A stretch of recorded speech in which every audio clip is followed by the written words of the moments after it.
Chapter 259. Archduke Rockney stood behind Archduke Letko's back. His gaze passed through the long table and landed on the boy.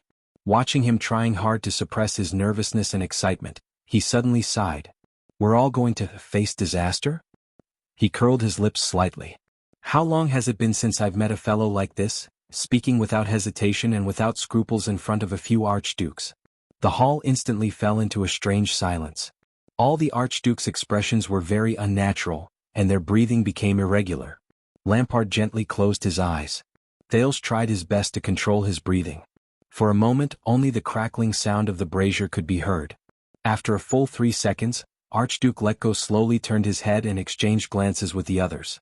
We gave you a chance to speak, Your Highness. The old Archduke turned his head back from the exchange of glances and sighed rather solemnly. We didn't ask you to speak carelessly and exaggerate things to scare us. You better speak clearly, brat. Alcius stared at Thales with an unpleasant expression. After threatening an archduke in the Hall of Heroes, not everyone has the chance to walk out in one piece. Thales breathed absent-mindedly, as if he was completely unaware of the two archdukes' uneasy questioning. Calm down, Thales. The more it's like this, the calmer you have to be. You can do it. You can. Dragon Cloud City. What Lampard gave you, Thales said softly. His calm demeanor startled the archdukes a little. He did not have good intentions when he proposed to annex Dragon Cloud City. Trentida clicked his tongue. First, sending troops to Constellation, then Dragon Cloud City. The cunning archduke flashed a strange smile. How did you know about these things? Thales exhaled. How did I know that all of you want to annex Dragon Cloud City?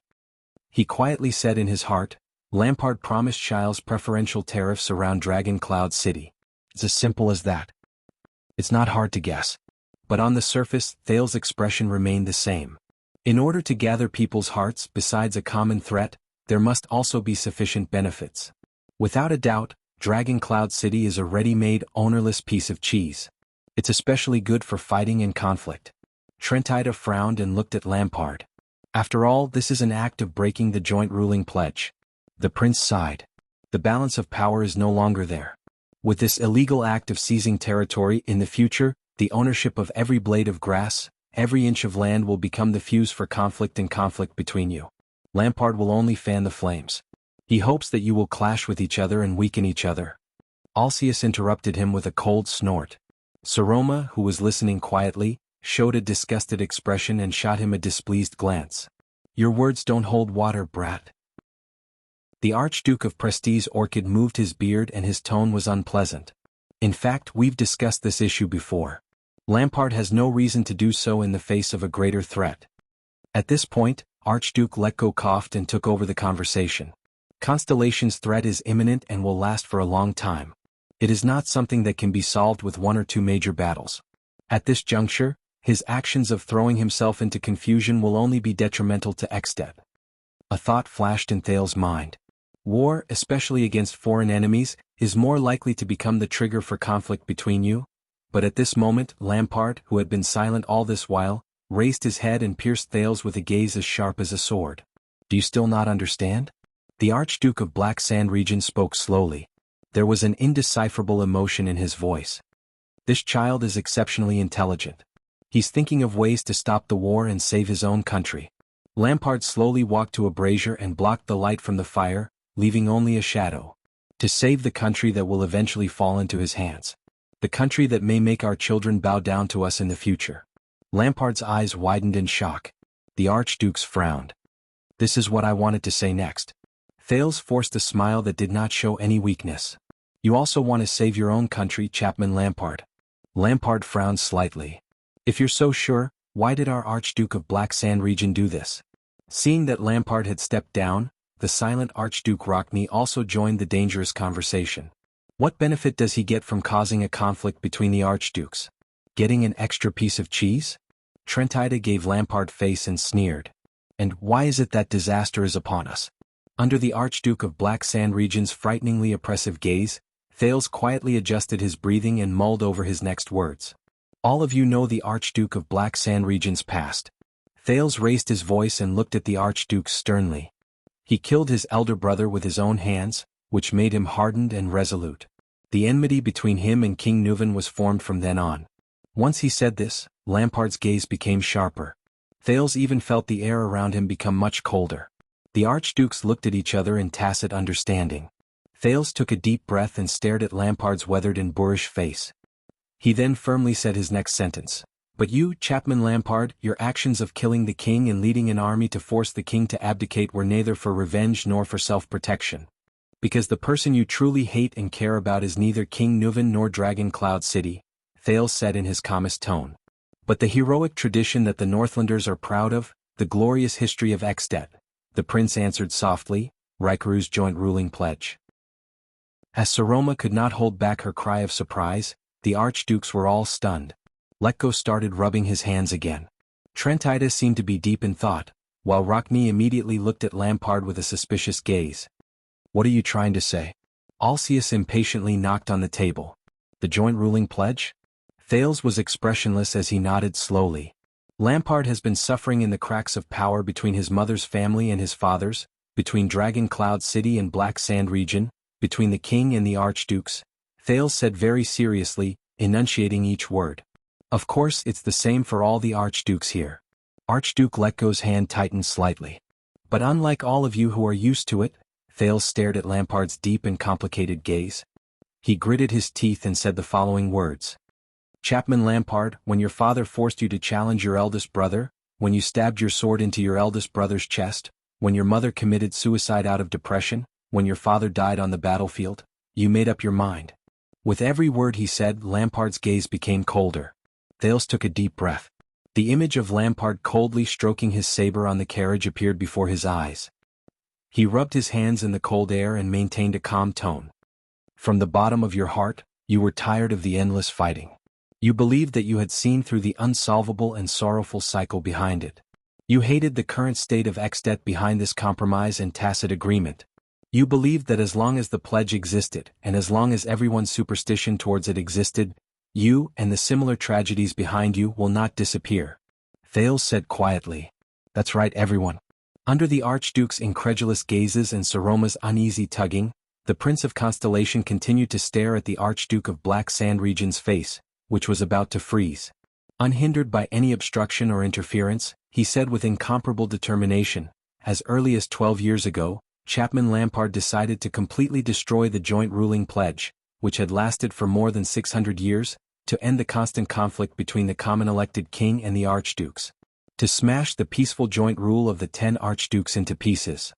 Once Thales finished speaking, he closed his eyes and lowered his head. The hall fell into a dead silence. As they listened to Thales' words, almost all the archdukes widened their eyes and mouths, revealing expressions of extreme shock or disbelief. Their gazes shot towards Lampard in unison. The silence was only broken after a few seconds. "What are you talking about?" Trentida exhaled a long breath and furrowed his brows. Puzzled, he looked at the resolute Thales. "Being dissatisfied is one thing, but destroying the joint ruling pledge? How is this possible?" "Ridiculous." Enduring the baffled gazes of the others, Lampard coldly rejected Thales' words. "How am I supposed to destroy the joint ruling pledge with the faith and belief of 10 million Northlanders? Kill all the archdukes here?" Thales looked up abruptly and opened his eyes. "You're already doing it, aren't you?" The prince said loudly with a solemn expression. "When you killed King Nuven and forced the archdukes to ignore your crimes and endorse you, the joint ruling pledge had already been trampled on." Saroma's expression darkened and she pursed her lips. "You've become the worst precedent." Thales was expressionless. "For this reason, you even convinced the archdukes to head south to Constellation and use new benefits to further tilt the balance of power, striking a blow to the already unstable joint ruling pledge. Speak as much as you want. After all, the archdukes don't care about the time you waste." Lampard mocked and glanced at the others in dissatisfaction. Inexplicably, Rockne snorted softly. Lampard's expression was full of contempt and disdain. He said softly to the archdukes, "All of you are well aware of the reason why I gathered everyone's power, and you all agree that this is for Exdet." He concluded without hesitation. Thales stared at Lampard's expression. He did not know where the courage came from, but he took a deep breath, jumped off his chair and took a step forward. "That's right. This is for Exdet." To everyone's surprise, the prince widened his eyes, which was rarely seen on him. He clenched his fists and said resolutely, "And until now, the thing I admire the most about you, Chapman Lampard, Aside from your personal likes and dislikes, you sincerely want Extet to become stronger without any pretense. To face the future threat of Constellation. Thales almost roared out the last sentence. The moment he said this, Saroma let out a soft, "Huh?" While the archdukes were all stunned and even Lampard was slightly confused, Thales took a deep breath, composed himself and suddenly changed the topic. "But this is the scariest thing," he said coldly, "Mindy's the third." The moment this name came out of his mouth, Lampard's face turned ashen. His expression trembled, like a wild beast whose weakness had been caught. The Archduke's expressions became strange. Trentida sighed. "How does this brat know everything? Could it be that he has been hiding in the fireplace and eavesdropping?" Saroma raised her head thoughtfully. "Mindy's Jade Star the Third. The virtuous king," Thales said silently in his heart. The rightmost portrait of the three kings appeared before his eyes. The elegant and handsome middle-aged king, who held the staff of Constellation in his hand, flashed an amiable smile at Thales through the frame. That was one of his ancestors, one of the three kings of Constellation, and Thales gently touched his chest.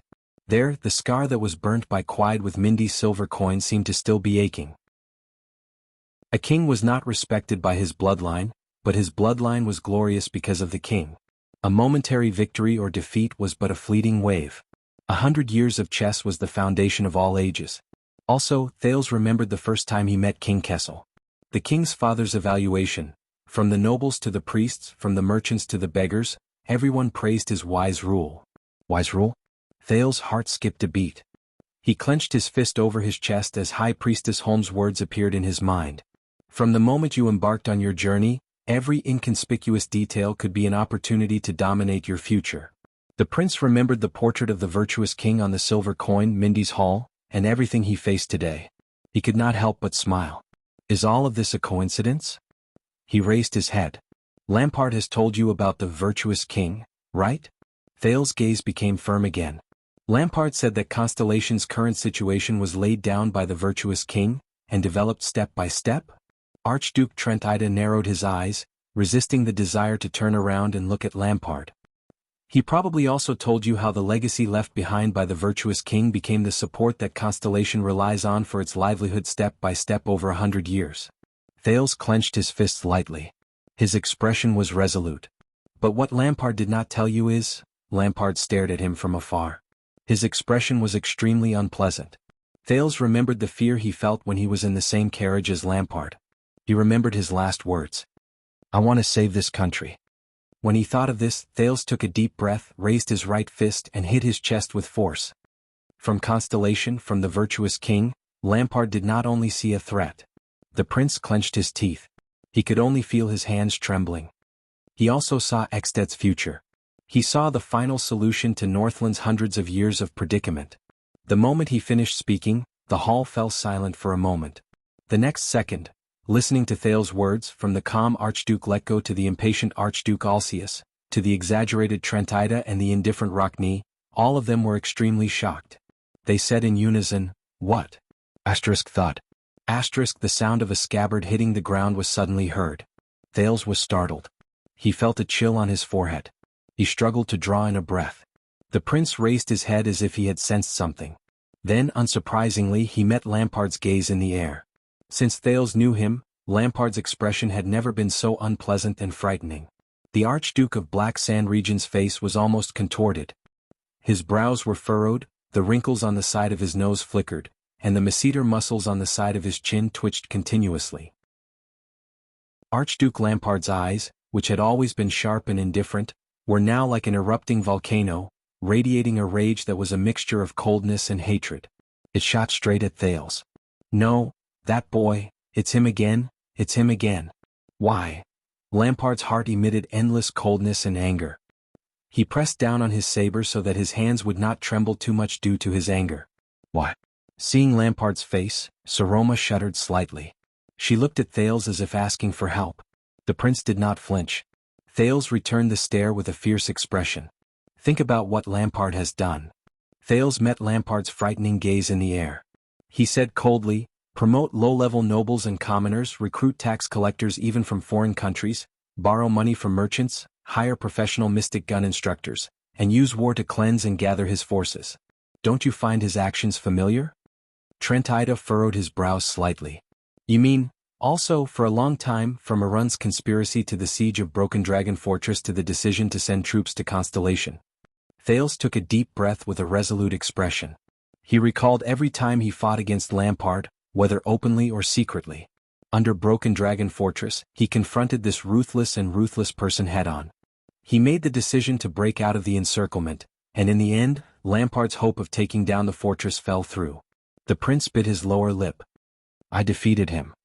And now, Thales opened his eyes abruptly. Lampard wants the northern territory of Constellation, right? Why? Because he wants to expand his territory? Or is it because? Thales' expression was cold as he said the rest of his sentence. He wants this piece of land where Mindy's III's reform is incomplete, and it is also located in Northland, so it is suitable to merge with Black Sand region and carry out further reform? The Archduke's expressions changed at the same time. Don't tell me that the Northern Territory tax collector, Chad Vlad, who was born as a commoner, was recruited as your subordinate just because his braid looked nice, Thales said slowly. Chapman Lampard? Lampard did not react, but the frightening gaze that was fixed on him did not move. It was like looking at a dead man. Yes, this is the truth behind the threat of Constellation. Lampard wants more than just to resist Constellation. Thales pursed his lips. Under the four archdukes' astonished gazes, he nodded in an unquestionable manner. He wants to start from himself in Extet, imitate the virtuous king's reform, in order to save his country. Whether it is killing King Nuvan, getting the archdukes involved, or attacking Constellation, it is all for this purpose. After Thales said this, he panted slightly. The archduke stared at him in bewilderment. Chapman, what do you think? Letko shifted his gaze away from the square table and sighed slowly. Compared to him, we are more willing to believe in you. Lampard closed his eyes. After a moment he spoke slowly. This is a step that must be taken to resist the threat of Constellation. You have seen the Starlight Brigade, and you have also seen their iron-like bureaucratic system, the Archduke said coldly. Constellation is growing stronger day by day. Extet cannot sit and wait for death. We must let go of our pride and complacency, and learn from our enemy's strengths. Lampard raised the sword in his hand and slowly tightened his grip. We must forge our own Starlight Brigade. Only by doing so can we maintain our advantage over them for a long time after we take down Broken Dragon Fortress and interrupt Constellation's transformation until we completely defeat them in the end. At least in Black Sand region. He ended his speech. The archdukes listened in silence. This is not a problem. Trent Ida sighed. I think we can accept, but the archduke stopped talking. Because he saw the bald Archduke Letko frowning in sorrow and exhaustion as he stared at Lampard from afar. It was as if he had seen the most unbelievable truth. This is... Trent Ida was shocked. What's wrong? Well said, I want to applaud you. Thales' voice rang, sounding rather dull. There is only one small accident. Lampard clenched his teeth. In front of all the archdukes, Thales took a deep breath and slowly exhaled. The prince's eyes shone with an unprecedented light. He spoke slowly and resolutely. Chapter 260. The Hall of Heroes was silent for a few seconds. Everyone was thinking about the meaning of this sentence. Lampard did not speak, but he looked at Thales, unable to hide the shock on his face. Price. Could it be that this boy... No, how would he know, how would he understand, something that even these archdukes who have been immersed in power for their entire lives cannot see? The Archduke of Black Sand region subconsciously tightened his grip again. What exactly are you talking about? Trent Ida gritted his teeth, his gaze moving back and forth between Lampard and Letko. What change? What price? Thales lowered his head and looked at Jay's dagger lying quietly on the ground after he flung it away. His gaze drifted into the distance. The handwritten letter from his teacher, Gilbert Casso, suddenly appeared in his mind.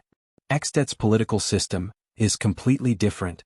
King Nuvan is not only the king, but also the Archduke of Dragon Cloud City. The interests of Extet and the Walton family are completely different to him. I see. You're not just talking about King Nuvan but every Archduke's family. The interests of Extet are completely different from the interests of the Archdukes themselves. Thank you, Gilbert. I understand now.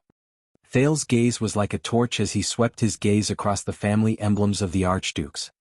Letko of the Silver Chain, Rockne of the Knight's Cannon, Alcius of the Ancient Sand Emblem, Trent Ida of the Shining Sword. As he named them one by one, the archdukes turned their heads and looked solemnly at the prince of a foreign country. At some point in time, their habit of looking down on this boy had completely disappeared. Thales said softly, "The reason you are willing to work together with Lampard and even cover up his crimes is to decisively get rid of the threat that has yet to take shape and protect your future before Constellation becomes powerful." The prince sighed and immediately became serious. "But please believe me, before Extet and Constellation, which are of equal size, completely decide who is superior and who is inferior, and settle their grudges." The Archduke stared at Thales without blinking. Only Lampard stared at the sword in his hand. His attention seemed to be completely attracted by the sword. "Your Excellencies, the families that you value, the bloodline that you are proud of, the lofty and honorable status, the territories that you protect with great effort, and the stable and long-standing rule." A hint of emotion appeared in Thales' eyes, which immediately turned into flames of determination. He said in an unquestionable tone, "Everything that you are currently enjoying and taking for granted will be completely annihilated and cease to exist." At that moment, all the archdukes held their breaths and widened their eyes. It was as if he had heard the most absurd news. Thales' voice continued to ring. "From the moment you accepted Lampard, your respective families no longer had a future." With a soft sound, another brazier in the hall went out. A thick chill came out of nowhere. It was so cold that Saroma hugged herself tightly behind him. Alcius opened his mouth in astonishment and exchanged glances with Trentida. Letko sighed slowly as though he already knew something. Lampard closed his eyes. An indescribable emotion came from his chest. "Speak clearly, kid." Archduke Rockney extended his hand and touched the wound on his neck caused by Croce. The wound, which had been doused with strong alcohol, still hurt. He said solemnly, "What do you mean by cease to exist?"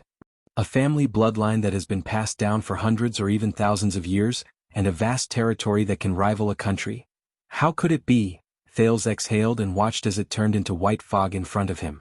"Once you follow Lampard south, the joint ruling pledge will only exist in name. In the face of war and interests, the balance of power between you will definitely be out of balance. It will be too easy to bring about conflict between you." Thales gritted his teeth and said, "When you think that you have suppressed Constellation and begin to fight each other, it will be the time for him to quietly start a revolution. It will not be as simple as building Extet's Starlight Brigade." He suddenly felt a little dizzy. It was that familiar feeling. "I don't know how much Lampard has told you about the virtuous king." The prince rubbed his hands together and placed them under his chin, exhaling hot air. "Efficient management, refined authority, increased taxes, and standardized systems." Thales' dizziness grew stronger. He had no choice but to extend his right hand and press against his forehead. At the same time he closed his eyes. All of these come with a price. The moment he closed his eyes, he felt as if he had left the Hall of Heroes. Before him was a row of familiar white tables and chairs. There were 7 or 8 laptops placed in front of them, and their respective owners were sitting quietly. He cleared his throat and lowered his head. In his hand was a neatly printed report. So, from his point of view as a transitional stage between the old feudal rule and the absolutism rule, a hierarchical country was formed at this time. Wu Qiren's voice rose slowly, gentle and calm. "The city is an autonomous political entity. It is an aggregation formed by the wishes of the powerless. As a new political force, they entered the lord-vassal model, causing the typical feudal relationship to no longer be a purely dual power framework. In other words, the rise of the city supports the ruler to fight against the feudal vassals." In the next second, Thales opened his eyes and returned to Errol's Dragon Cloud City. He returned to this dim hall illuminated by braziers. Whether it's professional officials, qualification tests, or the national conference, all of them mean, first of all, the low-level nobles and commoners in the city and the suburbs. Thales covered his forehead and said with a trembling voice, "The best of them will climb the ladder of the new nobles with money, skills, knowledge, and desire for the future. The king will be overjoyed at their arrival. He will be able to command their power like an extension of his arm, and he will point his spear at his domineering vassals." Trentida lowered his head thoughtfully. The light and shadow in the hall changed again. Thales sat in the bright classroom again. He moved the mouse and his mouth did not stop moving. "The city groups will form a new political organization using the hierarchical conference as an example. The king's intention is to collect taxes, and they intend to supervise the use of this tax, thereby restricting the feudal nobles' power financially." Thales resisted the dizziness caused by the switching between the two scenes. He continued in pain, "Take Constellation's national conference as an example. The new stage for the commoners to participate in politics will include the handicrafts, commerce, the army, the new nobles and other groups. It will become the king's home ground, greatly reducing the power and prestige of an archduke or count of a city. The king will obtain the greatest convenience, whether it is the implementation of tax laws or the declaration of war. When he heard this, Archduke Alsius could not help but cast a glance at Lampard. The universities in Europe were the earliest nutrients. The Germanic monarchs hired these university students as officials in order to shape the bureaucracy. Among them, the Prussian Institute of Education and Institute of Education were the most efficient, but they did not serve the people. They only served the country and also served power. More and more new officials will enter the king's field of vision. Their qualifications will replace the bloodline of the nobles. They will fight against generality with prudence, cover their origins with professionalism, and gradually take over the authority within the country. Thales panted, experiencing the strange feeling of having pieces of memory enter his brain. He thought of the former tax collector of Constellation called Vlad. So, the old nobles, including your relatives, will no longer be put in important positions. Their privileges in taxation and administration of justice will be gradually stripped away. Even you will have to admit that they are no longer suitable. Archduke Letko sat motionlessly in his seat and listened quietly. What the citizens require is to establish the conditions and legal environment to ensure the development of the city's industry, commerce, and economy. It is a peaceful ruling order. And these are not satisfied by the feudal system based on the manor economy and the small market. This requires the ruler to expand his power and centralize it to ensure the interests of the so-called bourgeois. Similarly, the king will allocate funds from the increasingly abundant treasury to support and expand the regular army, and maintain the domestic order and border security on his own. Thales swayed slightly. Saroma quickly held him up.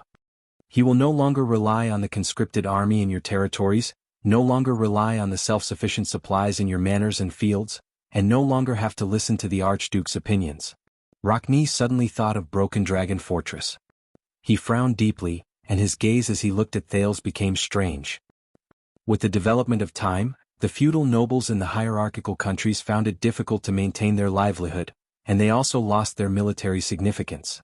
They were unable to maintain their political influence, and they also lost their ruling power. Under such circumstances, they had to draw closer to the ruler and fulfill their duties according to the latter's conditions. In other words, the rise of cities brought about a destructive impact on the feudal system. Finally, those strange fragments in his mind calmed down and stopped making waves. Thales panted slightly and patted Saroma's hand. At that moment, he suddenly realized that Lampard was looking at him with a gaze that was a mixture of surprise, doubt, pain, hatred, relief, and other strange emotions. Do you feel it? Once this change progresses over time, whether it is you, the archdukes who rule over a region, or the traditional counts in each city, from taxes to the army, from the judiciary to talents, from privileges to status. As the archduke's expressions became increasingly unpleasant, he turned his head with great difficulty and looked at the archdukes. The premise that you rely on for a living will slowly melt away, and your advantages will gradually disappear.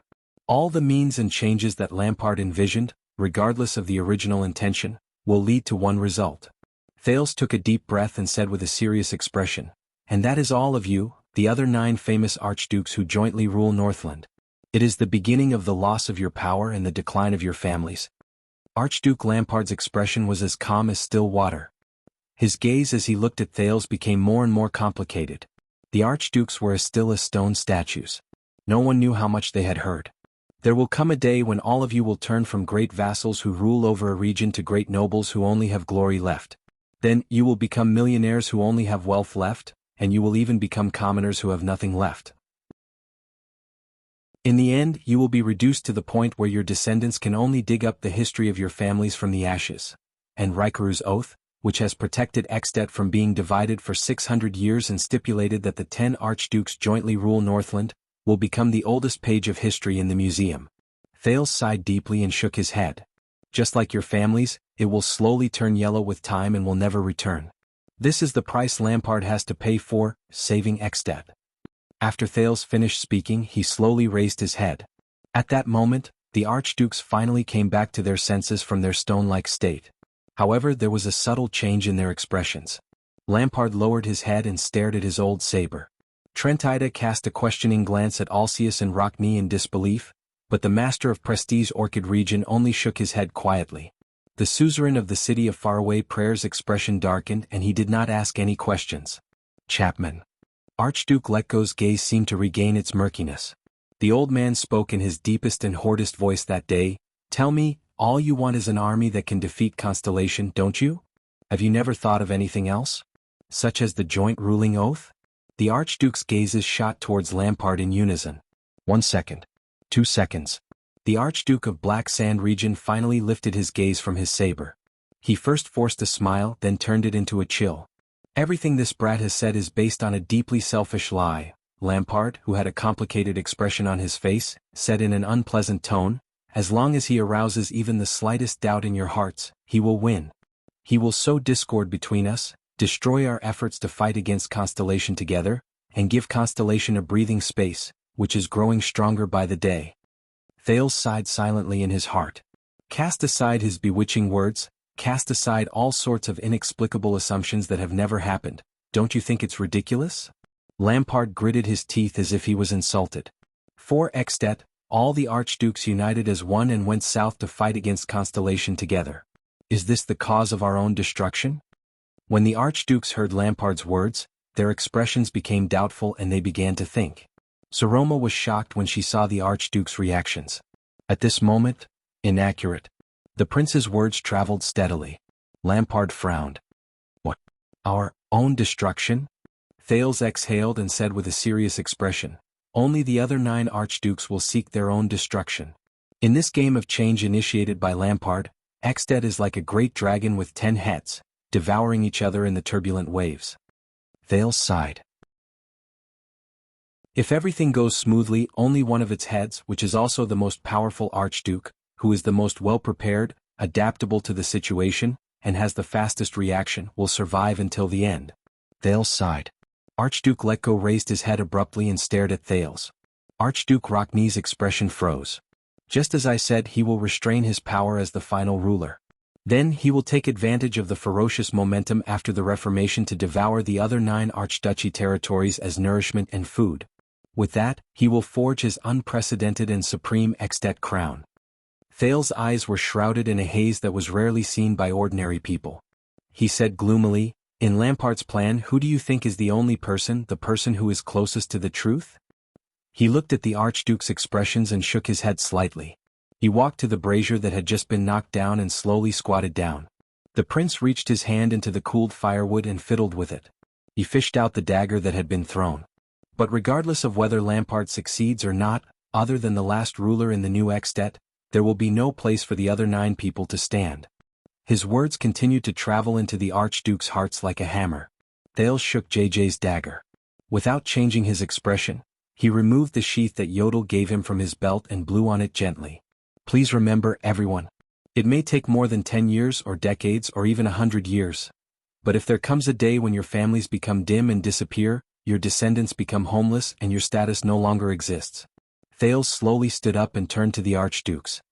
That day will definitely start from today, from the moment you agree to Lampard's conditions. Thales' eyes brightened. He suddenly inserted the dagger into its sheath. Asterisk clang. Asterisk amidst the clear sound of metal scraping against each other, the archdukes stared at him with gloomy expressions. This is the answer to the riddle, Thales said in a low voice. This is why Lampard was unwilling to reveal his true motives to all of you in the beginning.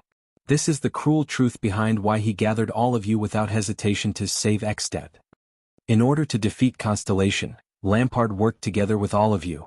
He finished his words softly. But the irony is that right before Constellation was defeated, all of you will be reduced to ashes. There was another period of silence in the hall. Chapman, I have to say, this is really... Trentidus' face was filled with disbelief. He wanted to say something but stopped himself. In the end he sighed. Forget it, I don't know how to describe this feeling. It's really unsettling. Archduke Rockney added coldly and looked at Letko, who was the leader. The latter only furrowed his brows and said nothing. Archduke Alcius crossed his arms and propped up his chin.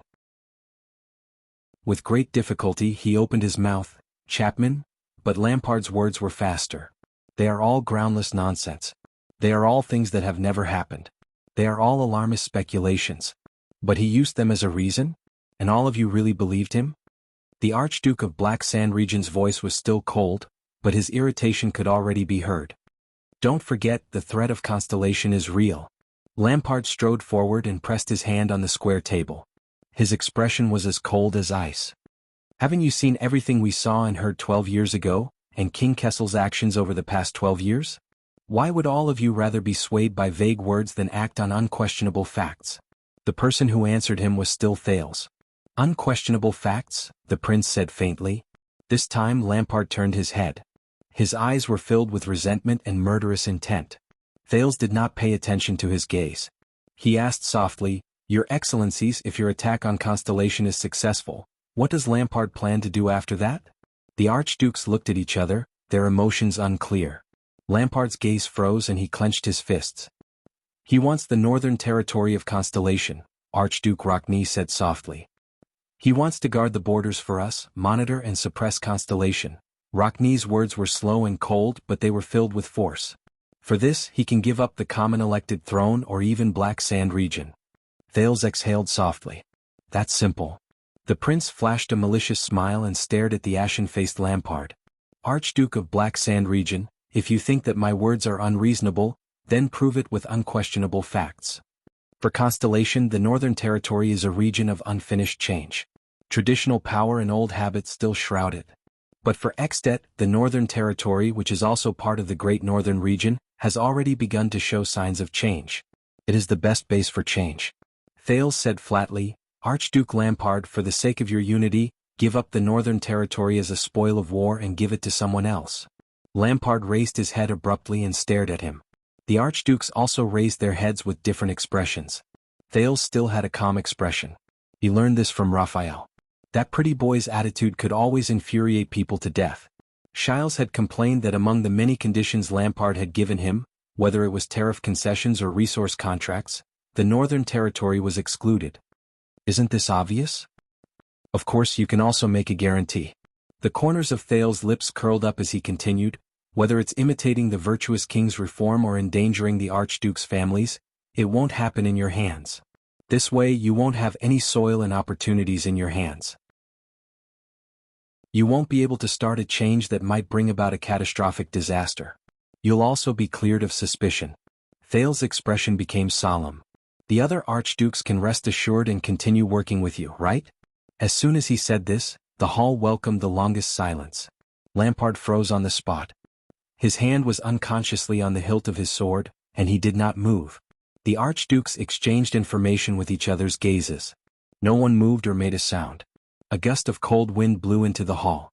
As the flames flickered, everyone's shadows swayed. Saroma bit her lower lip and anxiously stared at the archdukes, who had different expressions on their faces. Finally, as if a few centuries had passed, a voice broke the silence. Actually, we're willing to believe you, Chapman. Archduke Letko's gloomy voice rang. But I have to admit that this child's words make me very worried. Trentida shrugged. There's some truth to it. Lampard raised his head slightly. Under the shadows, his stiff face looked even more weathered. Tell me, Chapman. As our sworn alliance, in order to refute the words of this arrogant prince, in order to let go of our worries and wariness, in order to prove that we are still united, Archduke Letko stared straight at Lampard and sighed softly. In the upcoming war, the Northern Territory. You don't have to take it anymore. Lampard did not speak.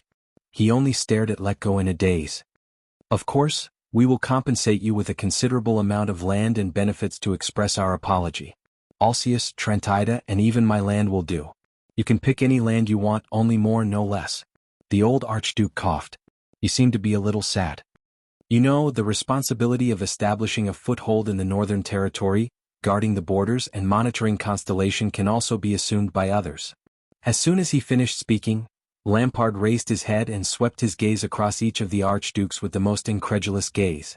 Thales pursed his lips and fixed his gaze on Lampard. He stared at Lampard's seemingly frozen face. Lampard clenched his teeth and furrowed his brows deeply. Anger erupted from his eyes. Alcius' expression was unpleasant. He shook his head apologetically. I know this is too much, but I swear, as long as you prove yourself, I will personally take action and make this poisonous snake of Constellation pay the price. Poisonous snake of Constellation? Thales raised his eyebrows slightly. Lampard's face twitched slightly. It looked like a smile, but at the same time, it did not look like a smile. At this moment, Archduke Rockney raised his gaze. His gaze was sharp. You know, this is for Ekstet. Lampard clenched his fists. Trent Ida shrugged and avoided Lampard's gaze. He did not say anything. Only Archduke Letko stared at Lampard without flinching from the beginning to the end. How about it, Chapman? The old Archduke's bald head was particularly eye-catching. His voice was soft and slow, but it had an aggressive momentum. Your answer? Lampard parted his lips and clenched his teeth, like a beast demonstrating its might before pouncing on its prey. Chapman. Trentida's tone was very conflicted. He seemed to be very nervous. He pursed his lips slightly. One word is enough. Thales frowned. He saw Lampard's fists on his waist begin to tremble. The Archduke of Black Sand Region's expression became more and more unpleasant, like a lion whose territory had been invaded. Thales' heart also sank along with his expression. Finally, after a few seconds, Lampard closed his eyes and let out a long sigh. The Archduke stared at him without blinking. It was as if that was the most important moment in the world. In the next second, Lampard opened his eyes and spoke. But what he heard was not a single word. Ha! Lampard raised his head, parted his lips, and let out a sorrowful and irrepressible laugh. Ah! His laughter grew louder. The Archduke's gazes gradually dimmed as they watched his performance. Thales gently extended his hand and held the flustered Saroma's hand. Lampard's laughter finally stopped. Forget it. Lampard turned his head and revealed an indifferent and relieved expression. No matter what I say, it doesn't make a difference, does it? The Archduke of Black Sand Region turned and looked at his saber. His tone was cold. Even if we fight our way to Eternal Star City, all of you will continue to monitor me and be vigilant of my every move, afraid that I will affect your interests. All of you will also not allow any so-called seeds or flames of change to appear on Ekstet's soil. Archduke Alcius gritted his teeth indignantly. So, your choice? I just find it ironic. Lampard's expression changed and he suddenly raised his voice. Why don't all of you understand? The opportunity of a lifetime is clearly right in front of us. The opportunity to defeat Constellation and change history is clearly within our reach. Lampard clenched his teeth and looked at every Archduke's solemn expression. He growled in a suppressed voice, Why are all of you behaving like cowards? Lampard turned around abruptly and faced the four Archdukes. His face was full of disbelief. The ending hasn't happened yet. Things haven't even reached the final step. All of you are just listening to a child spouting nonsense, and all of you are scurrying around like a group of frightened antelopes. The Archdukes looked at each other, speechless. All of you are so stupid that you can't even see the truth that a little boy knows, and so cowardly that you don't even dare to touch the most worn-out rules? Then get out of the way. Lampard's face was contorted. He abruptly raised his scabbard. The joint ruling pledge, the destruction of families, the severing of bloodlines, the loss of power, the decline of status. What kind of F***king reasons are these? What exactly is Ekstet in your eyes? Aren't we Northlanders? The Archduke of Black Sand Region gritted his teeth and waved his scabbard, causing his cloak to flutter. We don't ask whether we can do it or not, we only ask whether we should do it or not. We Northlanders are more afraid of failure than we are of death. Aren't we? His voice, pained and strained, echoed in the hall. It seems that the result is very clear. Archduke Letko sighed softly and closed his eyes. Trent Ida covered his forehead and heaved a long sigh. Rockney let out a faint chuckle. On the other hand, Alcius looked sorrowful. Thales closed his eyes gently. He felt that the huge rock that had been pressing down on his heart had been lifted. He stared at Lampard, who had an unusual expression on his face, and heaved a sigh of relief. The chess piece has been placed in this round. Checkmate. Chapter 261. Lampard, what exactly are us Archdukes in your eyes? Archduke Letko suddenly spoke in front of Lampard, who had lost his composure. His words attracted everyone's gazes. As allies under the Pledge of Alliance, when you used Constellation as an example to convince us, you should have thought about this, shouldn't you? The old Archduke said faintly. Are we your allies, your stepping stone, or your sacrifice? Lampard raised his head abruptly. This is our only chance. When Constellation recovers and becomes stronger. The Archduke of Black Sand Region was furious. Are you just going to watch Ekstet gradually fall and wait for death? In your eyes, Ekstet can never compare to yourselves, right? At this moment, Chapman Lampard, the Archduke of the City of Faraway Prayers, Kulgan Rockney suddenly spoke. What exactly is Extet? Lampard was slightly startled. More than 600 years ago, right here in the banquet hall above our heads, the 9 legendary knights, including our ancestors, raised the hero Raikuru above their heads and worshipped him as their king. That was how Extet was born. Rockney raised his right hand and pointed at the stone carving of the cloud dragon spear above his head. Archduke Alcius' expression changed. Saroma's eyes immediately lit up when she heard this history behind Thales. After the hero passed away, when Constellation grew stronger day by day and the calamity of the Empire was about to strike again, 10 Northland suzerains, who were at odds with each other, wrote a blood oath in front of Raikuru's tombstone under the witness of the Queen of the Sky. They cast aside their former enmity and made a joint ruling oath with the 10 archdukes, Archduke Rockney said coldly. For the first time, we fought side by side in the name of Extet as if we were brothers in front of the perilous cold castle and blocked Black-Eye John's Constellation army. Lampard stared at Archduke Rockney in disbelief, then looked at the others who seemed to be deep in thought. Thales sighed slightly. Wars create countries and countries create wars. The reason why we built Extet is to protect the things we cherish in this chaotic world. We want to protect our family, our bloodline, our glory, our territories and people who trust us and are loyal to us, and protect the creed and spirit that we have protected since ancient times. We are Extet. Rockney punched his own chest. The emblem of the knight's code on his shoulder trembled slightly. Extet will only exist if we, the people who protect it and acknowledge it, exist first. Rockney spat fiercely. If we have to sacrifice, pay, and discard the things we once swore to protect for the sake of the illusory Extet you speak of, then Extet would lose the reason for its existence in the first place. What would be left of it? It's just another tyrant's toy, another ancient empire that was forcefully gathered under violence and oppression, forcing its people to acknowledge it and sacrifice themselves for an empire that actually has nothing to do with them. Ronnie looked at Lampard with disgust.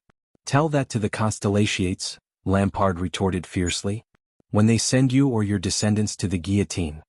Be sent to the guillotine by them, or be sent to the guillotine by you, Rockney retorted sharply. To be honest, I can't see which is worse. Lampard suddenly raised his hand and pointed at Thales. The prince was slightly taken aback.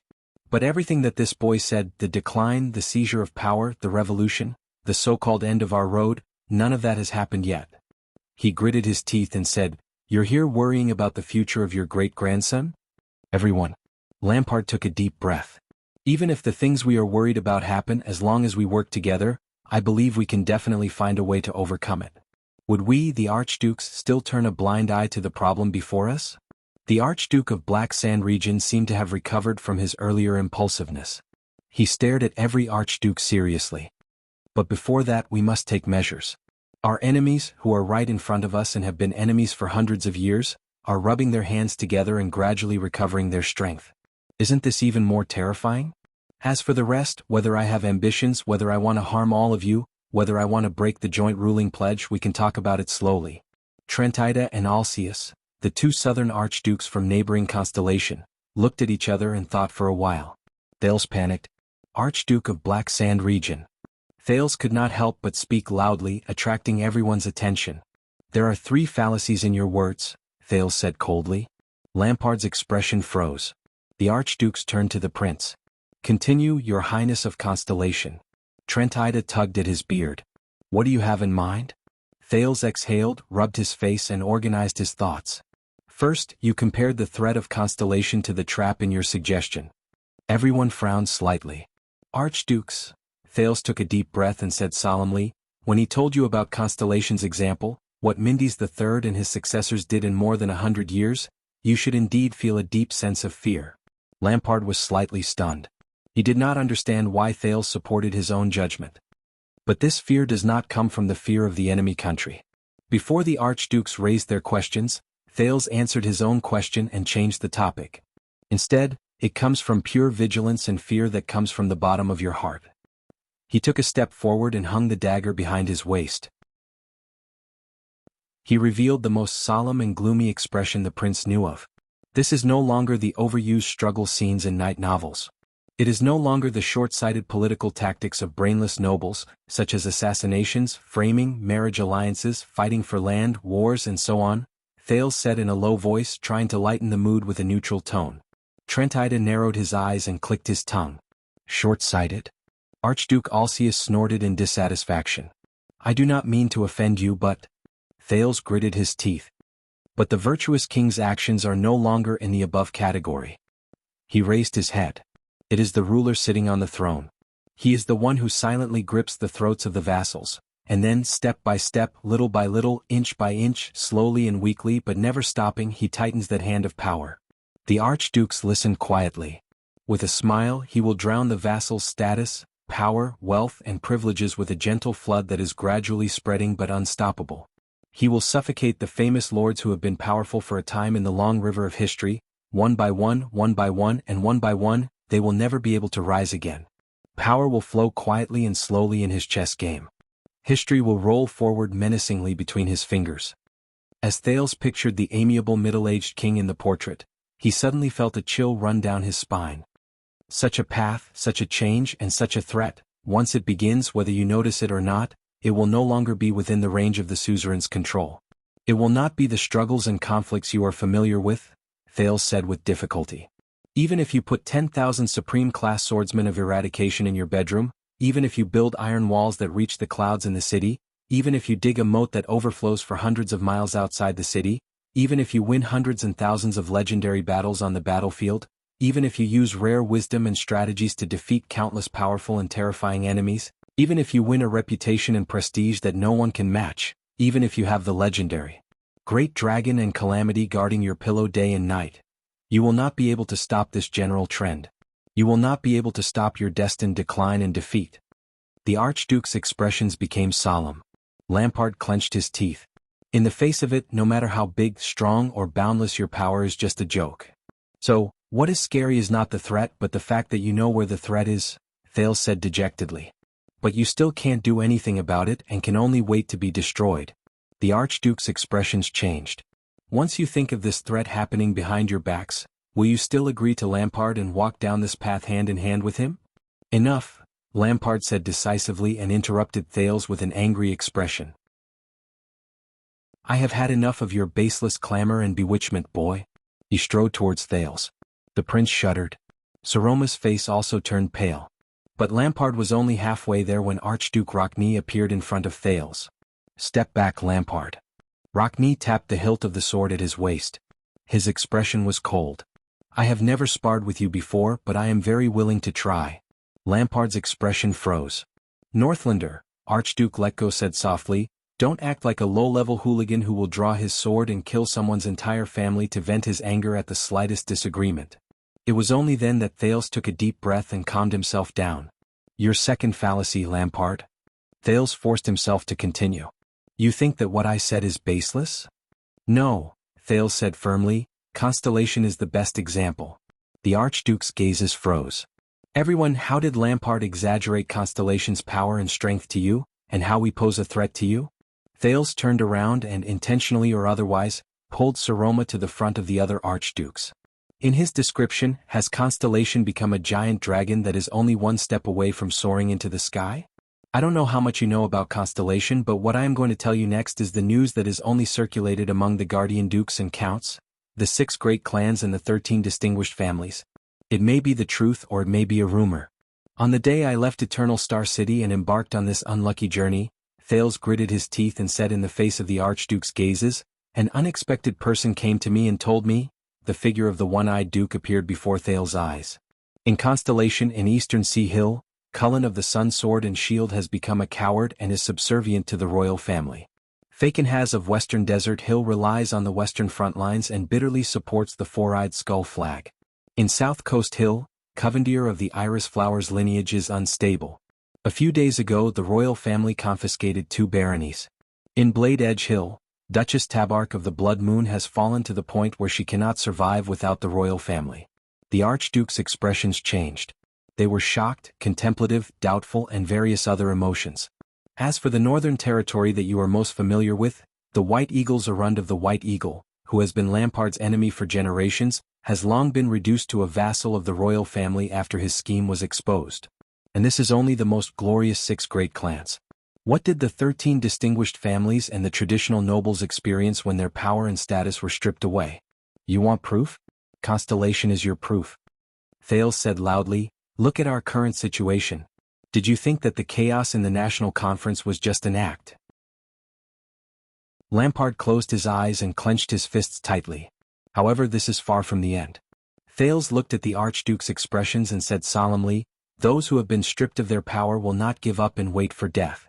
Instead, they will secretly wait for an opportunity to strike back. Did you think that Arund only wanted the throne on a whim?" He took a step forward and pulled open the clothes in front of his chest, revealing the scar that was burned by Quide. He gritted his teeth and said, "Since I was found, I have experienced countless assassinations and conspiracies. Even when I was sleeping in Renaissance Palace, I could still smell the faint tension and blood." Saroma covered her mouth and looked at the scar on his chest in surprise. Trent Ida whistled while Alcius crossed his arms. Archduke Letko's expression was solemn. "The 19 noble families are only representatives. This kind of dissatisfaction will not be limited to the great vassals and great nobles. It will spread to the whole country. All the people who are affected will become uncontrollable riots and dissatisfaction. This kind of bloody struggle has never ended. It is only quietly dormant. One day, it will erupt again until the final victor is decided," Thales said coldly. Mindy's III's chess game ushered in its climax after more than 100 years. The prince turned his head and said firmly, "And I can tell you with certainty that Constellation is at its darkest moment, at its most dangerous moment. The conflict between the new order and the old blood." When he said this, Thales paused for a moment and focused his gaze. A terrifying thought instantly crept into his mind. Darkest, most dangerous, new order, old blood. At that moment, Thales opened his mouth and his face was full of shock. His hands trembled slightly. "No way?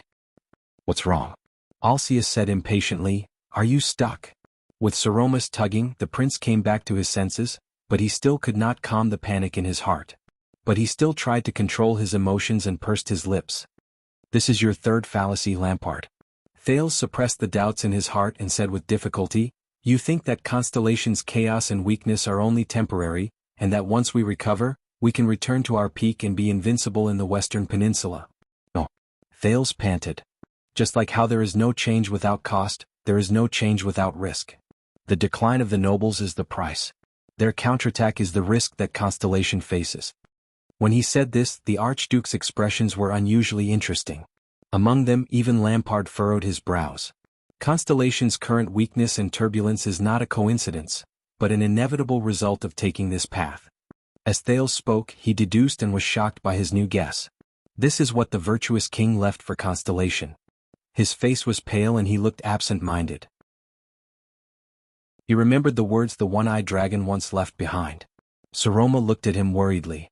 "I don't know how long Constellation can hold on, where this country will go, and what kind of outcome will await it," the prince said. For the first time, without any ulterior motives, he spoke sincerely and truthfully. "Will it be torn apart, or will it be sweet after all the hardships? I only know that in this torrent, be it King Kessel or I, the 6 great clans or the 13 distinguished families, we are all trembling in fear and swaying in the storm. Forget it. Whether it's true or not," Thales convinced himself. At least I can convince them and shake them. That's enough. And in this torrent, the biggest and most terrifying wave."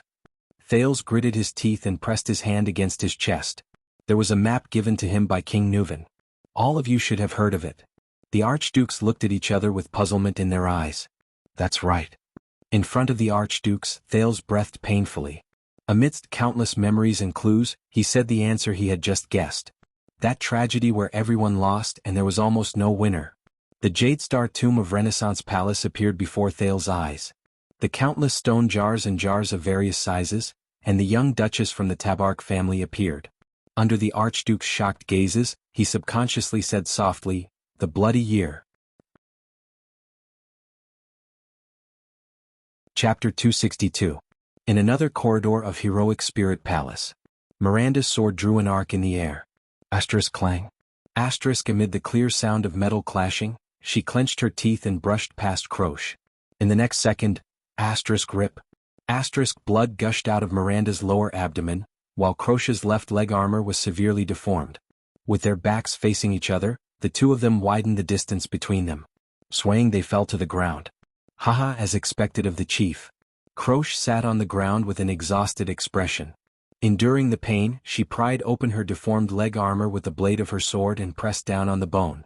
You're still injured, yet you can still do this. Drenched in cold sweat, Miranda leaned against the wall and pressed hard on the wound on her abdomen.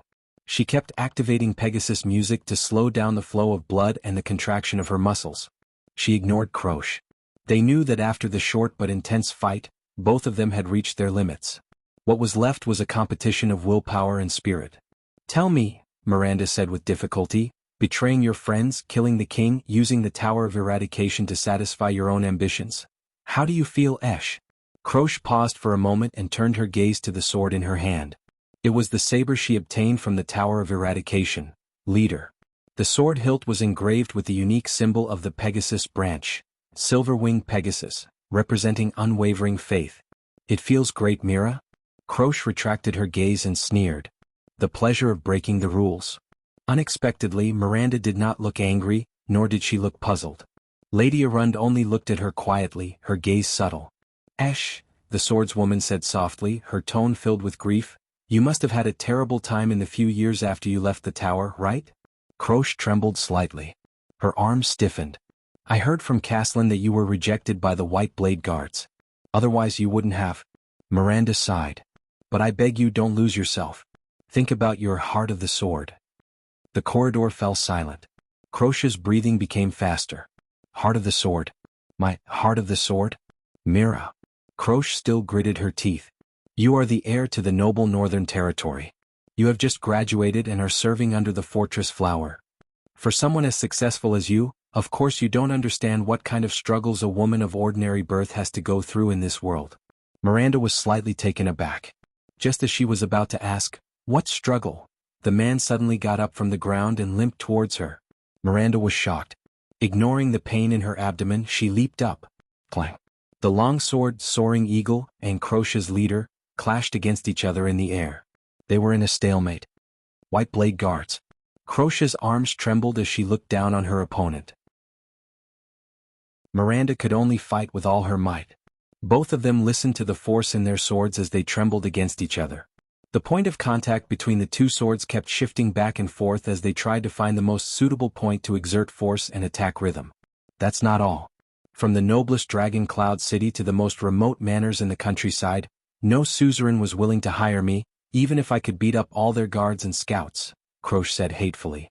For more than a year, I carried the tower's expectations and skills, but wandered around like a beggar despised by everyone.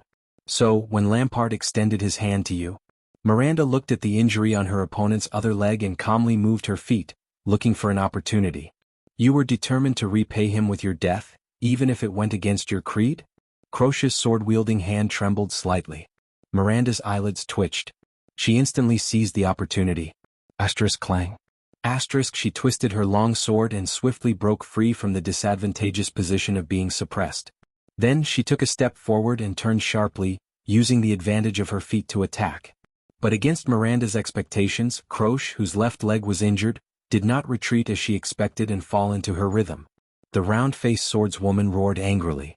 Disregarding the injury on her legs, she stomped on the ground and pounced forward. What? Miranda's pupils shrank. The long sword grazed past Croce's short hair and took away a few strands. Croce's blade went straight for Miranda's injured abdomen. Asterisk thud. Asterisk in the nick of time, Miranda finally dodged her opponent's blade, but her ribs were struck by the hilt of her opponent's sword.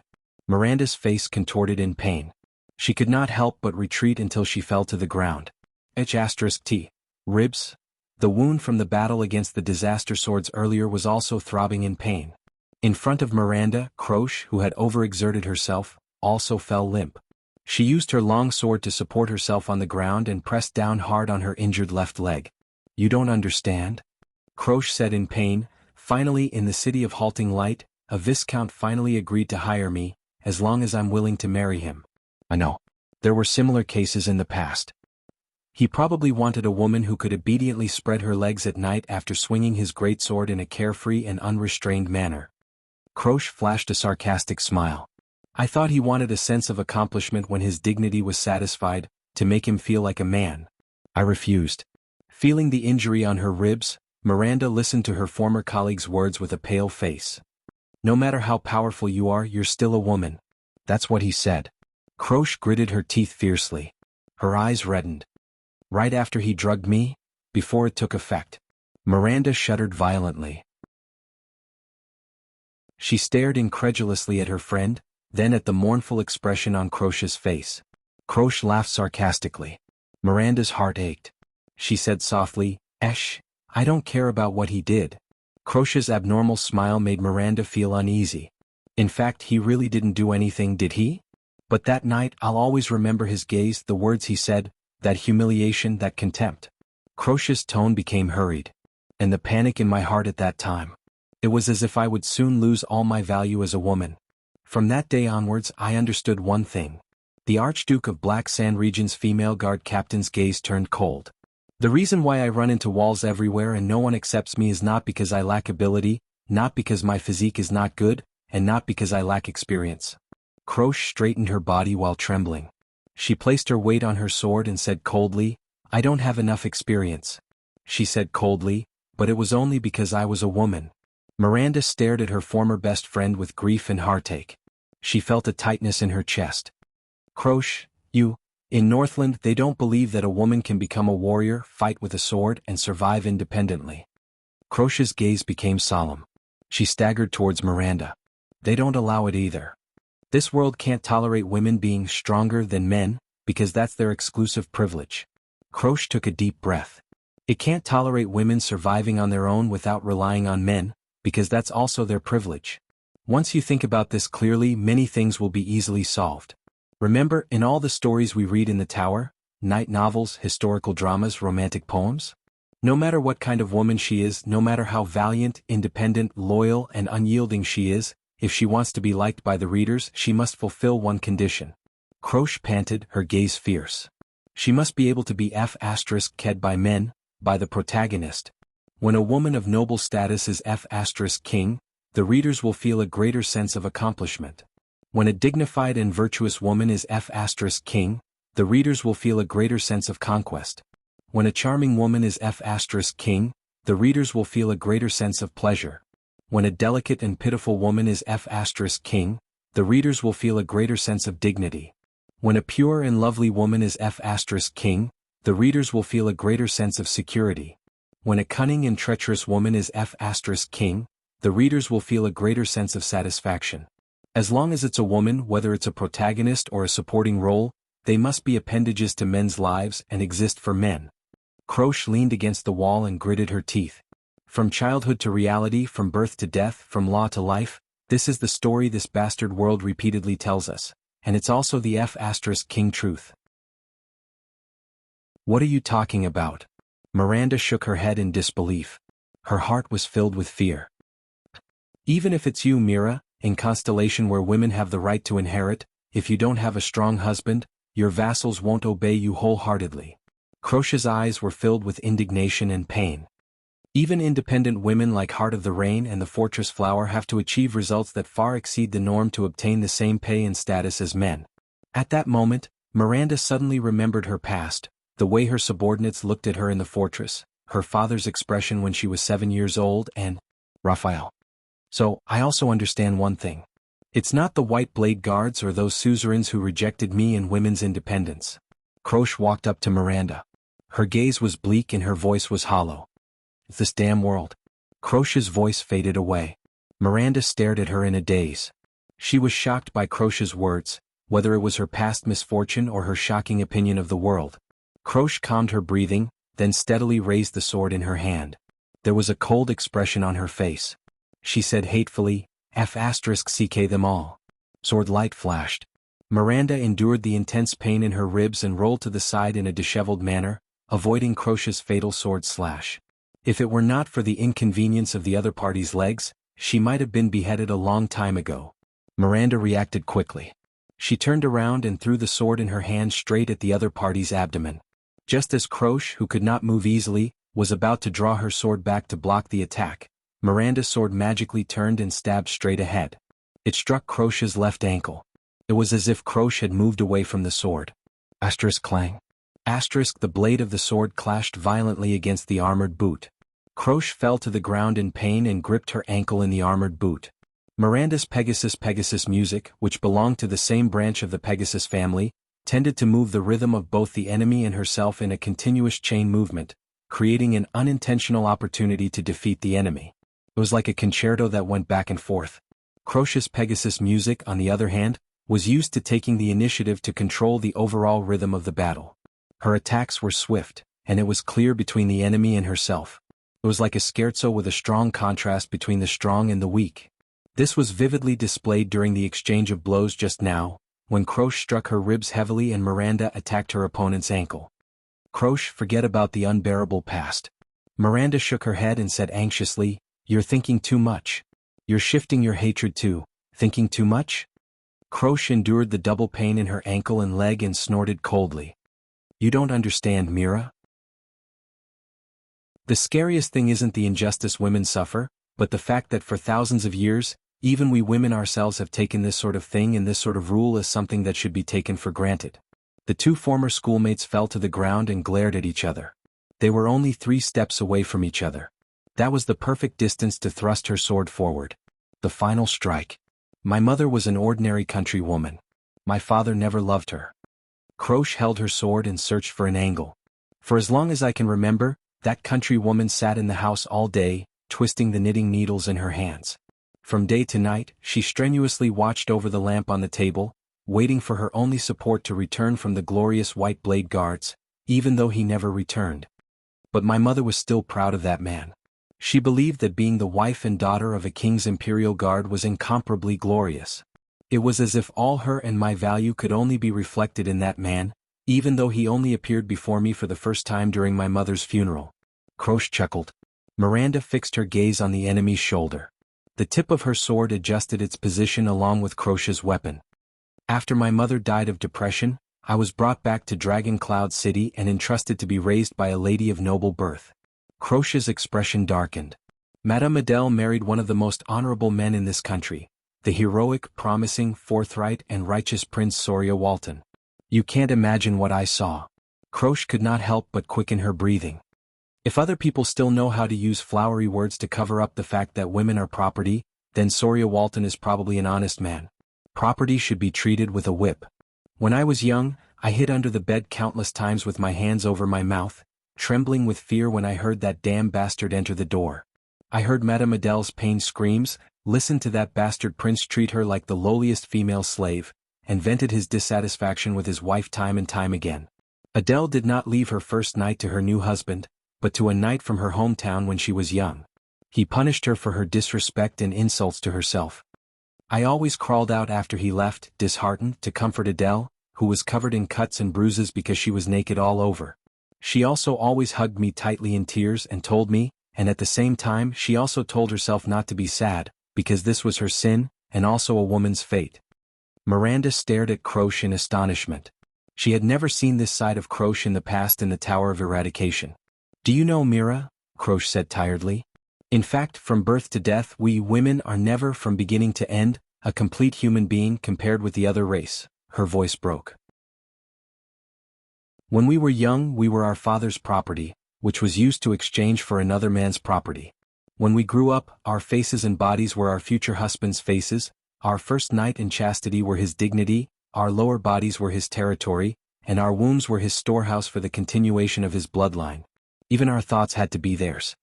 When I carefully dissected my entire body from top to bottom, from the inside out, I realized that the only thing that belonged to me was this sword." Croce's eyes were filled with gloom. Miranda wanted to say something but stopped herself. There was a mixture of regret, puzzlement, pain and other emotions in her eyes. At that moment, it was as if both of them had forgotten about the swords in their hands. In the end, Miranda sighed. "What exactly do you want to do?" Croce stared at her quietly and forced an ugly smile. "I want to use the only sword I have left. To take back the things that women have been deprived of since they were born. To make women independent from then on." At that moment, Miranda swayed a little and leaned against the wall in a daze. "I don't understand," she said with a pale face. But Croce only snorted as if she was not surprised at all. "Mira, I don't blame you. You are a happy, pitiful, innocent, pitiful woman who is content with the status quo and has no self-awareness." Miranda pursed her lips and looked at the sword in her hand, then at Croce.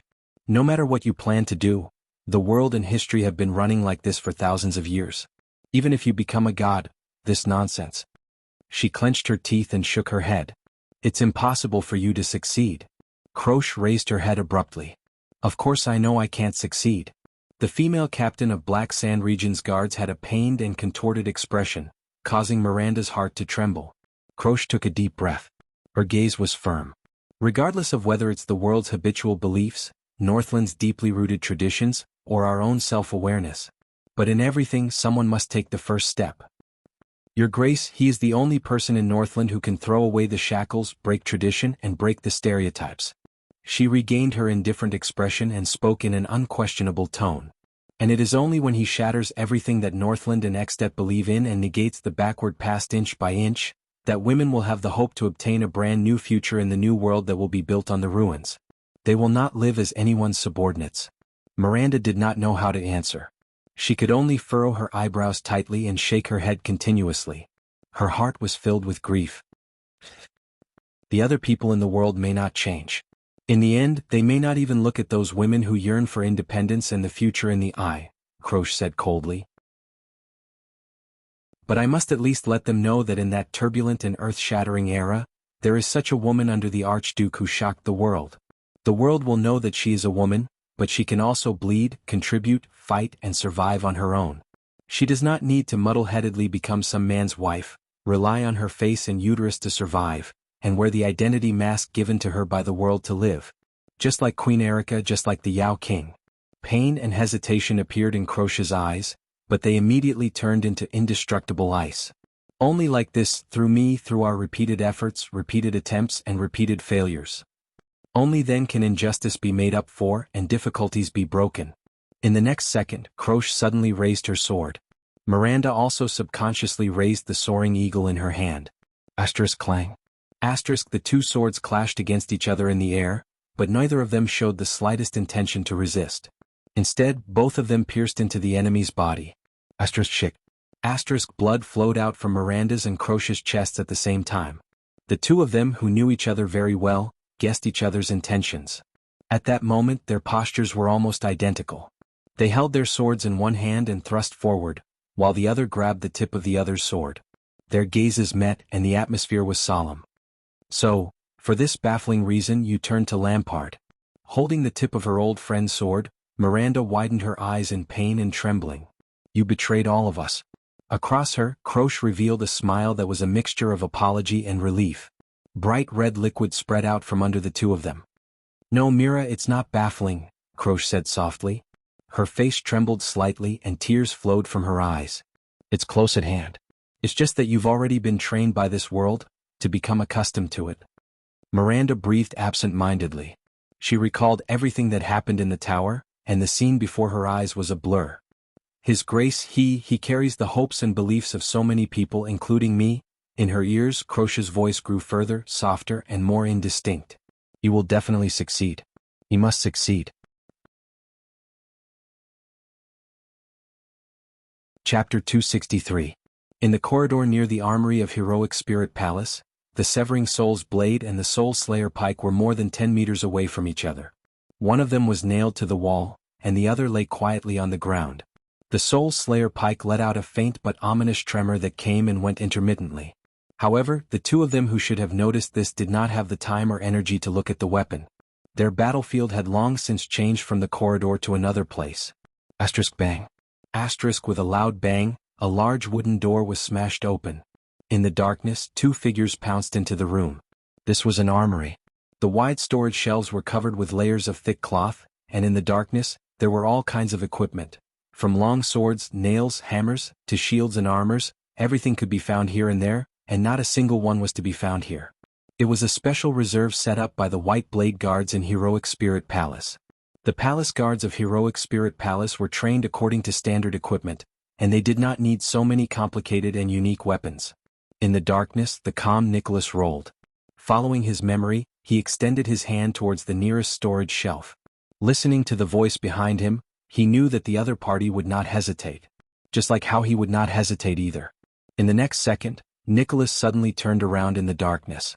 The weapon in his hand danced in the air. Asterisk clang. Asterisk as expected, Nicholas felt his hand freeze. His weapon had encountered a man-made obstacle. In this sudden clash of weapons, both he and the enemy swayed a little. Using the force of the rebound, they retreated in the darkness. Nicholas retreated to the wall and found the position in his memory. He flipped the weapon in his hand backwards skillfully and drew sparks on an iron shelf. The eternal oil on the shelf quickly turned into flames and ignited the firewood in the brazier. Across from him, the enemy also used the flint beside him to light the brazier in the corner. The dark armory instantly lit up. Caslin stared at the single-edged battle axe in Nicholas' hand. "Looks like you think the same as me," Caslin said, waving the broadsword he had just obtained. "In a battle, look for the weapon closest to you." Nicholas gestured with his lips and did not answer. "Of course. This is one of the principles of the White Blade Guards. Back then, the person who taught me this." Nicholas did not speak. He lowered his gaze and held the handle of the axe with both hands. He swung the axe back and forth in front of him, skillfully drawing an X shape. Caslin smiled. According to tradition, when an Archduke of Ekstedt became a common elected king, he had the right to take over the symbolic legend of the White Blade Guards and form the special guards that the Northlanders were proud of. The White Blade Guards, which had a long history and a high status, to show the honor and importance of being a king. The White Blade Guards were elites selected from experienced warriors, such as the regular soldiers who trained 3 times a year. Then they were trained again. In the process, they were reborn and became elites who could identify and command battles on the battlefield. They could also fight for their lives on the battlefield. They were not only the king's guards but also his blade. Every batch of White Blade Guards was filled with the personal characteristics of their commanders. For example, Caslin Lampard, the Earthshaker, required the White Blade Guards to master the usage of almost every weapon on the battlefield based on his own example. That was why this armory was built. It stored almost every type of weapon from every era. Your judgment and battle assessment has regressed. Caslin lifted his gaze from his opponent's weapon. "You know, my attacks are monotonous, my slashes are slow, and I don't have heavy armor. A battle axe is really not a good choice." Nicholas answered him with a merciless swing of his axe. "Nonsense.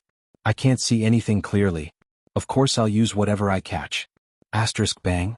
Caslin parried his opponent's slash and swung his broadsword in a reverse grip. But it was once again blocked by Nicholas' instantaneous change of direction. Nicholas took 2 steps back. His heart was filled with anger. No. The broadsword is two-sided and flexible. As long as he counterattacks, I'll have to use some of my power of eradication to defend myself. When he thought of this, Nicholas swung his arms without hesitation. The battle axe left his hands and flew towards his enemy. Caslin parried the opponent's flying axe. But when he raised his head again, a light and uniform one-handed sword had already landed in Nicholas' hands from the nearby weapon rack. "Good choice." Caslin only had time to say these 2 words before Nicholas used his power of eradication to form a slash, a thrust, and a slash. There was almost no gap in between the slashes. In a few rounds he moved around the gaps between the broadsword's 2-sided slash and nimbly attacked with the slash and thrust. The combination of slashes and thrusts left Caslin in a rather pathetic state. In the final strike, Caslin parried Nicholas' slash with great difficulty, but was forced into a corner by his opponent's change of attack. He had no choice but to roll on the ground. At the same time he knocked down a row of weapon racks to block Nicholas' advance. Amidst the clanking sounds of countless weapons falling to the ground, Nicholas had to stop and adjust his breathing. "You're already injured and it's not light." Nicholas kicked away a row of weapon racks blocking his path and swung the sword in his hand. "Can't you even handle a slightly more agile move?" "Not bad." Caslin spat out the dust in his mouth and threw away the broadsword in his hand. "But, your leg seems to be injured as well." He grabbed the handle of a new weapon from the ground with his right hand and said flatly, "I guess it's not easy to dodge?" Looking at the new weapon in Caslin's hand, Nicholas' expression changed abruptly. As the weapon rack moved, the 3 chains connected to Caslin's handle were slowly straightened, and 3 metal balls covered in sharp spikes were pulled out. Without hesitation, Nicholas threw away the sword in his hand, turned around and fled. As expected, in the next moment, the 3 terrifying flail heads drew 3 arcs in the air and crashed into Nicholas' original spot. Bang. Stone chips flew everywhere. Nicholas knew that Caslin had found his weakness at the moment. The multi-headed flail. This weapon, which had a long handle and a hammerhead attached to it, was truly a lethal weapon on the battlefield. Not only was it powerful, but when it was swung, it could break bones and snap tendons. It was also because when it was swung, the number of comrades who died under its hands was as many as the number of enemies. If it were any other time, dodging it would be a piece of cake, but now, Nicholas gritted his teeth and endured the pain caused by the arrow wound on his leg. He did not stop moving, but he heard the sound of wind behind his ears. Without thinking, the Star Killer rolled on the ground. A stone chip kicked up by the flail head hit the back of Nicholas' head. Nicholas quickly got up and continued to flee. Bang. Caslin swung the flail horizontally in a practiced manner. The flail head with the iron chain grazed past the weapon rack beside Nicholas and broke it into 3 pieces. The broken weapons scattered in the air. Nicholas dodged a falling dagger. But he knew that he could not stop until, while evading Caslin's attack, Nicholas turned around a stone pillar and finally found what he was looking for. In the next moment, Caslin swung the flail again. But his pupils shrank. Nicholas fell to the ground, and when he got up, there was a long weapon in his hand. The Star Killer turned around and faced Caslin. Clang clang. The iron chain in the air coiled around an iron rod that suddenly appeared. Nicholas pulled back the long hilt in his hand. With a metallic sound, the iron chain circled around the iron rod twice and stopped moving. The flail head was locked tightly to the axe-shaped top of the iron rod. Caslin's heart clenched. In Nicholas' hands was a halberd with a complicated design. The protruding tip of the axe, the shape of the axe's blade, and the specially made hook were all forged to deal with cavaliers. As long as there was enough strength and familiarity, infantrymen could easily use this long weapon to hook cavaliers off their horses. And now it had locked its flail perfectly. Nicholas panted lightly. He could feel the fatigue in his body. Even though he was strong, he was still very tired after going through a few hours of high-intensity battles. Fortunately, the other party was the same. He did not stop. He stretched his right hand behind him, and with the halberd in his hand and the flail, he stabbed towards Caslin in a practiced manner. Caslin let go of the locked flail in a flustered manner. This time, it was his turn to stagger to avoid Nicholas' erratic halberd, which could change direction at any moment. Bang. The halberd knocked down the row of bow racks beside Caslin. The unstrung longbows fell to the ground. Caslin did not stop. With a stern expression, he continued to roll in a circle to avoid Nicholas' sweeping long weapon. Nicholas tightened his grip on the weapon in his hand and swung his halberd without hesitation. Bang. With a slide kick, Caslin dodged the attack. At the same time, he kicked down a weapon rack. The weapons on it fell to the ground with a clatter. The old man folded his arms and held 3 or 4 weapons under his left armpit. He then ran 7 or 8 steps before he turned around to face Nicholas again. When he saw the weapon in Caslin's hand clearly, Nicholas was alarmed.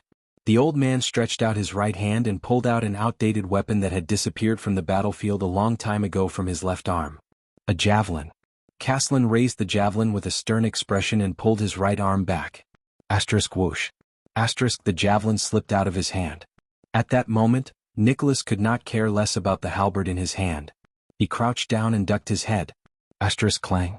The javelin whistled through the air and brushed past Nicholas' head, which had just lowered, before it stabbed into the stone tiles behind him. Nicholas could not care less about the cold sweat on his head. He decisively threw away his halberd.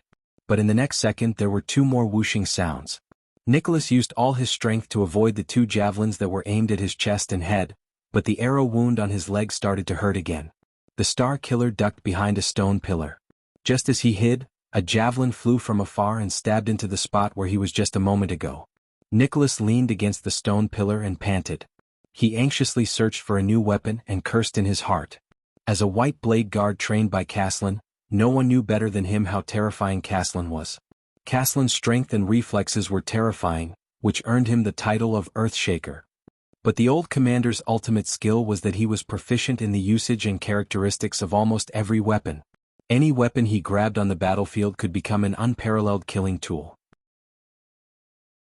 For example, right now. Every time he changed his weapon, the pressure on him increased tremendously, and the Star Killer could only deal with it passively. A sound came from behind the stone pillar. Caslin picked up another bundle of javelins and tore open the rope. "You've neglected many skills, Spiky." Caslin's voice traveled through the stone pillar. "I can tell from the weapons you chose. Have you forgotten what I taught you? As a white blade guard, understanding the characteristics of every weapon is..." Nicholas gritted his teeth as he leaned against the stone pillar. Resentment and pain rose in his chest. "What? he asked with great difficulty, interrupting the other party. Why what? Caslin's voice rang out. Nicholas panted and clenched his fists tightly. You damn bastard, from just now until now. The Star Killer gritted his teeth. Why the F***ck are you still bringing up so many things from the past? He roared angrily. Do you think we're still sparring on the training field like in the past? Traitor. The old man behind the stone pillar fell silent. It's you, Nicholas said in pain. It's you who turned us into white blade guards from recruits who only knew how to fight for food and clothing, for money, for pride, for glory, and for promotion. Nicholas shut his eyes tightly. He could feel the blood surging through every vein in his body. That year, when you were cracking the whip, you told me those words. In the next second he grabbed the javelin by his feet and dashed out from behind the stone pillar. Are they all fake? 2 javelins were thrown from the hands of the 2 men towards each other. Asterisk whoosh. Whoosh. Asterisk Caslin's javelin grazed past Nicholas' calf and cut through the leather armor on his leg, drawing blood. Nicholas rolled again and hid behind another stone pillar. He touched his calf. It was wet. But he had no time to care about it. There was silence. Judging by your expression just now, I thought you only wanted to kill me. On the other side of the stone pillar, Caslin looked at the still trembling javelin beside him with a mournful expression. He wiped the wound on his forearm. You'll never ask. A commander will always think 1 step more and take 1 step less than his subordinates on the battlefield. Nicholas could not stand it anymore. Isn't this what you told me? You told me how to be a qualified commander, to become a strong shield, an iron wall, and a flag that our comrades can rely on for protection on the battlefield. But what about you? The Star Killer was agitated. His face was contorted as he roared, what about the oath of the blade you swore? To defend against powerful enemies, to be the first in 100 battles, until my blood runs dry, Nicholas said while trembling. To pass on hope, to shine with glory, until all things fall into eternal sleep. Where is your blood? Where is your glory? Boss. Nicholas' furious roar shook Caslin's heart. The armory fell into a long silence. Only the 2 of them were left panting. One was panting intensely and the other was unstable. Finally the old man spoke slowly. Spiky, being a commander must be very tiring. Nicholas froze. Caslin lowered his eyelids and spoke softly. It's been almost 20 years. How much darkness has King Nuven made you bear? How many secrets have you shouldered? How many things in there will make you feel guilty and unable to sleep at night? How many things will make you unable to talk about them? The Star Killer gritted his teeth and did not answer. But there was an indescribable sorrow in his heart. Caslin said quietly, and you can only continue to instruct your subordinates in a righteous manner on the 2nd day of training to be loyal, glorious, upright, and heroic white blade guards. I know it from the bottom of my heart, Caslin said bitterly. That's right.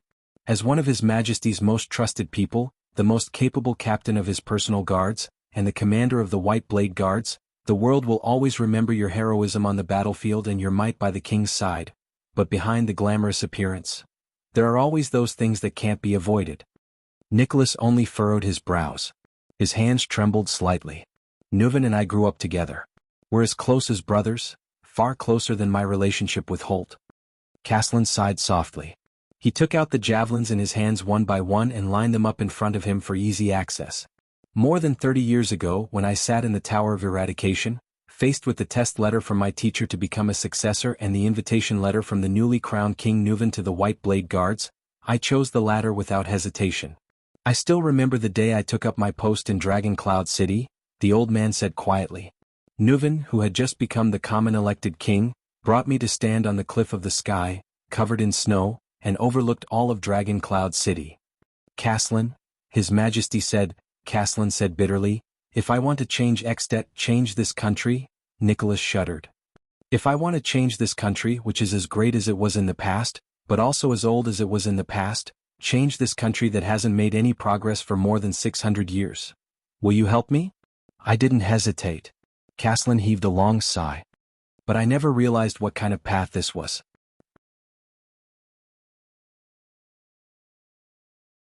Chapter 264. We were very excited, very agitated. Caslin coughed. Like the most ordinary old man, he reminisced about the past. The few of us, including young Leespan, have the same ideals. We are also tired of the grudges between families, territories, and territories. So it began. Caslin stared at the stone pillar Nicholas was leaning against. His tone was mournful. You can't imagine what we've been through over the decades for Exdet by Nuven's side. Nicholas subconsciously raised his head and looked at the ceiling. In the beginning it was just a small matter. We had to consolidate the prince's authority and influence, protect the dying families loyal to the prince, and punish the vassals who embezzled money. The old man's eyes shone with a strange light. We broke the White Blade Guards tradition, picked some people of low birth, and trained a team of reserve guards who were loyal to Nuven and had no worries about their families, including you, Big Mouth, Byrne, and Isaiah. I recruited all of you at that time. At that moment, Nicholas' breath froze. The words that had been stuck in his mouth almost slipped out. The day I was recruited into the White Blade Guards, boss, everything was so that a future king could fulfill his ambition and be prepared. Caslin's expression darkened. His tone changed. But as Nuven ascended the throne, things began to change. His enemies increased in number and strength. He needed a sharper blade and a sturdier shield. My missions also became more and more unscrupulous, and there was no bottom line. From hunting down criminals, extorting political enemies, kidnapping children, fabricating crimes to frame my opponents, and even burning the farmers' barns for the winter. Nicholas clenched his fists tightly and suppressed the emotions in his heart. He paid attention to Caslin's shadow under the firelight. His gaze constantly moved back and forth between the weapon racks around him, trying to find a way to get rid of the threat of the other party's javelins. My aim isn't as good as his. I can't compete with him with javelins from a distance. Yes, Madame Calchon and I have a much closer working relationship with the secret room than you think, Caslin said dejectedly.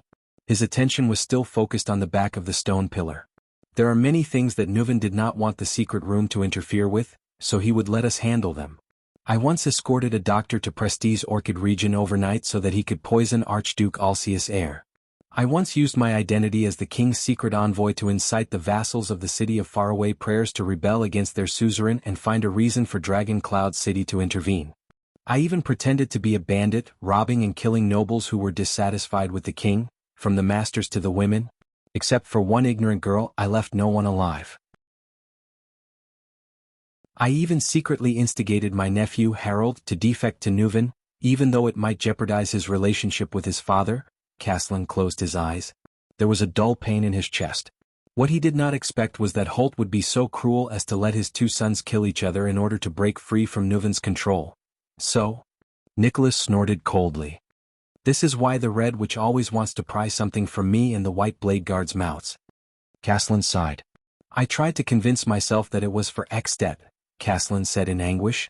For my ideals, I could even throw my family to the back of my mind, let alone my own honor and conscience. Under the sun, I was a glorious, awe-inspiring and respected White Blade commander. The old man endured the pain in his chest as he inhaled and exhaled. Under the shadows, I was a cold-hearted, ruthless and unscrupulous king's killer. I led the earliest batch of guards to do the dirtiest and most secret of things.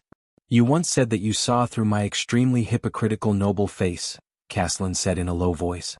You were right. I am not fit to stand before you and lecture you as a commander. A cold question came from behind the stone pillar. What?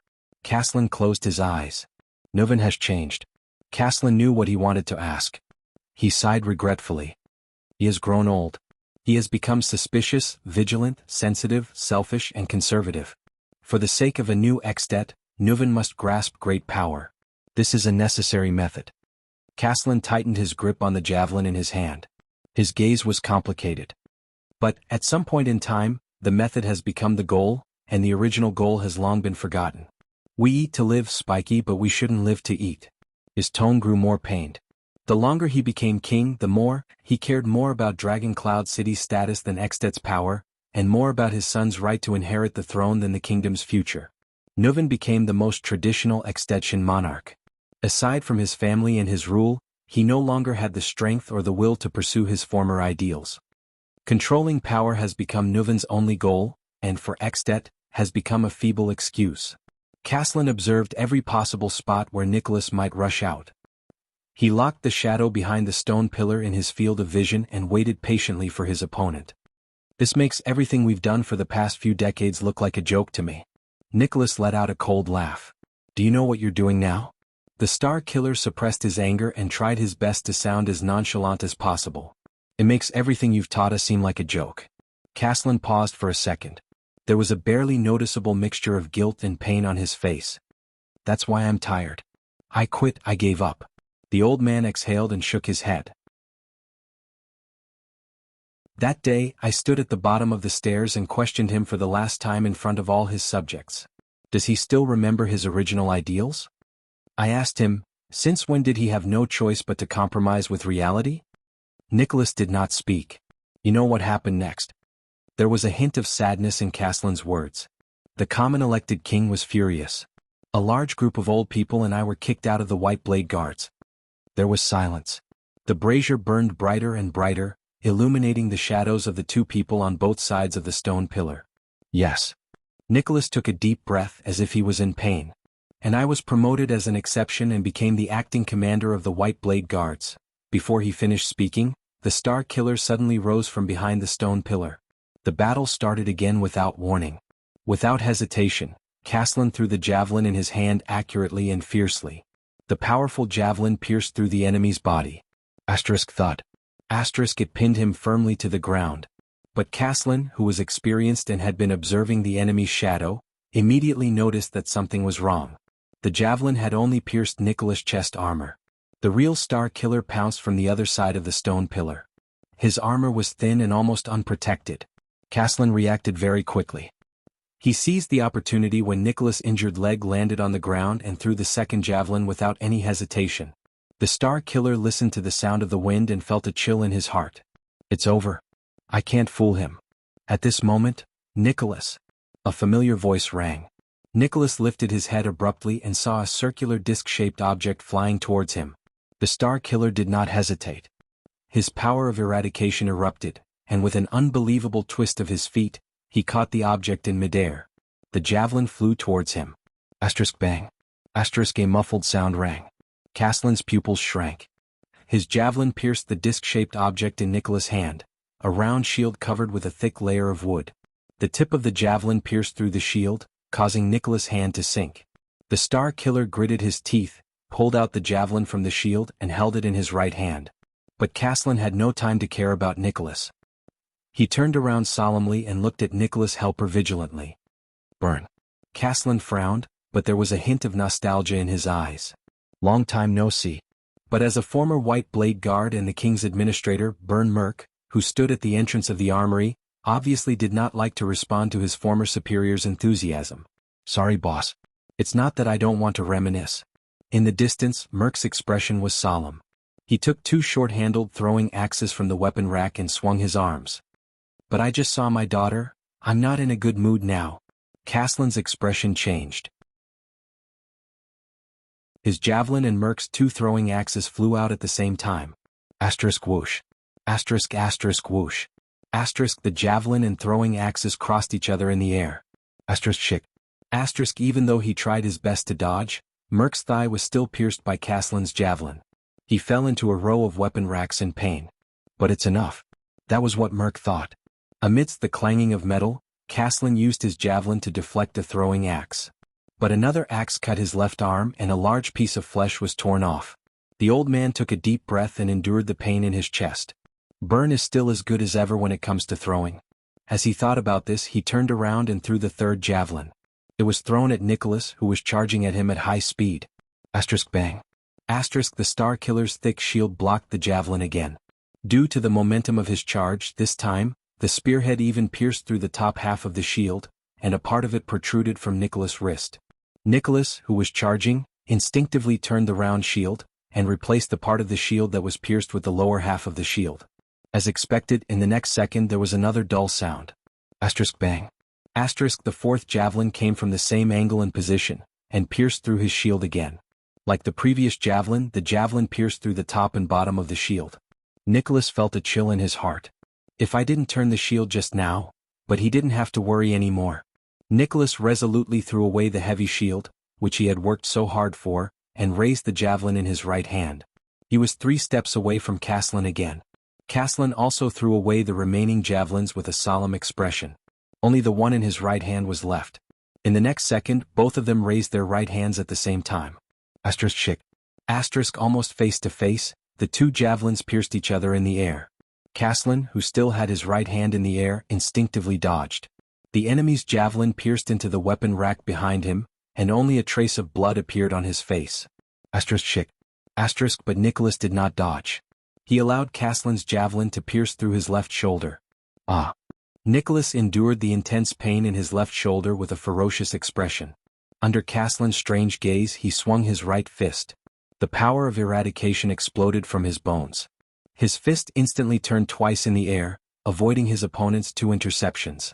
At this moment, the calm Caslin's expression suddenly changed. Thud.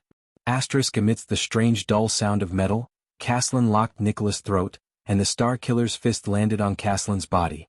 Time seemed to have stopped at that moment. Strangely, Nicholas' fist did not go straight for Caslin's vital organs. Instead, it only hit Caslin's right armpit. The Star Killer's fist drooped weakly. Caslin could not help but tremble. He loosened his grip on Nicholas' throat. Nicholas, whose face was red from holding in his breath, finally let out a breath. Both of them stood on the spot and swayed.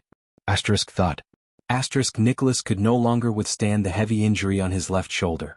He fell to the ground with the javelin. But what was equally unexpected was that Caslin's face was pale. His lips trembled and his upper body trembled. He painfully stretched out his left hand, which he could barely control, to cover his right armpit.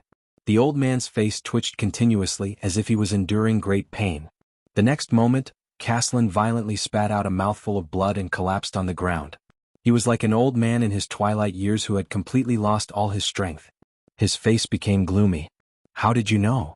Caslin's teeth chattered as he carefully spoke in the softest voice possible, as if he was afraid of waking up a kitten. Right armpit. Blood flowed continuously from the corner of his mouth. It was a terrifying sight. Nicholas lay on his side on the ground powerlessly. He extended his hand to reach for the javelin on his left shoulder. Monty, he has the best eyesight and the steadiest hands, the Star Killer said with difficulty. That's why he was chosen to be your assistant the night you were on the verge of death and had your metal ribs replaced. He knew. Caslin's gaze froze. The big-mouthed Ned Monty. That annoying coward from the countryside. All he thinks about is women. Humph. Caslin chuckled in resignation in his heart. Monty only told me one thing. Nicholas shut his eyes tightly and gritted his teeth.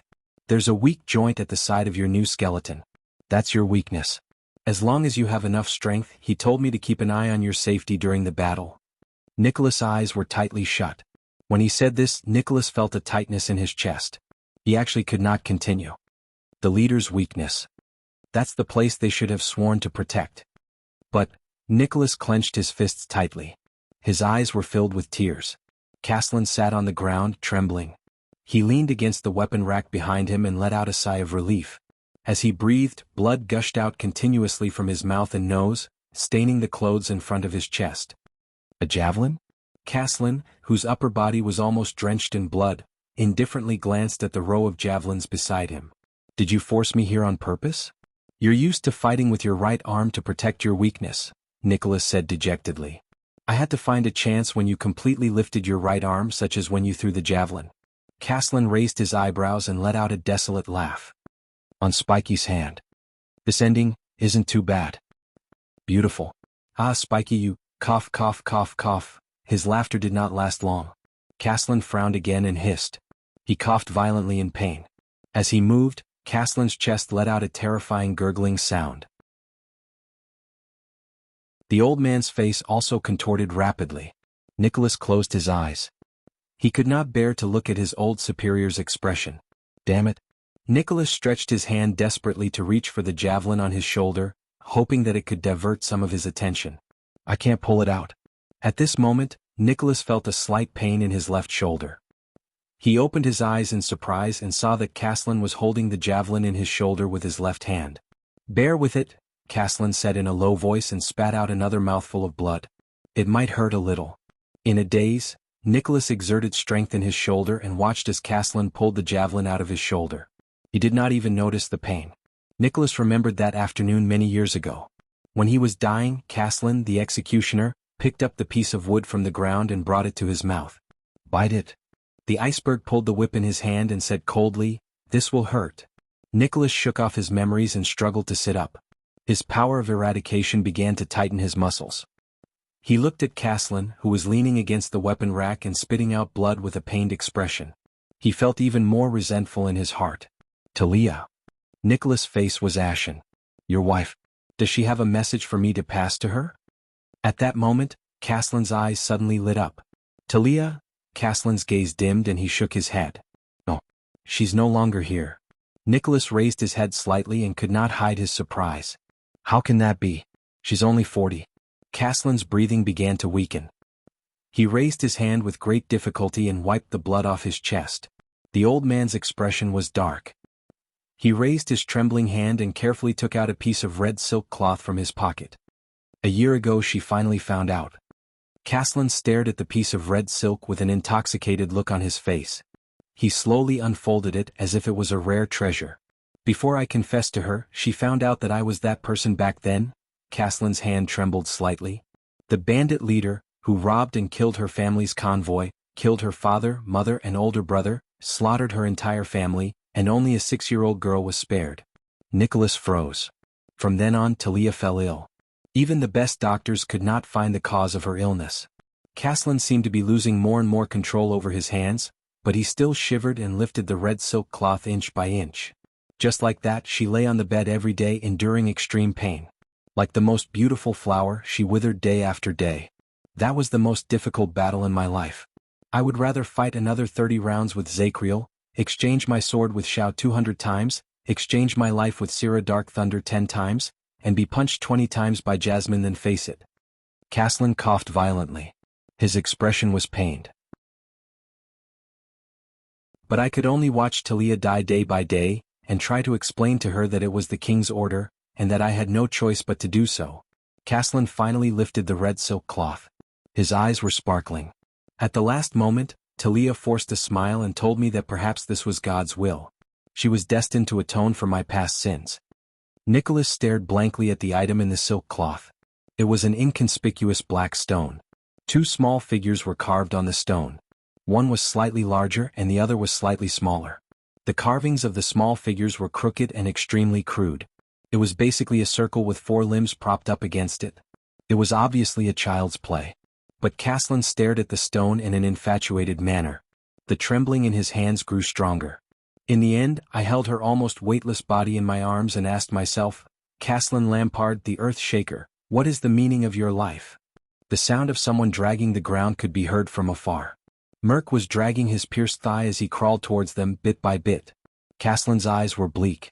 He flashed a weak smile at Merc, who was crawling towards them. There was a moment when I started to hate Nuven. Until a few months ago, when Nuven's last son died in Constellation. The old man shook his head. Every word he spoke was mixed with a lot of blood that seeped out of his mouth and nose. Looking at the sunset that day, I suddenly pitied him. We all lost everything that we cherished. Half a lifetime's worth of hard work vanished into thin air overnight. In the end, that once high-spirited Prince Walton fell into the vicious circle he weaved. He fell into the fate of the suzerains of Extet and couldn't get out. He was as miserable as my elder brother and nephews. Nicholas tore off a piece of clothing and tied it around his injured shoulder. He gritted his teeth and said, "Idiot." Merc crawled to Nicholas' side and stared at his old superior with him in a daze. At that moment, it was as if there was a ball of fire burning in my chest. The pain was indescribable and I didn't know why. Caslin's voice grew softer. However, when King Nuven sent someone to find me and wanted me to inherit the position of the Archduke of Black Sand region, I suddenly understood what that ball of fire was. Caslin's eyes brightened. He exerted force in his hand and gripped the stone in his palm tightly. I don't hate him anymore. But it's not over yet. Everything that Nuven and I started back then, Caslin said as he struggled. Tears streamed down his face. It's not over yet. What Nuven couldn't do, what Nuven gave up, and what Nuven didn't dare to face, Caslin coughed violently. His face was pale and he trembled as he said, I'll fulfill his wish, and be loyal to him. This is the meaning of the rest of my life. Merc stared at him in disbelief. Nicholas pressed down hard on his shoulders, lowered his head and did not say a word. Only his fists continued to clench. At this moment, boss. Merc, who was lying on the ground, spoke in a low voice. When you knew that you were betraying him, betraying his majesty, how did you feel? Merc's expression was sorrowful and pained. His words came out in a stutter. Nicholas could not help but glance at Merc. Caslin turned his gradually clouding gaze around. He parted his lips and asked with the ghost of a smile, "Did I betray him?" Merc was stunned. There was silence. "Right. I remember, Spiky." The old man's eyebrows twitched. Nicholas raised his head and stared at Caslin with a complicated expression. Caslin's gaze slowly became unfocused. The corners of his mouth were no longer vomiting blood. Staring at the ceiling, Caslin forced a smile and said softly, "With the name of your power of eradication, why don't you call it the twist of fate?" Both Nicholas and Merc froze for a moment. A second later, the Star Killer snorted in disdain. "What kind of F***king name is that? Clatter. A soft sound was heard and Nicholas' words were stuck in his throat. Nicholas and Merc shuddered at the same time. The stone with the two little people carved on it had just rolled off Caslin's hand. Both of them slowly turned their heads. The legend of the White Blade Guards, the Earthshaker Caslin Lampard, was lying quietly on the weapon rack with his eyes closed. He did not say a word and showed no reaction. Merc stared at the motionless Caslin with a dazed expression. The silence lasted for a few seconds. Then, Nicholas slowly extended his hand and grabbed the stone in his hand. On the back of the stone, a sentence was carved in a crooked manner with a lot of misspelled words. Caslin's protector, Talia. Tears welled up in Nicholas' eyes. He turned his head abruptly and tightened his grip on the stone in his palm. Thud. The Star Killer gritted his teeth and kicked the weapon rack next to him. He lay back and turned his head away from Merc and Caslin. He scratched his face.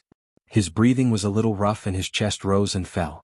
F***ck, Nicholas mumbled in a muffled voice. The brazier that had just been lit burned brighter and brighter. In the armory, two strong men fell to the ground dejectedly. They did not say a word.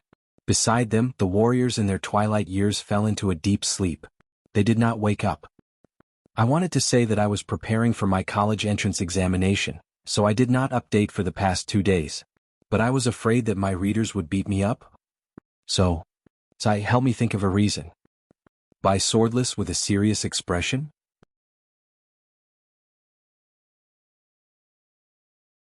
Chapter 265. Heroic Spirit Palace, Hall of Heroes. "Do you know, I have a conjecture," Thales said absent-mindedly. "The Bloody Year was a disaster that almost destroyed Constellation. The entire kingdom was in a precarious situation amidst internal strife and conflict." He raised his gaze, his voice trembling slightly. "Until you went south." At that moment, Thales caught a glimpse of a strange and puzzled glint in the Archduke's eyes. "What do you mean?"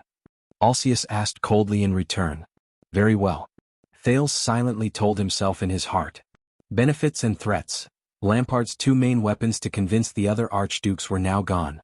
The archdukes probably understood that, to a certain extent, Lampard's threat was greater than Constellation's.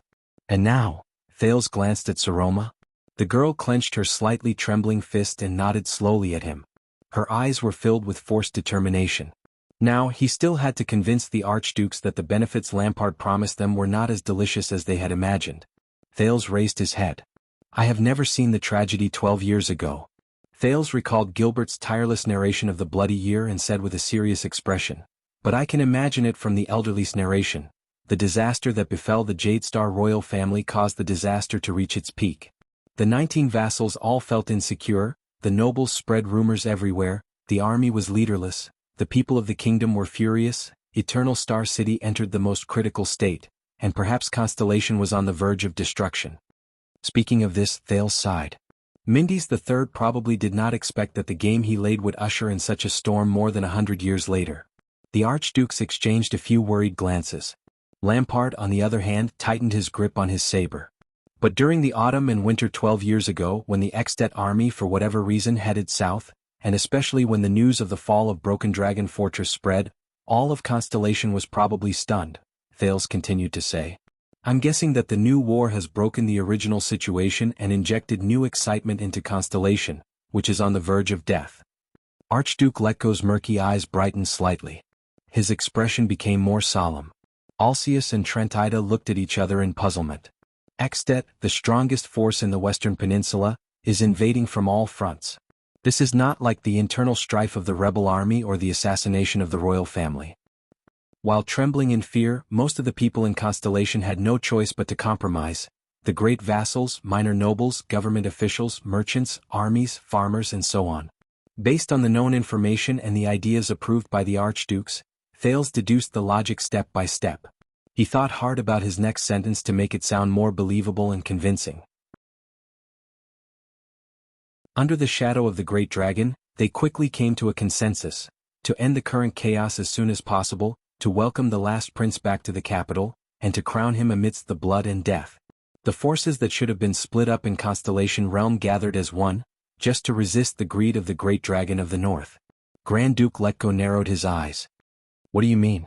Thales sucked in a deep breath and tried his best to make himself look more neutral and unconcerned about Constellation. It's very ironic, but it's also very possible. It was Extet's aggressive invasion that forced us to mend our internal conflicts, and saved Constellation from falling apart. As soon as he said this, all the archduke's breathing changed. Even though the self-restraint of those who had been in power for a long time made their expressions not change, Thales still felt the strangeness in the air. All of you are older than me, wiser than me, and more experienced in the past. Why don't you think about it again? If all of you had not gone south 12 years ago, what would have happened to the chaotic Constellation, which had just lost its king and was without a leader? Thales said flatly. And just now, when Lampard advised all of you to shift the blame to Constellation and send troops with him, did he coincidentally tell all of you that Constellation was in its most awkward and uncooperative stage, that the northern territory was isolated and without help, and that it was convenient for all of you to take it down? Will your sending troops to Constellation really achieve the effect you imagined? Unlike a certain archduke who can't wait to tell you the answer and instruct you to do things, Thales nodded slightly at the archdukes. I've raised the question, but I'll stop here. Please think about it on your own and decide on your own. A strange and complicated expression appeared on Lampard's face. The archdukes looked at him one after another. Thales exhaled from the bottom of his heart, but there was a lingering haze in his heart. What he said earlier about Extet's invasion was only a guess, and it was only to make the archdukes reconsider the price of invading Constellation. But Thales kept trying to convince himself that it was just a guess. What if it's true? What if Extet's invasion did temporarily force the Constellations to stand together again? He could not help but recall what the born king had said last night when King Nuvan was telling him about Soria's death. Thales, 12 years ago, we did not send troops south to Constellation without reason. It was an assassin from Constellation. When Constellation was at its most precarious moment, a strange assassination from Constellation triggered Extet's invasion to the south.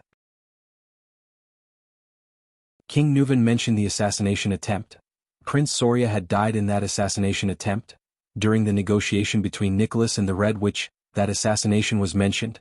Even Putray hinted that he had something to do with that assassination when he parted with the prince just now. What is the secret behind that assassination? Thales clenched his fist slightly. Lampard stared at the prince. If his gaze could kill, Thales would probably be dead by now. But Thales ignored him. So I, Thales Theranjarana Kessel Jadestar, descendant of Tormund, king of Renaissance. Thales raised his chest and put on a solemn expression. In his mind, he imagined the scene in the Hall of Stars in front of the vassals, and tried his best to bring out the imposing manner of a prince. I am standing here with the most humble wish and the most peaceful hope, to earnestly ask all of you to reconsider the war between our two countries, and to think about the price and meaning behind it. At that moment, the four archdukes, Letko, Rockne, Trentida, and Alcius also looked back at him seriously. Their expressions were solemn. It was as if the person before them was not a weak child, but a ruler who could stand on equal footing with them. At that moment, Thales thought of many people whose fates had been changed by the war, and said desolately, "You cannot guarantee that it will bring about the results you want the most, whether it is for you or for us. No one can guarantee it." The hall fell silent again. One of the braziers went out again. The archdukes treated their words like gold. Each of them was deep in thought. This time they did not even bother to exchange glances. Lampard did not speak either. But his knuckles were pale and the veins on the back of his hand, which was holding the saber, were protruding. A few seconds later, "It's done." Archduke Letko closed his eyes and sighed softly. "Please don't say anything else, Prince Thales. I think we all understand what you mean." Thales felt his mind relax. His legs gave way and he swayed slightly. Saroma supported his waist from behind so that he would not make a fool of himself on the spot. Thales turned his head in pain and gave her a forced smile. "What do you say?"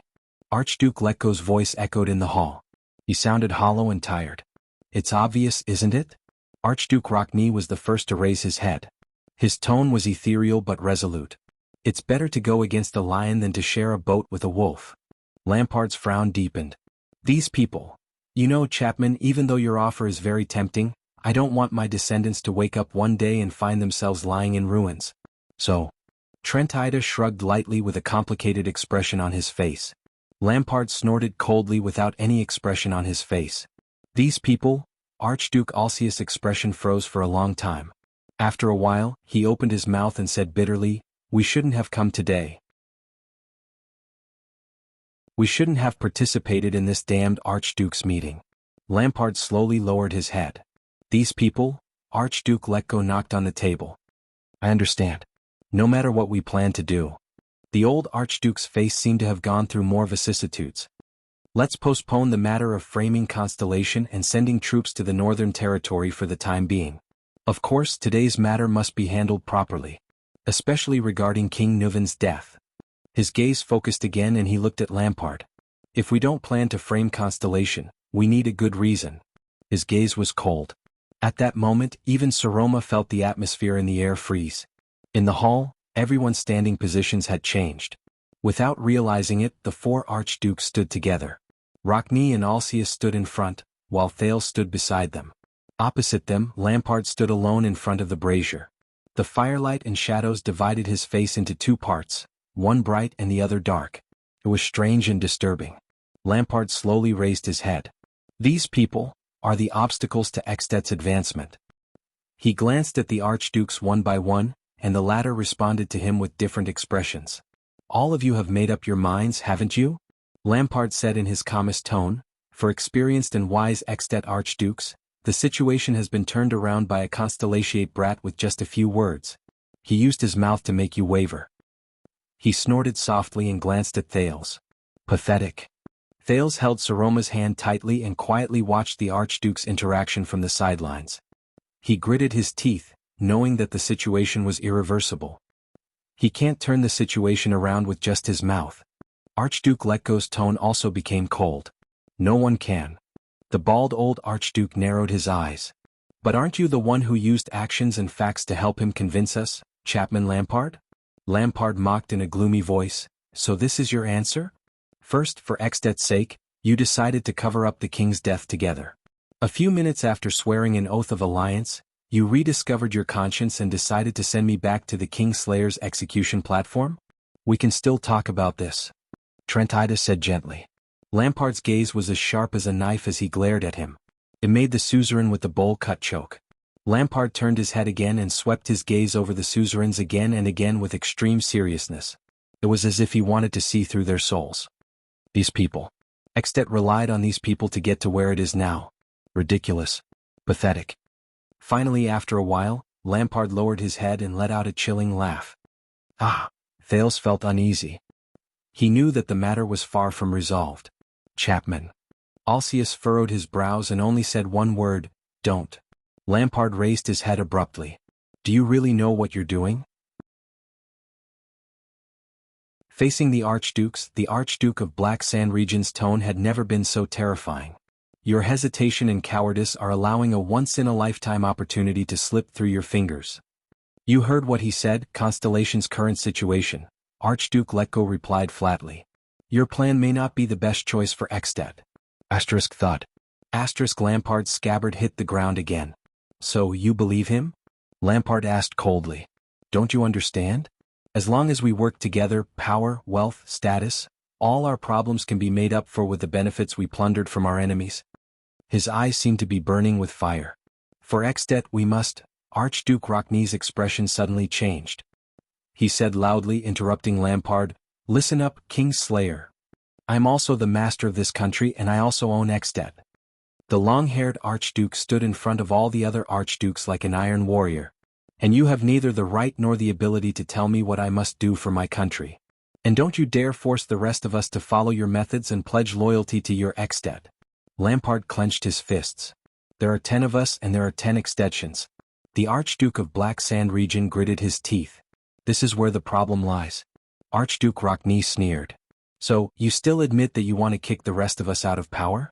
Lampard's expression was as cold as ice. He almost broke the hilt of his sword. Ida sighed and interjected like a peacemaker. Chapman, you have to understand us. Imagine a day when a son or grandson of the Lampard family lives on the streets like the most lowly. So what? Lampard suddenly said, interrupting him like a raging lion. Will it be worse than now? Ida was speechless. He looked at Lampard with an increasingly strange expression. The other archdukes furrowed their brows and stared at Lampard. At that moment, the four archdukes had a clear realization. This Archduke of Black Sand region might not be one of them, but an existence completely different from them. Rockney coldly took over the conversation. Of course it's better for those who benefit from it. Unfortunately, I'm not one of them. There was silence. Lampard took a deep breath, as though he was trying to suppress his rising anger. He let out an unsettling chuckle through his nose. It's been 600 years. He coldly swept his gaze over everyone, not even sparing Saroma. From the moment we were born, we were like hounds with a collar. We racked our brains to scheme against our vassals, and fought openly and covertly against the king in every possible way. Even if we became kings, we would just be repeating the same fate in this sorrowful shackle. For 600 years, generation after generation, we've been walking in circles like headless ants. Lampard's face was contorted. Don't you feel bored? The joint ruling pledge. To break this sorrowful cycle for the future of this kingdom, the Archduke of Black Sand region gritted his teeth, his hands trembling. I bet everything on it. In the end, I could only watch your selfishness and short-sightedness destroy Eksted's future. The archdukes stared at each other. An indescribable feeling rose in their hearts. At this moment, Your Grace, Thales said softly, please don't make excuses for yourself. You make it sound like you're so noble, selfless and great. Lampard turned his head abruptly and shot an icy glare at the prince. If Eksted could be saved, why did it have to be you? Why couldn't it have been someone else? For example, King Nuven? Lampard's breath froze. The other archdukes were also slightly stunned.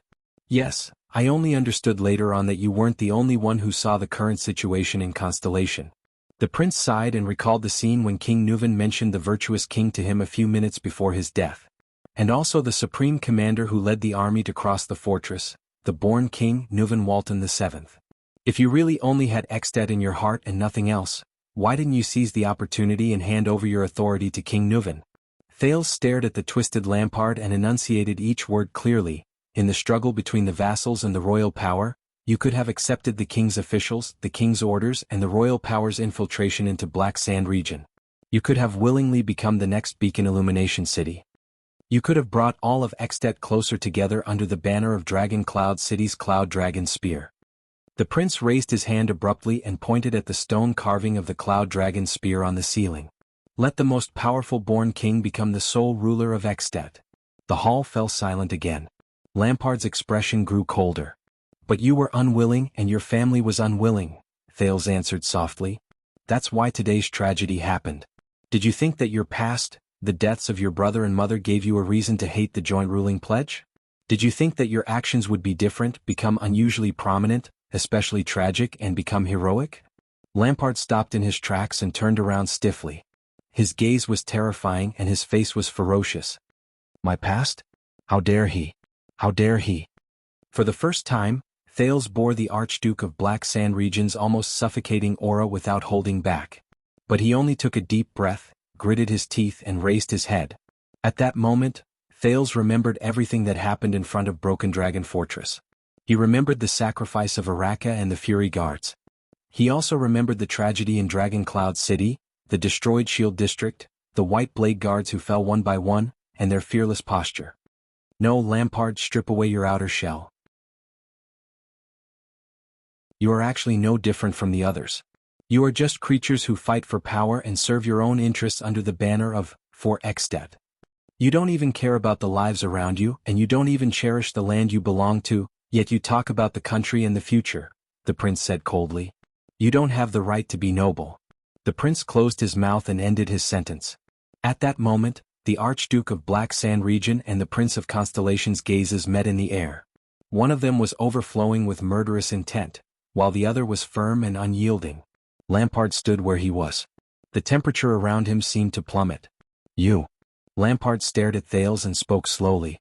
With a heart full of hatred and coldness, he hissed the word through gritted teeth. You. Saroma was so afraid that she shrank behind Thales. But she did not succeed, because Thales grabbed her hand tightly and dragged her back to his side.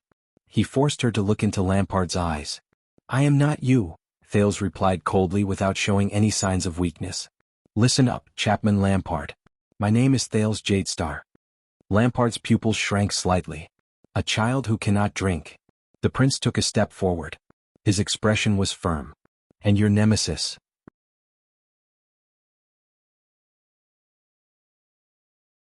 Chapter 266. "Ha!" Archduke Rockney's mocking laughter could be heard faintly, as if responding to Thales' words. At that moment, Lampard felt an endless rage surge in his chest.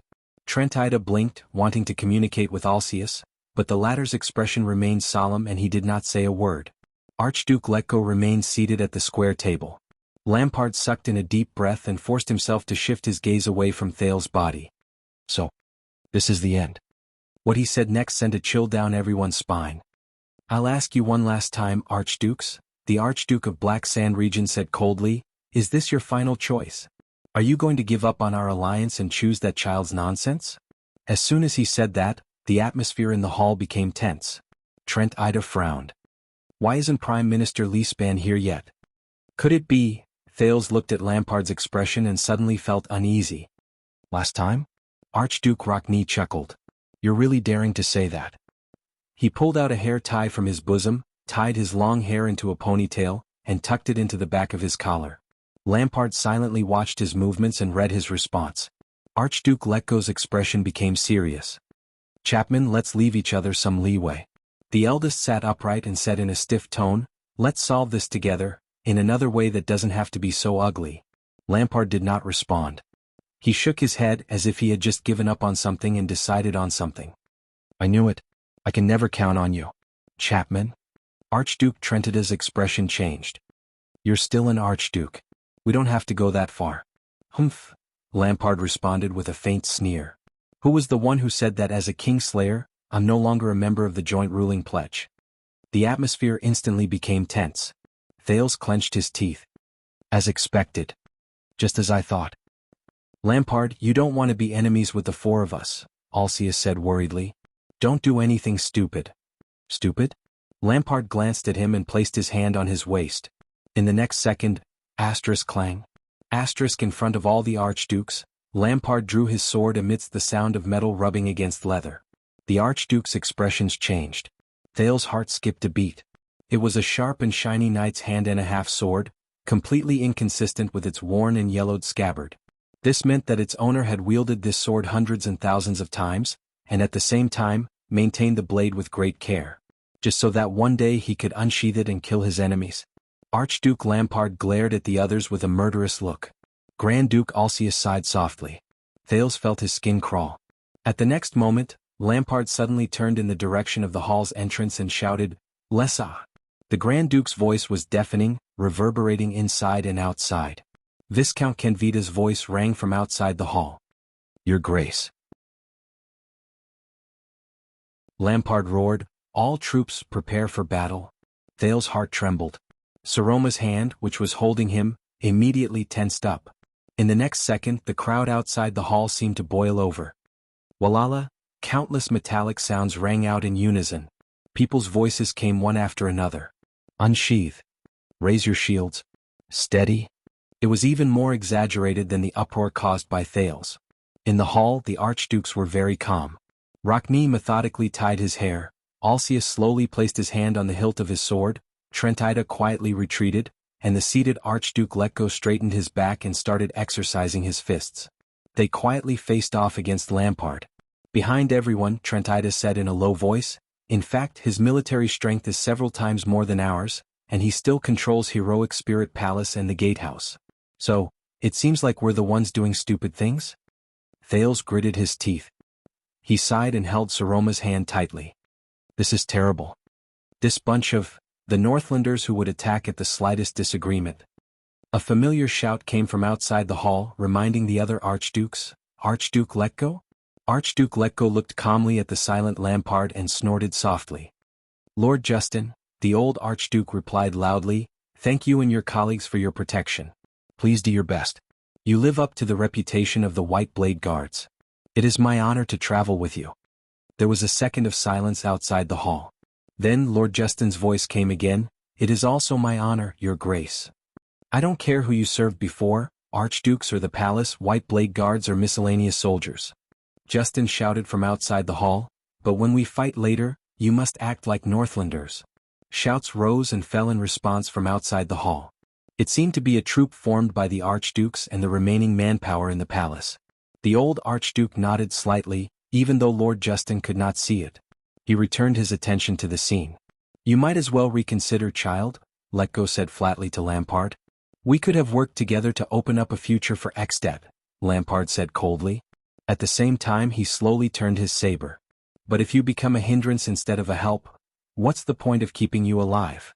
Once he said that, Rockne sneered, Alcius sighed heavily, and Trentida rubbed his hands together with a helpless expression. Thales felt as if something between the Archduke and Lampard had completely shattered. He knew that something was called tacit understanding, or rules. From now on, the situation were sliding in an unpredictable direction. Thales could not help but hold his breath. Chapman, think carefully about the consequences. Putting aside the fact that both sides are injured, even if you kill all of us here, how are you going to face Prime Minister Leespan, the current Dragon Cloud City, and all of Ekstedt? Archduke Letko was calm and composed, as though the scene before him was just a training exercise. Lampard shook his head. This is not the outcome I want the most, but you have forced me into a situation where I have no choice. Asterisk clang. Asterisk Alcius unsheathed the two-handed heavy sword from his waist. He sighed. Not only will you become everyone's target, but Ekstedt will also be in chaos after we die. Is this the outcome you want? Thales stared at the heavy sword that had almost slit his neck. His eyebrows arched slightly. Lampard said coldly, whether it's regicide or disrespect, once you walk out of here alive, no matter what reason you find, you will not let me go, whether it's because I broke the joint ruling pledge or because of that brat's nonsense. Even if I lose everything in the ruins, I will not be worse off than I am now. Coward. Archduke Rockne, who had tied up his hair, gave a simple answer. At the same time he drew his weapon, a sharp long sword that shone with a cold light. It was obviously not an ordinary weapon. He stood side by side with Alcius and faced Lampard with a solemn expression. Lampard turned to Thales, swung his saber and narrowed his eyes. As for you, I will give you the ending that is most fitting for your status, Prince Thales Jadestar. Truly, a good move. Thales exhaled in resignation. Stand behind me, Prince Thales, Lady Saroma. Archduke Letko looked at Lampard's expression and chuckled. I may be old, but I am still a Northlander. Before I fall, no one can hurt you. The old Archduke stood up slowly. There was an unquestionable might in his words. He drew a short knife, like a huge beast that had just woken up. Thales responded with a smile. Trentida sighed. Holding the short sword at his waist, he stood a little further away. I hate today. In the field, Rockne, Alcius and Lampard were already at each other's throats. I heard that your brother stood still and let you stab him 3 times before you killed him? Rockne swung the saber in his hand disdainfully, provoking Lampard without the slightest scruple. But we will not wait to be captured. Rockne snorted. 1 against 2. Are you prepared to die here, Chapman? Alcius held his sword with both hands. His expression was solemn and he did not say a word. Are you joking? Lampard did not seem to be affected by the words at all. He was abnormally calm when he entered battle mode. Since that day 12 years ago, I have been prepared for every second. The tips of their swords were pointed at each other. Like the most sincere Northlanders, they showed no mercy. At that moment, Thales subconsciously glanced at Saroma. The girl's face was pale, but she was no longer as timid and panicky as before. She only looked at him calmly with a questioning gaze. It was as if the words she said in front of the archdukes had given her a lot of courage. Looking at her expression, Thales suddenly felt a lot less nervous. At this moment, Asda's voice rang in Thales' ears. Do you need me now? I will only ask one last time. The Soul Slayer Pike has discovered me. I must leave immediately. With a heart full of frustration, Thales also let out a long sigh. Beside him, Saroma gave him a strange look. Thales gently closed his eyes. He clenched his fists. That's enough. The next second. Alcius and Rockne got into their battle stances and were ready for battle. Lampard slowly opened his mouth with a ferocious glint in his eyes. The Archduke of Black Sand region roared. Kill them all? At this moment, a young male voice suddenly rang in the hall. Is that enough? The voice was so loud and piercing that it even cut off Lampard's words. The archdukes were stunned and turned their heads. Under everyone's dumbfounded gazes, the second prince of Constellation, Prince Thales Jadestar, had climbed onto the long table at some point in time. At this moment, with a head full of charcoal dust, the prince stomped his feet and waved his small fists. His face was contorted, and he yelled at the people in the hall through gritted teeth. Listen up, all of you. At that moment, the archdukes, who had been scolded in an unprecedented manner, could not seem to react. They all looked at Thales in shock. The prince yelled out the words in one breath. He bent down and pressed his hands on his knees. He panted in pain. The sin of Hell's river faded from his vocal cords. Under the table, Saroma stared at him in a daze. Thales took a deep breath and straightened his back again. He pained his chest, which was aching from yelling too much. I have an idea. Compared to the ending where both sides get hurt, it's much better. The title of the chapter is a tribute to you resurrected corpses. P.S. How can a diligent person like me stop updating? I'm updating every day for 48 hours a day. Humph.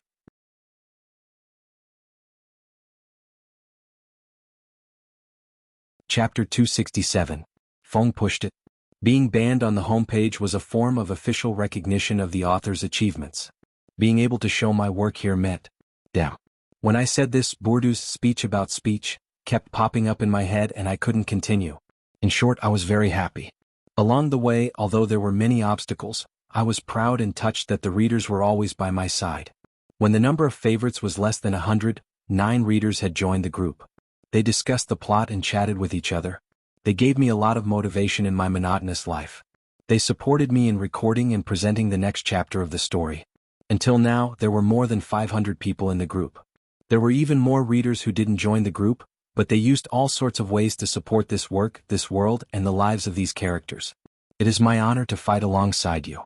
I don't dare to say how fast I can write or how many chapters one can update, but I will try my best to write every chapter. I don't have the confidence to write 10,000 words a day, but I have the determination to polish 3,000 words in 7 hours. Also, I have to thank the editor of this book, Qing Meng. As mentioned before, he was the one who picked up this lousy book from the trash and signed it. I won't say anything like he recommended me, so I'm very grateful. I'll just say one thing. In these 10 months, Qing Meng incessantly provoked, encouraged, threatened, tempted, begged, and so on. She ruthlessly urged Swordless to update. That's right, the reason why Swordless could get to where he is today is largely due to the editor's persistent urging. Here, I excerpted a portion of what Qing Meng said on QQ. Don't stop updating. Can't you split the 6,000 words into 2 days? Try not to stop updating. If you have the time, you might as well write a few words. When you stop updating, I really want to curse. I haven't even started. You underestimate yourself. Write well. XXXX was written with you, and your monthly royalties are already over 10,000. The income is quite good. You can focus on writing, don't stop updating. Let me calculate for you. You've updated 270,000 words in 2 months, that's an average of 4,000 words a day. You can definitely update steadily. Lousy sword. You can at least try updating for a week. Why don't you just become a eunuch for me? I get annoyed just looking at you. Can't you just write 3,000 words a day? If you think like this, I can't even recommend you. I didn't give up on you even when you fell like a dog. We've known each other for a long time. If you don't update, I won't get anything out of it. I just feel that it's such a waste for a book. You're finally updating steadily. I'm so touched, what should I do? They all cried. Master, you're the author. Update more, this book of yours has a lot of potential. Why do I care more about my work than you do? You're currently ranked 11th in the monthly votes. Go, burst the chrysanthemum of 10th. I'll change the name of the book to Broken Root Bloodline. My only request is that you don't stop updating during the blocking period, or else I'll really block you. It's up to you now. The above was enough to explain everything. My gratitude to Qing Meng is expressed in words. Swordless doesn't often expose his private thoughts on the internet, but he has been writing for a year now, and he has a deep relationship with his fellow readers. It's time to say something from the bottom of his heart. The birth of Kingdom Bloodline came from a long time ago, but it was an accident that it was published. Many years ago in high school, Swordless was at the peak of his passion for fantasy novels. 3 of my friends and I excitedly agreed to write a fantasy novel after graduation. I was probably one of the most enthusiastic people, and I even prepared a historical timeline and a draft of a map. That's right, it's the crude and childish hand-drawn map on Weibo. However, after the college entrance examination, the 4 of us only had a hurried meeting at McDonald's and laughed together for an afternoon before leaving it at that. Later on, the 4 of us went our separate ways and had our own lives. One of us even passed away. Although we kept in touch, no one mentioned this matter again. The passion and impulse from back then slowly cooled down, and I'm not even sure if they still remember this promise. Because even I myself have almost forgotten about it. Until many years later, the summer of 2016. I still remember that day I received a rejection letter for my PhD application. That was the last school on the list. For someone who was determined to walk the path of academic research, the frustration of having his future destroyed was still very real. That morning I was in a low mood, so I brought a bunch of beer back to the dormitory. As I drank, I organized everything in the bookcase. I felt that the names of every academic book were full of irony. Perhaps it was by chance, in an old book, Gadamer's Truth and Method, it suddenly appeared. The hand-drawn map from high school. The map that I never had the chance to show them after I finished drawing it. Looking at the names written in pencil many years ago, the lines drawn inch by inch, I once again thought of the unfinished promise. I thought of my youth, interest, and passion, and of someone who had passed away many years ago. I felt my eyes stinging and my chest feeling stuffy. All sorts of feelings welled up in my heart. Maybe it's time. I told myself that. Pick up the promise, pick up the dream of the past. Even if I'm the only one left. So, I pulled open the keyboard in my drunken state. In the early hours of the morning, the first 2 chapters of Kingdom Bloodline were published.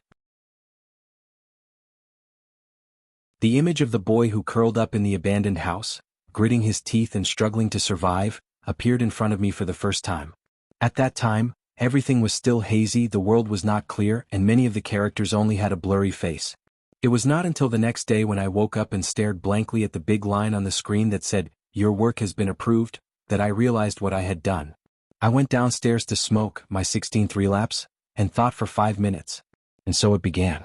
At the beginning the journey was not smooth. Perhaps many excellent works were signed when they were less than 30,000 words. But that was not Kingdom Bloodline. 10,000, 30,000, 50,000, 130,000.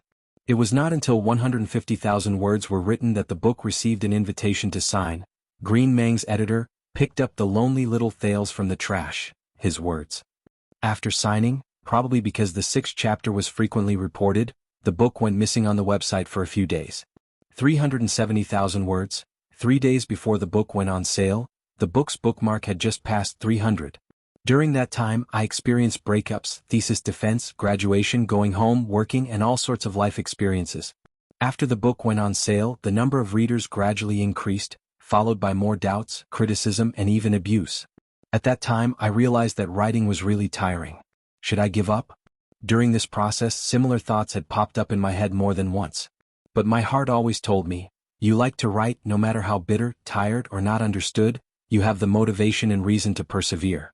The author of Heart Demon, Qingji Huaqing, once said in the author group, "If you can realize your value while making a living, what could be more blissful than that?" I quite agreed. Just like what my acceptance speech said, bitterness is insignificant, happiness is needless to say. Every time I had the thought of giving up, leaving the book unfinished, watering down the word count, or escaping from the general outline, I would go to the author group to have a look and laugh with everyone. At the same time, I would convince myself, look, these pronunciations are all gathered here because of that fantastical and magnificent world, and they are full of hope for that world's future. You can't let them down. You can't. You have to continue writing. Continue writing. Until today's 3 million words. Back to the main topic. As the first work of a newbie, once Kingdom Bloodline, was long, Wu Jian's writing strength was not enough, and the poor rhythm was obvious. Looking back, the first volume was too sloppy, the second volume was a little taken for granted, the third volume was too complicated and redundant, and the second volume was too wide. The first half of the fourth volume was too rushed, and the second half was too dragged. Overall, the book also had the problem of too tight rhythm and insufficient relaxation. It was actually normal for this problem to occur. Because from the beginning, Wuxian referred to the unit settings in American dramas, episode by episode, season by season, using a compact and continuous plot to lay out the story and world. Now it seemed that once this method of writing stretched out, all kinds of problems would occur, such as reading fatigue. Believe me, Wuxian is trying to solve these problems, and Wuxian is a person who likes to go back and change the text every few days. Smile? Well, readers, it's still the same old saying, I write well, you read well. I believe we can find resonance in the book and let each other think. This is more effective communication than many forms of discussion. I hope everyone will subscribe to the original version, especially Chidian or QQ reading. Believe me, buying the original version can be addictive. Finally, I will post a paragraph from the epilogue of Border Town Prodigal. To encourage myself, frowny face, the conflict of human nature is the real moving factor that can't be lacking in any novel. As a martial arts novel writer, of course, I am not opposed to using treacherous changes, surprising plots, and prominent heroes to attract readers. I just feel that, in addition to these, I should give readers something else, something that can inspire them. Something that can make people admit that martial arts novels are also novels. But I also know that new attempts are not only risky, but also always strenuous and unrewarding. But I am willing. Because I am a martial arts novel writer, I always hope that people who write martial arts novels can also be called writers in the future, and be valued like other writers. I always hope that martial arts novels can also be called novels in the future, like other novels, can be placed in the living room with dignity. Gulong 1972. 9:20? Crouching with hands on head? Next, I am open to readers to throw bricks.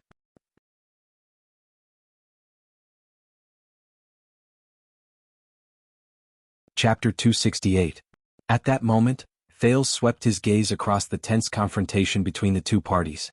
If he stopped here, perhaps Lampard's plan and goal would be destroyed, and the two countries would be able to avoid war. But it would also cost the prince himself and so many people who were fighting in Heroic Spirit Palace. Saroma stared at him worriedly under the table and quietly asked him to stop. But Thales clenched his fist lightly. His battle was not over yet. There was still one last step left. During Constellation's national conference, when Thales fiercely rebuked the guardian duke of the Land of Cliffs, the one-eyed dragon Koster, Gilbert praised him, but also sighed and told him that the carefree counterattack that forced the opponent to a dead end was actually not a brilliant way of governing. Later on, Thales understood through his many experiences that in the game of power, only inexperienced newbies and hot-headed fools would act like the main characters in popular night novels who would seek revenge for the smallest grievance. They would be greedy for temporary benefits and use fierce, ruthless attacks to attack their political enemies. Take Thales as an example. At that time he seemed to be winning, but in the end he forced Koster to become his sworn enemy. The prince's merciless style also made many of the vassals who were watching by the side feel sympathetic. In the end, they unanimously chose to stand on the one-eyed dragon's side, and unanimously refused to acknowledge Thales' right to inherit the throne as an illegitimate child. Politics was not a sword duel to the death between two people, but a chain of actions between a group of people in the same domain of power. From the methods used to the results, every move would involve the interests and attitudes of many parties. After Thales mercilessly refuted Lampard until he was speechless, he inevitably intensified the conflict between the archdukes and Lampard, which would bring about disastrous consequences to himself. To protect himself, the Archduke of Black Sand region would annihilate all of them here. This was what Gilbert wanted to tell Thales in the Hall of Stars. A perfect ending was far more difficult to achieve than a carefree victory, but it was also more important. This was because victory often meant a further confrontation, and ending the battle required the greatest compromise. Thales took a deep breath. But he had to do it. As for the suggestion given by Asda, he did not even think about it and threw it to the back of his mind. If he chose Asda, the consequences would not be any better than falling out with Lampard. But just as he was about to speak, clang, the ear-piercing sound of metal resounded. No one knew who made the first move, but Lampard's half-sword had already collided with Ronnie's sword. The sounds of a fierce battle could be heard from outside the hall. Stop them. Deal with the light armor first.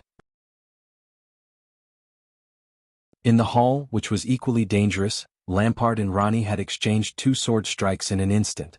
Both of them had fierce expressions on their faces as they paced back and forth, ready for battle. Thales, who was standing on the square table, widened his eyes and almost vomited blood. *CK. This bunch of northerners. Don't you listen to me? Thales glanced anxiously at the gate. Even though he could not see anything, he knew that Lampard had an overwhelming advantage in terms of military strength. Even if they could make Black Sand region pay the price, they would still die. No. He did not care about the others' gazes.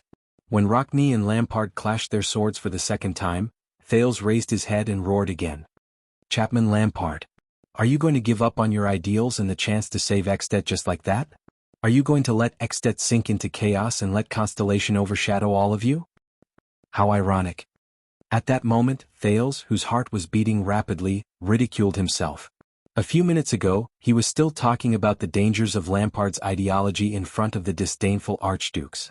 A few minutes later, he was actually trying his best to encourage the desperate Lampard to pick up his ideals again.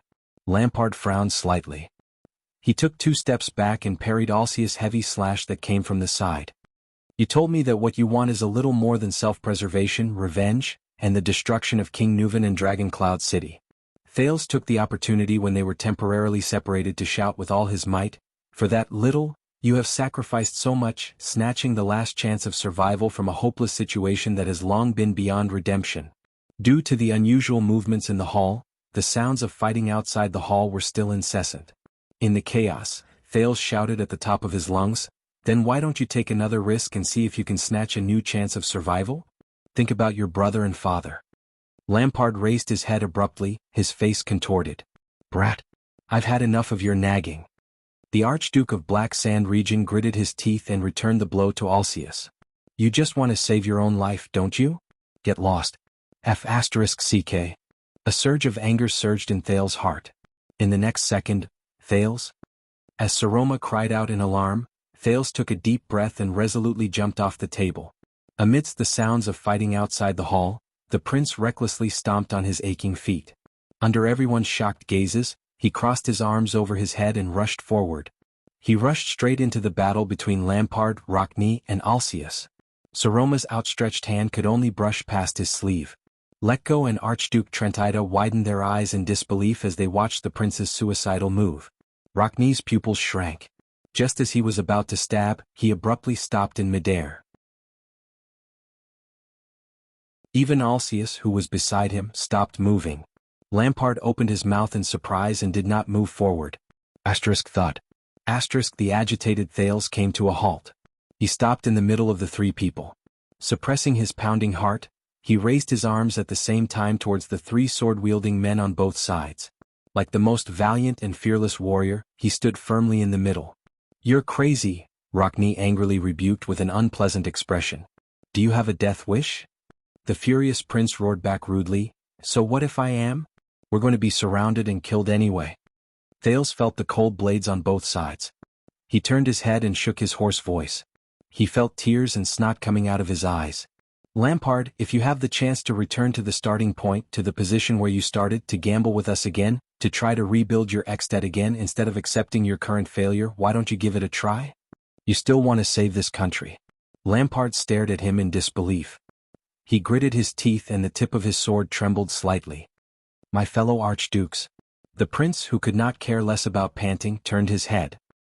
He first swept his gaze over the dissatisfied Alcius and Rockne, then fixed his gaze on the astonished Archduke Letko behind the table, and Trentida, who had slipped away at some point. He swung his fist fiercely. "I swear on my life that we have a way to save ourselves. We don't have to die in vain here." Rockne and Alcius looked at each other. Their bulging muscles were still tense. The sounds of fighting outside the hall were still intense. No one knew how many casualties there were. The short confrontation was immediately broken by Lampard. The Archduke of Black Sand region suppressed his emotions. His chest rose and fell as he shouted, "What the F***ck are you planning to do?" Thales took a deep breath. "Like you said, I want to save your life." The prince racked his brains with all his might.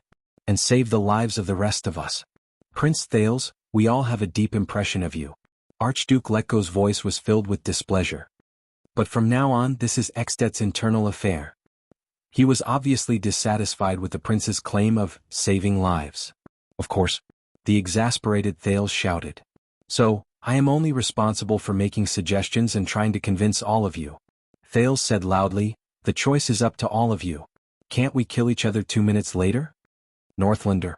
No one knew whether it was his crazy actions that won respect and attention, or whether the insulting term Northlander had an effect, but the moment Thales finished speaking, the hall instantly fell silent. For a moment, only the sound of everyone's heavy breathing could be heard. At this moment, the sounds of fighting outside the hall became even more ear-piercing as the background. 2 minutes, Thales repeated anxiously. Archduke Letko glared at him furiously. His nostrils flared. Lampard's gaze was sharp. He was hesitant. Saroma looked at him worriedly. Just when Thales, who had his arms raised high, felt that he could not hold on any longer, Lampard took a deep breath and exhaled heavily. He seemed to have made up his mind. He put down the tip of his sword and stabbed it into the ground. Black Sand region, hold on. Lampard shouted rather angrily, do not attack without my order. The noises outside the hall instantly became much quieter. Thales immediately turned his intense gaze towards Archduke Letko. The old Archduke had a strange expression. He first slowly closed his eyes, then abruptly opened them. Lord Justin. The bald Archduke's voice was loud and clear, which was rare for him. Please hold back for the time being. Your Grace, Lord Justin's voice rang out. Do you need help? Letko and Lampard's gazes met in the air. No. A few seconds later, the noises outside the hall completely stopped. Rockne and Alcius looked at each other. One was indignant, while the other put down his weapon in resentment. Seeing this scene, Trentito whistled softly, seemingly pleased and content, until Archduke Letko's piercing glare came at him. 2 minutes, Letko said coldly. Thales heaved a sigh of relief and put down his aching arm. But he could not rest, because all the gazes in the hall were once again on him.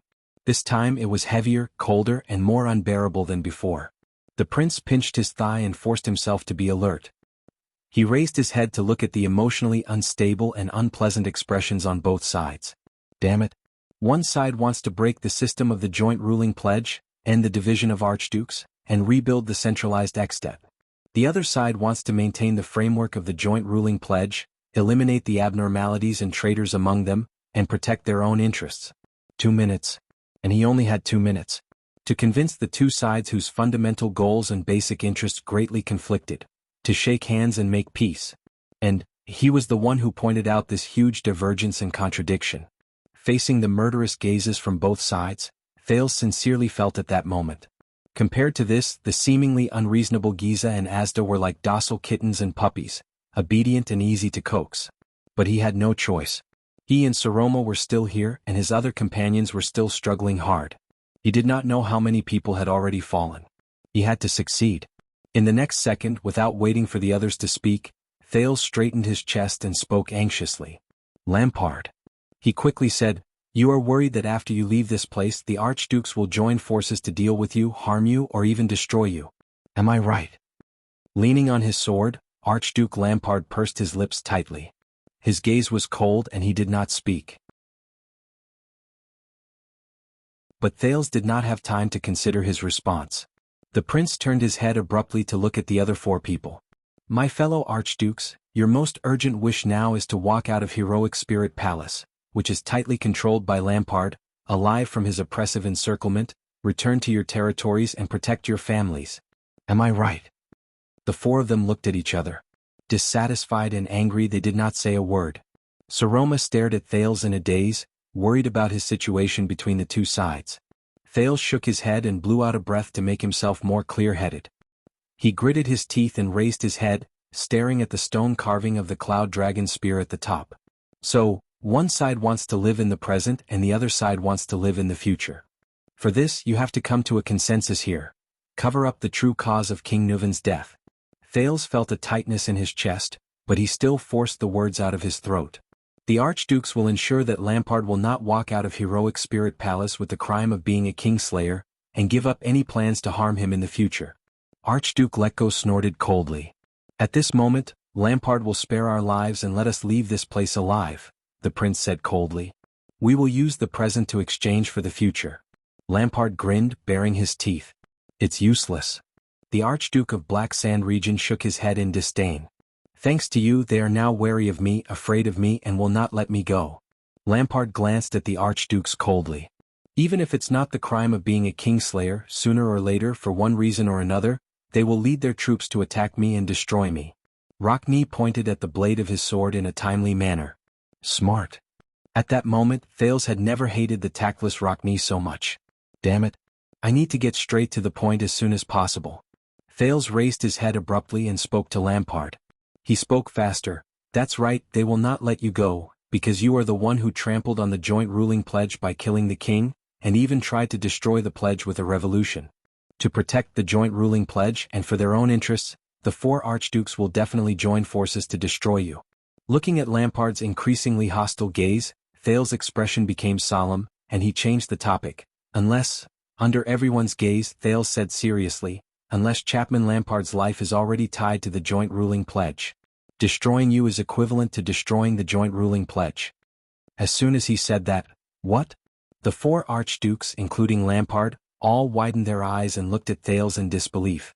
Only Saroma shook her head thoughtfully as if she had understood something. But the prince surprised the men again. Thales Jadestar took a deep breath. His gaze was resolute, his tone firm, and with anxiety and decisiveness, he swung his arm. I suggest everyone. Archduke Letko raised his eyebrows slightly and looked at him in puzzlement. But the prince had not finished speaking. Following the great tradition of Extet since ancient times, and the eternal practice of Raikuru's joint ruling pledge, Thales clenched his teeth and closed his eyes. A perfect ending. A political compromise. A binding of interest. After the unfortunate passing of King Nuvan, all the archdukes present here at this time and place, the prince suddenly opened his eyes and said resolutely, convene the King Selection Congress. At that moment, the expressions of the 5 archdukes changed.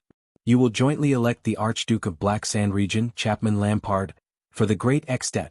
Thales pointed his arm at the shocked Archduke of Black Sand Region and said in a loud and stern voice, the next common elected king. At that moment, the flames in all the braziers in the hall seemed to tremble at the same time. The room instantly fell silent.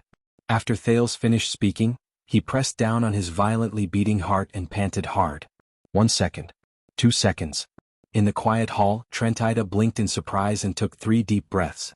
Rockne and Alcius were like stone statues, frozen on the spot. Only their gazes were fixed on the prince.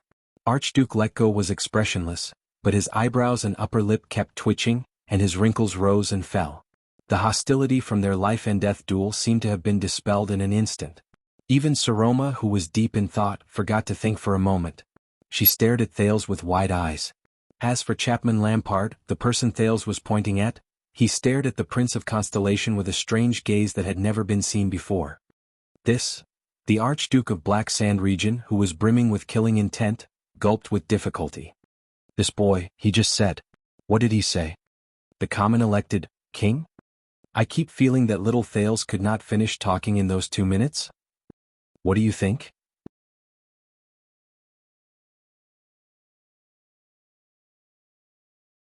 Chapter 269. What the F***ck are you talking about? Archduke Rockne snapped out of his daze. He could no longer hold back his anger and shouted at Thales. Thales calmed his breathing and stared at Rockne calmly. They don't like this suggestion. The prince observed everyone's expressions and came to this conclusion. It was not just Rockne.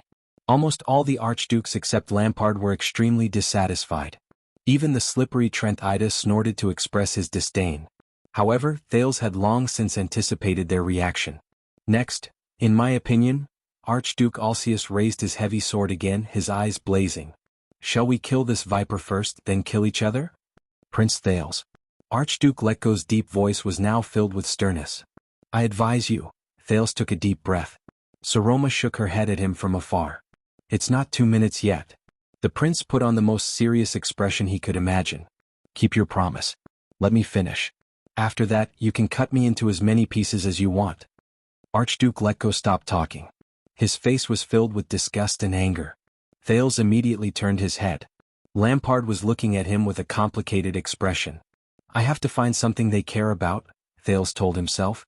If you become their new king, Thales said firmly to Lampard, even if you let them walk out of here alive, the archdukes will not be able to do anything to you in public. They will not be able to fabricate a reason to attack their own king, because this is a violation of the joint ruling pledge. Aside from getting rid of their threat to you, you will also obtain the status, prestige and taxes of the king.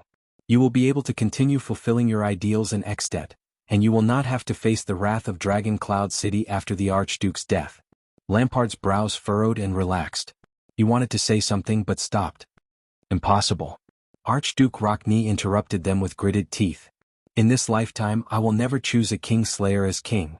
This in itself is the greatest violation and insult to the joint ruling pledge. I knew it, Thales said in his heart. Thales could only close his eyes again, inhale and turn to them. This is a necessary compromise. The prince said firmly, Archduke Rockney, I know that your vassals have always been unstable, and Nuven has also used this as an opportunity to interfere with you. Think about it. If your city of faraway prayers lost its suzerain today, think about the current Dragon Cloud city. Ronnie was speechless. Thales looked at the others with an anxious expression. Everyone, please put aside unnecessary emotions and think carefully. This is already much better than your original ending. If I didn't show up, think about what would have happened to all of you. You would have fallen into Lampard's trap of the virtuous king without knowing what was going on. You would have fallen apart in wars and benefits. You would have been weakened by his successive schemes. You would have become a stepping stone for the Archduke of Black Sand Region's power. You would have sacrificed your own families to be buried with the joint ruling pledge. To lay the foundation for the new Extet kingdom without the existence of archdukes. Thales panted. And to wait helplessly for their families and territories to be destroyed. Alcius straightened his face and stared straight at the Archduke of Black Sand Region. Lampard lowered his head when he heard that. His eyes narrowed and his brows twitched as if a storm was brewing. But now that all of you have successfully avoided that ending and obtained such important information, the prince's voice rang out again, are you going to die in vain in heroic Spirit Palace, leaving behind an Extet with an unknown future, and plunge your families and territories into turmoil? If you accept my suggestion, at least all of you will be able to return to your territories and your families safely. You will be able to see your siblings, your wives, your children, your relatives, and your friends. You will be able to arrange everything in an orderly manner and stand together again to fight against your new king. Be wary of the new threat lurking in the dark. Archduke Trentidas snapped his fingers in a baffling manner. His expression was subtle. Thales eagerly waited for the Archduke's response. You mean? Archduke Letko steadied his emotions and enunciated the essence of the prince's suggestion word by word. You want us to bestow the King-Slayer with the power and status of a king, and hand the initiative and shield of the battle to this traitor's hands in exchange for our own ignoble existence. Archduke Letko steadied his emotions and enunciated the essence of the prince's suggestion. The bald old Archduke's tone changed. His gaze was as sharp as a knife. And then wait for him as the king to crush us one by one? Build his own kingdom? At that moment the old Archduke was like a volcano about to erupt. It was unsettling. You underestimate us Northlanders, Prince Thales. We would rather die in battle here. Lampard sneered at the perfect moment, earning the Archduke's angry glares. Thales sighed in anguish. Damn Northlanders. I have to solve their worries. The prince closed his eyes and tilted his head to the left as far as it could go. Then he swung it back fiercely. No. Even if he becomes king, he won't succeed. Thales squeezed his eyes, feeling a headache coming on. At least now, all of you know Lampard's scheme, know his ambition, understand his threat, and be wary of his existence. Even as his vassals, all of you can use corresponding means to resist him. Thales desperately tried to recall what Gilbert, Putre, and Little Rascal had told him about Extet's current situation. He tried to piece together a powerful argument. For example, the prince's words were stuck in his throat. At that moment he did not know how to convince them. For example, however, just as Thales was in a dilemma, a childish female voice cut into the conversation. All of you are not the Dukes of Constellation. The power and status of the Archduke of Extet are much greater and higher than that of the Guardian Dukes. Thales was stunned. With bewilderment and astonishment, the Archdukes turned their gazes to the side in unison. With a trembling voice, the young Saroma rubbed the ring of triumph on her finger with a timid tone that had yet to subside. She stuttered, yes. She stuttered, even if the king has a higher status than all of you, even if all of you have to pay taxes to him just like before, all of you? Saroma choked, but then she gulped and clenched her tiny fists. Her face was red as she said forcefully, the 7th article of the joint ruling pledge states that, I obey the king's orders and my land obeys me. As long as there is a legitimate reason, all of you can still refuse the king's orders and refuse to carry out his decrees in your own land. The archdukes were all stunned. There is also the 14th article, Do not refuse war in the name of righteousness. The reverse meaning of this article is that in the face of a war that goes against your principles and righteousness, as long as you provide a reason and convince your vassals and subjects, you have the right to reject the king's conscription order. Even if you have to send troops, the number of troops you send is also up to you. Lampard's expression became very unpleasant. Saroma continued to speak timidly. Also, there are precedents that are not written in the oath but are recorded. If the king wants to send officials to mediate the internal affairs of your territory or the conflicts between suzerains, they must be nobles of considerable status. All of you may have to pay taxes to him, but the ratio of payment is usually decided by your own internal meetings and according to the annual harvest and income. This is the practice after Tan and civil strife. It was first proposed by the first Archduke Alsius. Archduke Alsius' expression immediately became very interesting. So, all of you do not have to be afraid of the king. Saroma took a deep breath. In Ekstedt, the king and the archdukes are both the owners of the land. This is the power that the archdukes tacitly acknowledge under the joint ruling pledge. Lampard shut his eyes tightly. So, this is why the joint ruling pledge must be destroyed. With such a restriction, Ekstedt can only be a great dragon with 10 heads forever. Saroma continued, but for the past 90 years under the pressure of Dragon Cloud City, many archdukes have not dared to bring it up publicly due to all kinds of pressure. But Black Sand region is not Dragon Cloud City. He does not control your trade routes, nor does he control your grain production. He is also not your blood relatives or in-laws to interfere with your internal problems. Saroma exhaled softly. Her small face was flushed. After she finished speaking, she suddenly realized that the archdukes were all looking at her. The girl quickly lowered her head nervously. The archdukes, including Lampard, stared at her in surprise, as though they were meeting this girl for the first time. That girl? What exactly is she? Thales heaved a sigh of relief and cast a grateful glance at Saroma. Yes. Thales resolutely clenched his fists and pumped them in front of his chest. Just like how all of you resisted King Nuvan's pressure with your dignity as archdukes. So what if he is the king? Can he just issue an order for all of you to surrender? Can a frontier Black Sand region be worse than the powerful Dragon Cloud City? Thales added the last sentence agitatedly. As Northlanders, are you afraid? Or are you unwilling to part with that damned common elected throne? Rockme raised his head abruptly and gritted his teeth in annoyance. If you insult Northland again, Alsius added coldly, I'll cut off your tongue. Thales shuddered. All right. Thales gulped and nodded. He rationally did not continue the conversation. I know all of you are not afraid of death, but this is 10,000 times worse than dying here for no reason and plunging Ekstedt into chaos and your territory into confusion, isn't it? It takes more courage and responsibility to live with hope than to die with despair. Letko did not speak again. Instead he sank into deep thought. Thales' chest rose and fell. He breathed a sigh of relief. But this time, it was Lampard's turn to clench his fists and question him with hatred. If that's the case. The Archduke of Black Sand region's expression was as cold as ice. Why should I let them go, sit on that dangerous and unstable throne, and become a king in name but not in reality? Leaving behind a disaster, allowing these enemies with malicious intentions to use all kinds of methods against me in private, and eventually lead to a disaster? Lampard's expression became solemn. My love is here. I'll take their heads. I don't want to play cat and mouse with them. As soon as he said this, the three people who were confronting each other immediately looked ferocious. They immediately showed signs of fighting again. Thales raised his hands in agony and scratched his hair hard. Ark. These bastards. Lampard. Thales sucked in a sharp breath. If you don't do this, prepare to say goodbye to your future. 6 archdukes died in heroic Spirit Palace in one day. You who came out with an army tried to explain to Prime Minister Lisbon's army in the angry Dragon Cloud City that this was all done by the Constellations, and that I was just passing by? Lampard snorted coldly. He tightened his grip on the hilt of his sword. This brat, this, damn it. As for the Archduke's threats to you, aren't you Chapman Lampard? Thales suppressed his inexplicable anger and said in a low voice, Renaissance Palace, Broken Dragon Fortress, Shield District, and now. We've fought against each other so many times.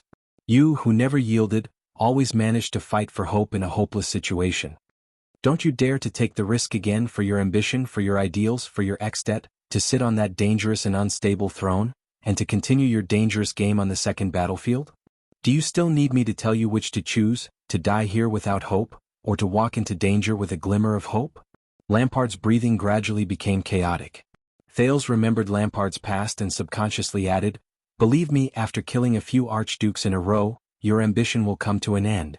The preparations and painstaking efforts you've put in for half a lifetime will be destroyed, and your family's tragedy will still continue. Think about your family, think about your subordinates. Are you willing to accept this?" Lampard froze on the spot. He stared at the saber in his hand in a daze and did not speak for a long time. "Harold, kid." Archduke Alcius's expression was solemn. One moment, the other. "Whose side are you on exactly?" Thales had no choice but to turn towards the four archdukes again. He felt like a firefighter running back and forth, mentally and physically exhausted. "No matter which side I stand on," Thales sighed and said wearily, "I don't care which side I'm on. But I'm sure that none of you want Extet, which is unstable and on the verge of collapse, and whose future is unknown amidst the chaos, to face it alone or to leave it behind, right?" The Archduke still looked displeased, but Thales keenly noticed that Letko had put away his anger and put down his hands thoughtfully. Trentida, on the other hand, pursed his lips and said nothing. "You have to work harder." Thales furrowed his brows and thought of something. "You may not understand, but I can guarantee that my father, King Kessel, will definitely be very, very happy to see such a scene." Thales pictured the cold image of the Iron Hand King in his heart and tried hard to find the angle that was most in line with the Archduke's thinking. As for whether he will, after Constellation recovers, take advantage of the terrible internal strife in Extet after the death of 6, or perhaps 7, archdukes, and unify the nobles in the country with Extet's blood, that is not something I can imagine. Thales narrowed his eyes. Especially when the 7 archdukes include the 3 archdukes in the south, near Constellation. Alcius's expression changed. Archduke Letko sighed and closed his eyes. "He has a point," Archduke Trentida, who had been silent for the past few minutes, suddenly said.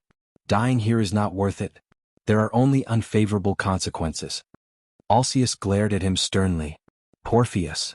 Thales' eyes brightened as if he had found a breakthrough. "See, this is what we all agree on." The prince punched his palm and swept his sharp gaze across everyone. "The situation is progressing too quickly, so much so that you are unprepared and have no choice but to draw your swords against each other in a hurry and fight to the death. But in fact, none of you want to pay such a heavy price." Thales turned his head to the left and right and said sincerely, "So, both of you need a way out, a choice that allows you to take a step back." Archduke Rockney calmed down and shook his head. "Exchanging the throne for safety is not a choice at all. We can't solve anything." Thales nodded, feeling a little bitter in his heart. "This may not be the way to solve the problem.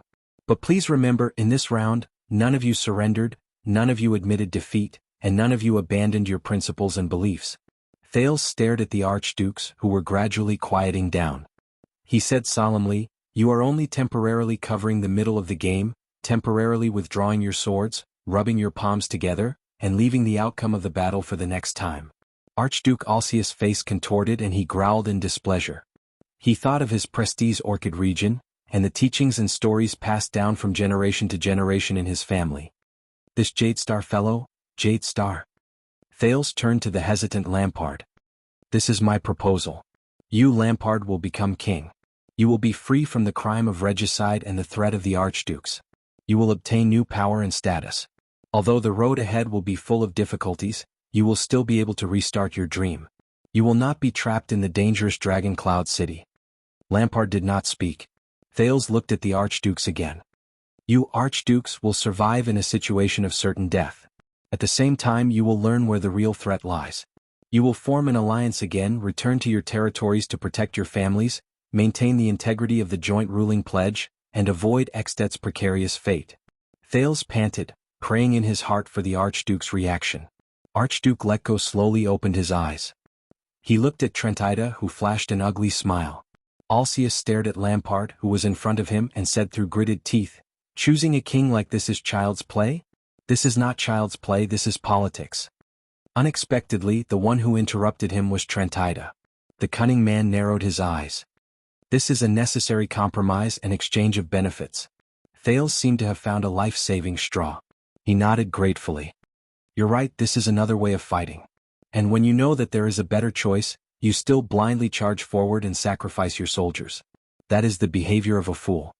Rockne turned to their traitor, Trentida. His expression was unpleasant. So you're on his side. If we are all killed by Black Sand region here, then we don't have to take sides anymore, Trentida said gloomily. It's the same for Chapman. He will kill us and then Leespan will kill him. Archduke Rockne growled, seeming rather indignant. Going against our wishes, bowing to a regicide and choosing him as king. The Archduke with his long hair tied up clenched his teeth. His expression was gloomy. And covering up his shameful act of regicide. Can you imagine anything worse than this, an act that tramples on the joint ruling pledge? The Archduke's expressions darkened. They looked at each other. The atmosphere was very heavy. Thales could only bite the bullet and speak again. Weren't you prepared to do the same when you took the oath?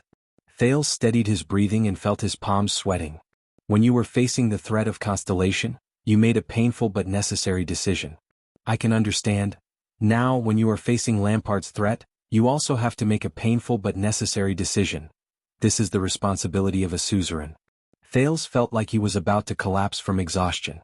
His brain was not enough to process it. This is what you have to bear when you stand in this position. Thales shook his head helplessly and said something that even he found ironic. For Ekstedt. Hearing this, Lampard exhaled and looked elsewhere. A soundless, mocking smile appeared on his face.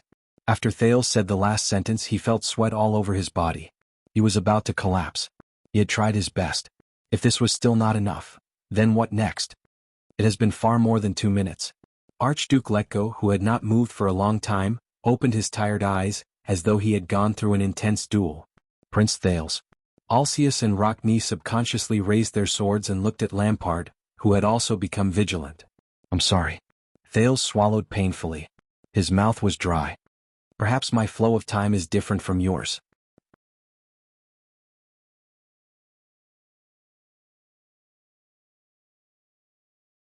Chapter 270. But none of you interrupted him, did you? Trentida put away his dagger and crossed his arms. He sighed and said, Look, sometimes even though his mouth is stubborn, his body will always reveal his inner thoughts. He raised his gaze. What do you think? Alcius frowned. His gaze moved back and forth between Lampard and Thales. Ronnie, on the other hand, observed Alcius' expression. Lampard only raised his sword expressionlessly. No one could guess what he was thinking. Just as Thales was getting anxious, Archduke Letko broke the silence again. The old Archduke's voice was hoarse. You know, the King's Selection Convention needs the High Priestess of the Temple to bear witness. Thales shuddered and spoke almost instinctively. High Priestess Holm is now outside the gatehouse. She will be waiting for your summons within a 5-minute journey. Her status is extraordinary. Even Prime Minister Leespan can't stop her. The Archdukes frowned. You planned this beforehand? Archduke Letko asked in surprise. Thales shrugged. He was drenched in sweat. There was silence. Archduke Letko and Trentida looked at each other. 2 seconds later, the old Archduke closed his eyes and let out a bleak laugh. Trentida glanced at Thales and also laughed involuntarily. Thales was baffled by what he saw. Rockne and Alcius looked at each other, seemingly shocked by their companion's decision. Lampard sighed. That's impossible. Archduke Rockne clenched his teeth and shook his head fiercely. There are only 5 of us here. The King's Selection Convention can't be held when there are not enough people. This is against convention. He looked at Alcius as if trying to seek support. However, that familiar female voice rang again. Actually, the King's Selection Convention can be held when there are not enough people. The Archdukes moved and turned their attention back to Saroma. The dirty girl said carefully, in year 346 of the calendar of eradication, the King of Wrath died in the Nightwing King's army. Dragon Cloud City fell into the enemy's hands. Without a leader, the war-ravaged Ekstedt could not gather the Archdukes to choose a king. Saroma's words gradually became smoother. Her voice was clear and pleasant. Therefore, the Grand Dukes of the Sentry region, the Grand Duke of the Glacier Sea, and the Grand Duke of the Defense City all gathered together and cast their votes. At the same time, they informed the remaining 6 territories to send in their choices using messenger crows. Saroma lowered her head and stole a glance at Archduke Rockne. That was how Rockne got 4 votes and sat on the throne during the war, the girl said softly. And he is one of your ancestors, Archduke Rockne. Ronnie was tongue-tied and at a loss for words. As he listened to Saroma's timid explanation, Thales felt as if he had met his savior. However, there were still people who raised objections. Archduke Alcius shook his head. That was just an exception. Besides, we don't even have the time to wait for the other archduke's votes. Once Leespan takes over the gatehouse, the illusion of peace you've created will be shattered. In the end, we'll still end up fighting to the death. Lampard looked up. My men are stronger than you think. They can hold on for long enough. For example, after my army kills all of you. Alcius and Lampard's gazes met in midair, and it seemed like sparks of hatred and anger were about to erupt. Thales quickly raised his hand. We don't have to inform the other archdukes, he said anxiously. As long as we can ensure that all of you have an overwhelming number of votes and that the other archduke's choices won't affect the outcome, we can decide on the common elected king. Overwhelming number of votes. The bearded Alcius shook his head in disdain and pointed at Lampard. Including him, there are only 5 of us archdukes here. Even if all 5 of us choose Lampard to be the king, we still lack. When he said this, he suddenly froze. The other archdukes, including Lampard, were also stunned. In the next second, they turned their heads in unison. They looked at the same person. That's right, everyone. Thales felt as if a huge burden had been lifted from his heart.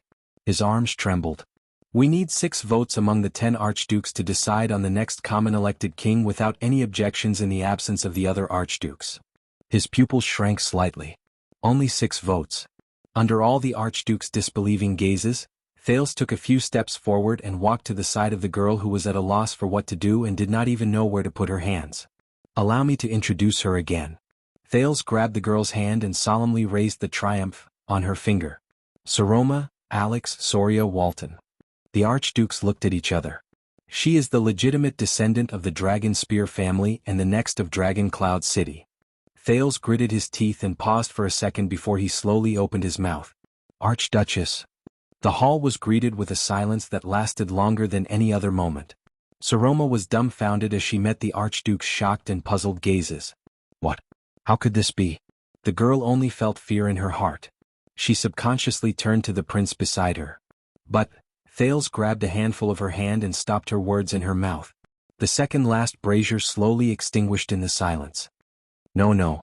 Alcius stared in shock at Saroma, who was about to cry. He shook his head in disbelief. She is a girl.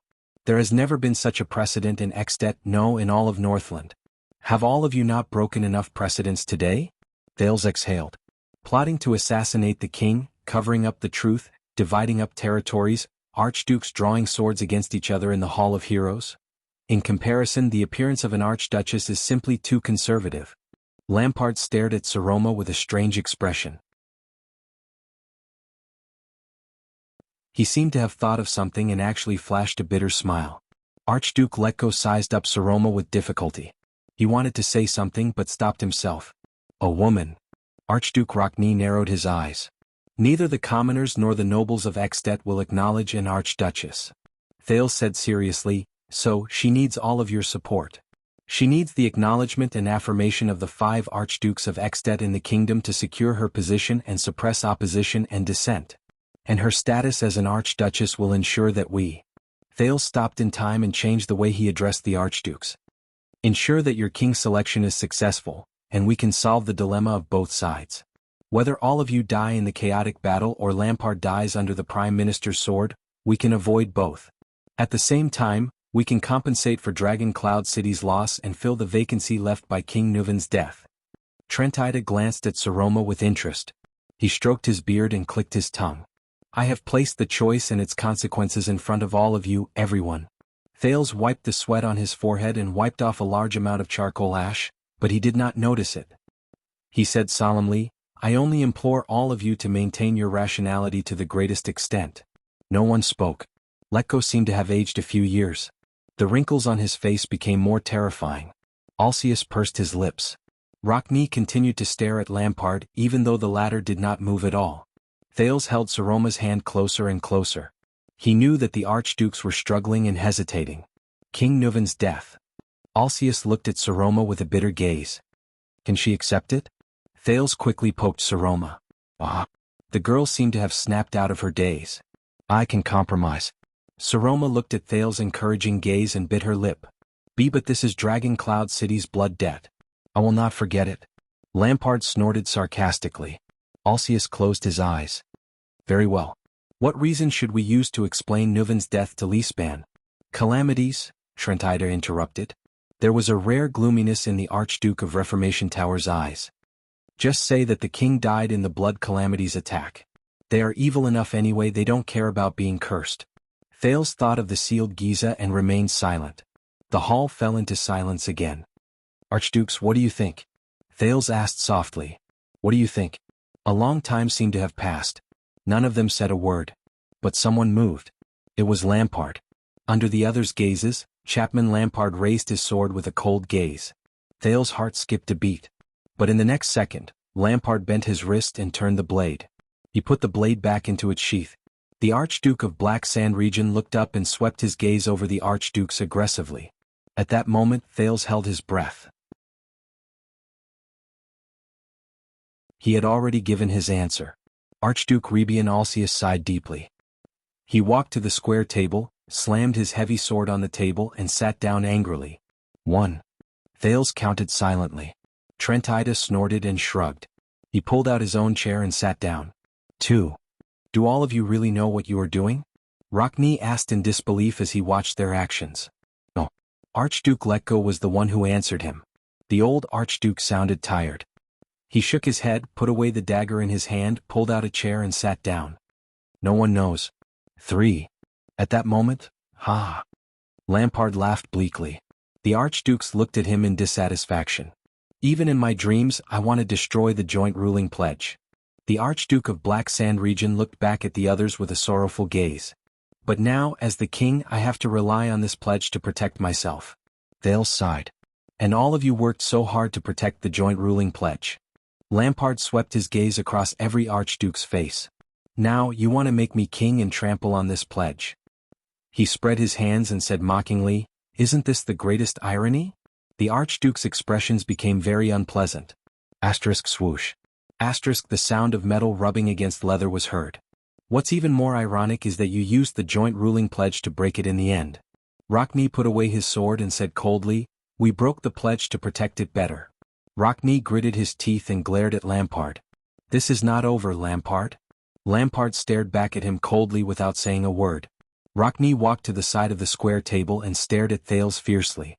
The prince's heart trembled. What's wrong? Listen, brat. Rockne grabbed the back of the chair beside Thales. This chair in this order has been the Rockne family's exclusive seat for 600 years, he said coldly. If you dare to jump up there again, Thales quickly pulled Saroma and took about 10 steps back. He flashed an innocent and ingratiating smile. Damn it. No wonder his expression was so bad just now. Rockne sat down heavily. Thales heaved a long sigh of relief. He instantly relaxed and broke out in cold sweat. He felt his vision blur and his legs become weak. He was about to collapse on the ground. Amid Saroma's cry of alarm, Thales felt his back stiffen. Someone grabbed the back of his collar and lifted him up. He avoided the fate of falling. Thales calmed down the dizziness brought about by his weakness and looked at the person behind him in shock and bewilderment. Child. Chapman Lampard let go of his collar and looked at the prince with a complicated expression. There was a subtle look in his eyes. You didn't drink that wine back then. What a pity.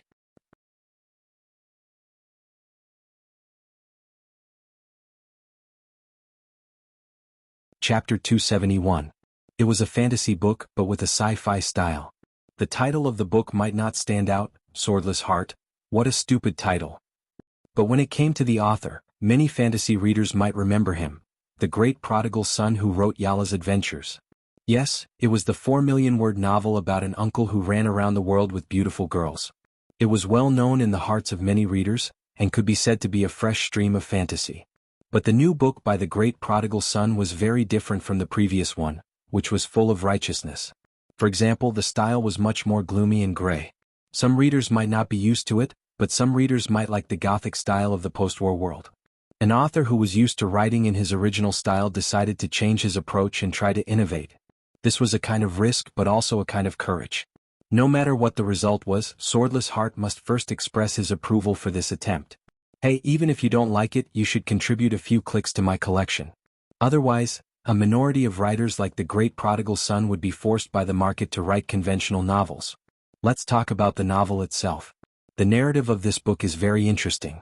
First, it uses flashbacks to describe the legendary character Yuri at the beginning, and then introduces three interesting protagonists: a clever and talkative crow, the excited Rose, and bloody violence. She was a doubtful bisexual female leopard. Obviously, starting with the crow, probably everyone has a bitter past. The story begins with the first encounter of the three-person team. I believe in the skill of the characters in this book. Although there are not many words, the previous book is proof. The characters in Yala's adventures are vivid and real, and they seem to be at your fingertips. There are very few dry paper dolls and vases. The writing style of this novel was also okay. After all, it was written by an old writer who had written Yala with 4 million words. The writing style was smooth, and the narration was concise, compared to a novel with 4 million words in which the protagonist was only 7 years old. There was no difficulty in reading it. Secondly, the prodigal son's ability to change the world setting is obvious to all, as can be seen from Yala. This time he chose a dark, gloomy and gothic post-war world, in fact more of a sci-fi style, and in the beginning of the preface he dug a big hole, the door to change the world. I don't know what surprises he will give us. As usual, I would like to talk about my shortcomings as a reader. 1. The first few chapters are long paragraphs of text, which is quite difficult to read. Fortunately, this situation improves after that. 2. The characters' personalities are too distinct, especially the three protagonists, who are unimaginably attractive. To some extent, it has the exaggerated effect of a stage play, but impatient readers probably won't be able to immerse themselves easily. 3. The narrative technique is rather complicated, especially the flashback from the first volume to the second. From the present to the first encounter, it is easy to make people feel lost. As for whether this is the case, you can judge for yourself. One sentence of evaluation: a refreshing old author's gothic and precious creative experiment.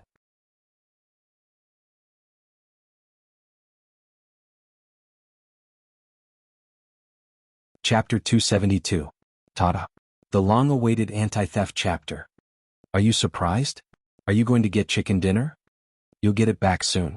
Pirated versions, come and subscribe to the original version. You'll get addicted. Heroic Spirit Palace, in front of the Hall of Heroes. Under the tense atmosphere, the confrontation between Black Sand Region and the other archdukes continued. With the entrance of the stone hall as the center, the people stood in a clear division.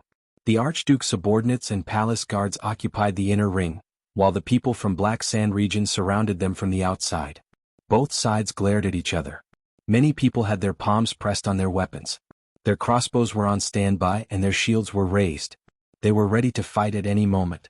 And all of this depended on the crucial conversation between the 5 archdukes in the stone hall. Even in this situation, Viscount Lesa Kentvita of Black Sand Region City of Light Town was one of the few who could still keep his composure. At least, compared to the swordswoman Croche beside him, who had a fierce glint in her eyes and was flicking her fingers, Viscount Kentvita appeared calm and not nervous at all. Then a scout sent the latest news into his ears, causing Kentvita to furrow his brows. The Viscount pondered for a moment, then waved at Croche. With a solemn expression, he walked to a corner and sent someone to summon the Fire Knight, Tolja. The 3 of them gathered together. Kentvita took a deep breath and carefully told them what he heard. Viscount Kentvita lowered his voice and said in a deep voice, "The sentry post at the palace gate sent news that someone has broken into the gatehouse. It's very likely that they've already invaded Heroic Spirit Palace." The moment he said this, Croche's expression changed slightly. Her gaze flickered, while Tolja put on a contemplative expression. "Broke into the gatehouse?" the swordswoman asked worriedly. "Is there something wrong with our defense?" Kentvita shook his head. "I don't know, but the gatehouse is still in our hands." "How interesting." Tolja raised his head. There was a hint of anger in his voice. "Count Levon is indeed overconfident at times, but Vlad should be able to make up for his shortcomings. This is what I'm worried about." Kentvita sighed.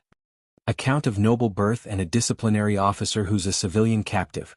They can't possibly get along too well." Croche's gaze flickered. "How many invaders are there?"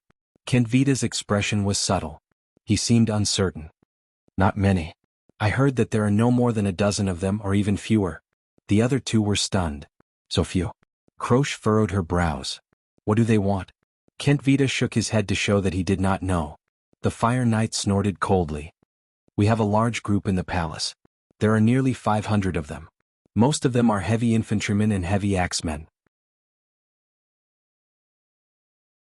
There is no need to worry. The Lord narrowed his eyes. The identity of the intruder? Location?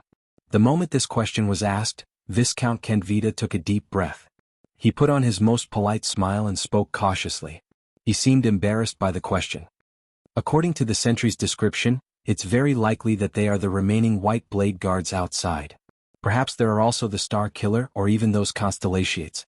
The Viscount shrugged and casually said, I guess they came back after kidnapping the prince. As expected, after the words White Blade Guards and Star Killer slipped out of his mouth, Tolja's expression became extremely terrifying. It was as if he had heard a great humiliation. Kent Vita observed his expression and said carefully, as for their location, they disappeared not long after they broke in. They only left a carriage at the palace gate. There was silence. Even Croce did not say a word after Kent Vita signaled her with his gaze. Finally, Lord Tolja took a deep breath. I'll go look for them. Give me a guard. Even just 4 squads, 100 men. At this moment, the Fire Knight's eyes seemed to be really ablaze. This time I will wipe them all out. When Kent Vita heard this, he could not help but sigh deeply. Croce raised an eyebrow. Tolja quietly waited for his answer. The Viscount crossed his arms, turned around, and glanced at the entrance of the hall. Look at these people in front of us, Kent Vita said softly. Following his gaze, Tolja turned towards the hall and saw countless soldiers from both sides confronting each other nervously. He furrowed his brows. Kent Vita said calmly and in a manner that allowed no room for doubt, the palace guards, White Blade Guards, and the Archduke's attendants add up to more than 200 people. These are not like the leaderless warriors outside. They know very well what they have to protect. If the situation changes, they will fight with their lives on the line. And His Grace is right here. Kent Vita paused for a few seconds. Tolja did not say a word. He seemed to be thinking. In this game of chess, the Archduke's location is the key. Kent Vita looked at Tolja's expression and nodded. We must maintain an absolute advantage in the Hall of Heroes. 500 people against 200 people is already very difficult. We cannot take the risk of splitting our forces. And those 4 archdukes are not fools. Any of our actions will reveal unnecessary information to them, which will then hinder His Grace's plan. Tolja took a deep breath and closed his eyes. The Viscount continued to speak. As long as we have a large number of soldiers and control the hall, neither the invaders nor these people will have a chance to take advantage of us. On the other side, the swordswoman Croce narrowed her eyes and spoke in a timely manner. Why can't we bring more people here? Perhaps it would be easier to fight? Kent Vita threw her a look of approval. The more people you mentioned are regular soldiers and not recruits, my lady. Kent Vita turned to her and said politely, besides, we did not come here to defend the palace in the first place, nor do we plan to take down the gatehouse. It's only because of an accident that we have no choice but to stand here. He lifted his gaze and glanced at Tolja, intentionally or otherwise. Our only mission is to protect His Grace. Tolja snorted coldly.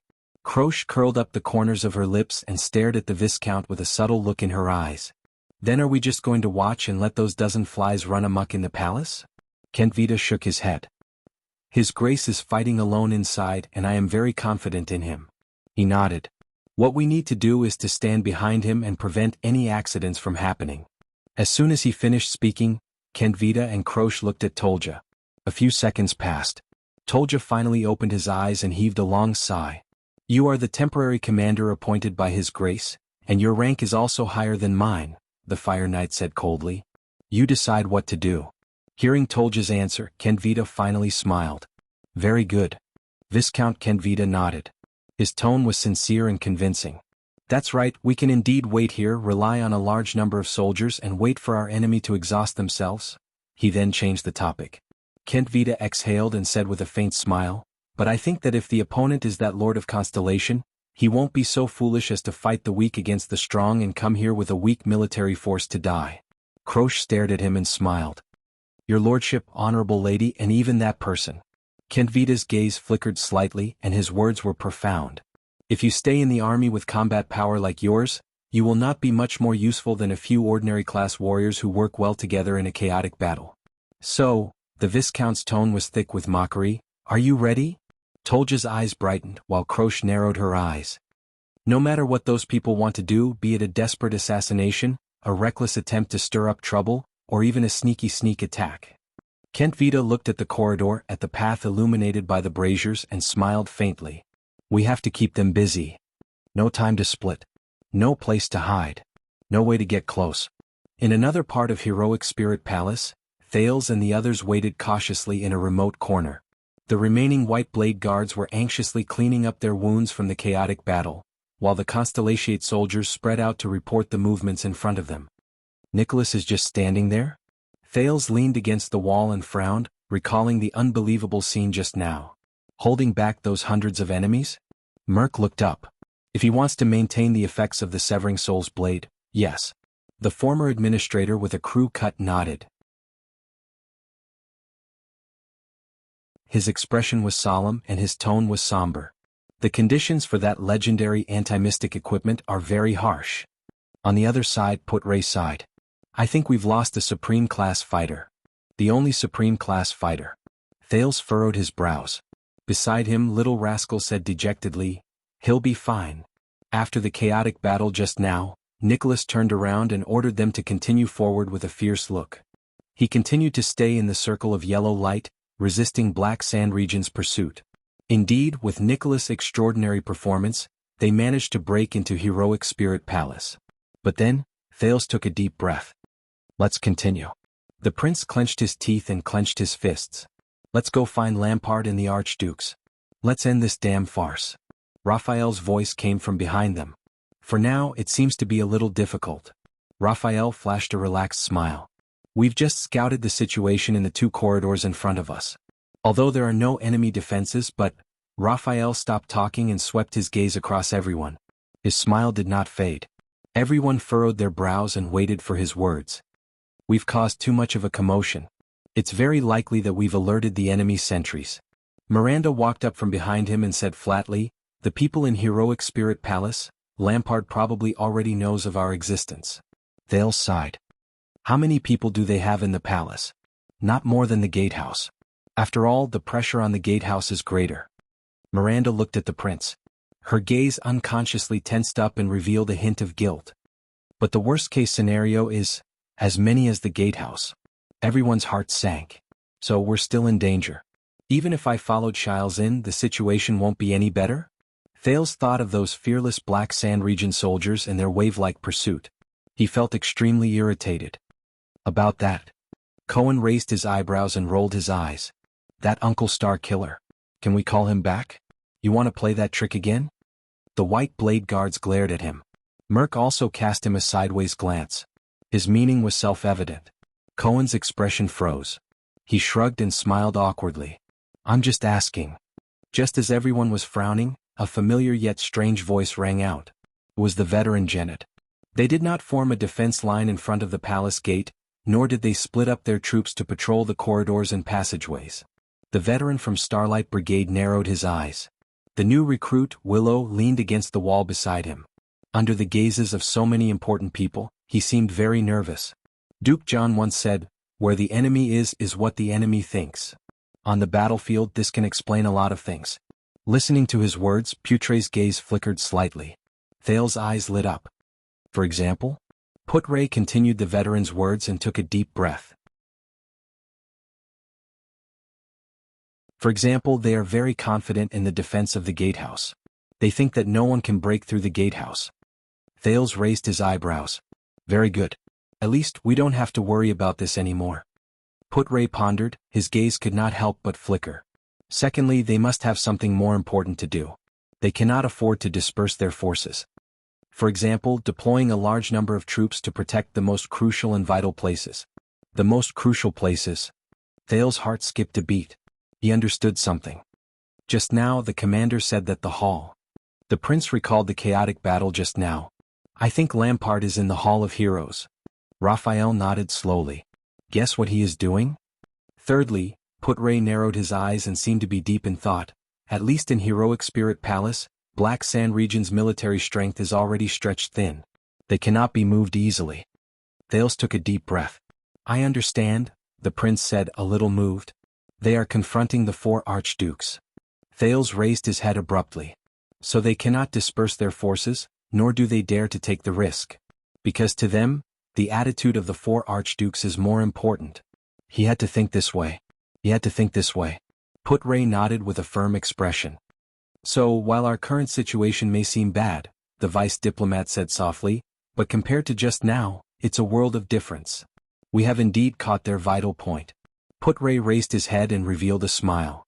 From now on, even though we are few in number as the third party who suddenly entered the battlefield, we have the initiative.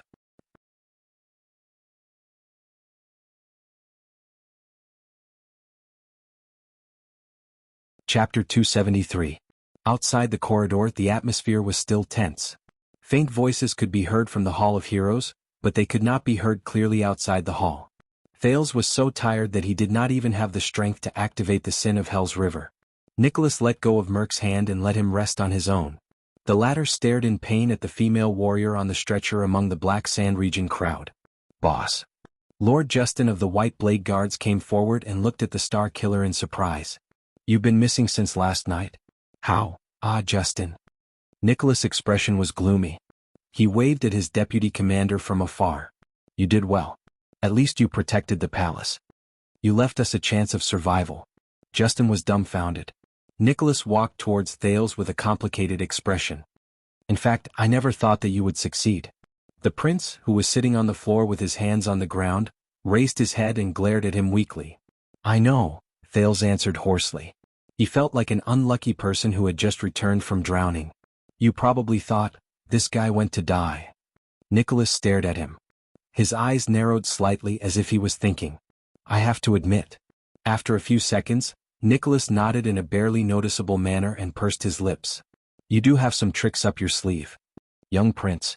Once he finished speaking, the Star Killer turned around and walked towards Prime Minister Leespan. Thales exhaled and rolled his eyes. Would saying thank you kill you? He said impatiently behind the Star Killer. Nicholas extended his hand to the back of his head and waved it nonchalantly. What an awkward guy. Thales criticized in his heart. Under the strange gazes of the 2 groups of people in front of the hall, their people returned one by one. Waya felt ashamed and guilty. He apologized for not being able to fight by His Highness' side. Ralph took off a prosthetic limb and revealed a knee that was bleeding from the abrasion. He gestured at Thales that it was really bad. Cohen excitedly and happily told him that he was honored to fight with him. Thales could only smile at them over and over again. On the other side of the wall, Raphael helped the weak Miranda sit down slowly. But Miranda grabbed Raphael's hand. The swordswoman raised her head weakly. Enduring the pain in her abdomen, she looked at the expressionless Raphael.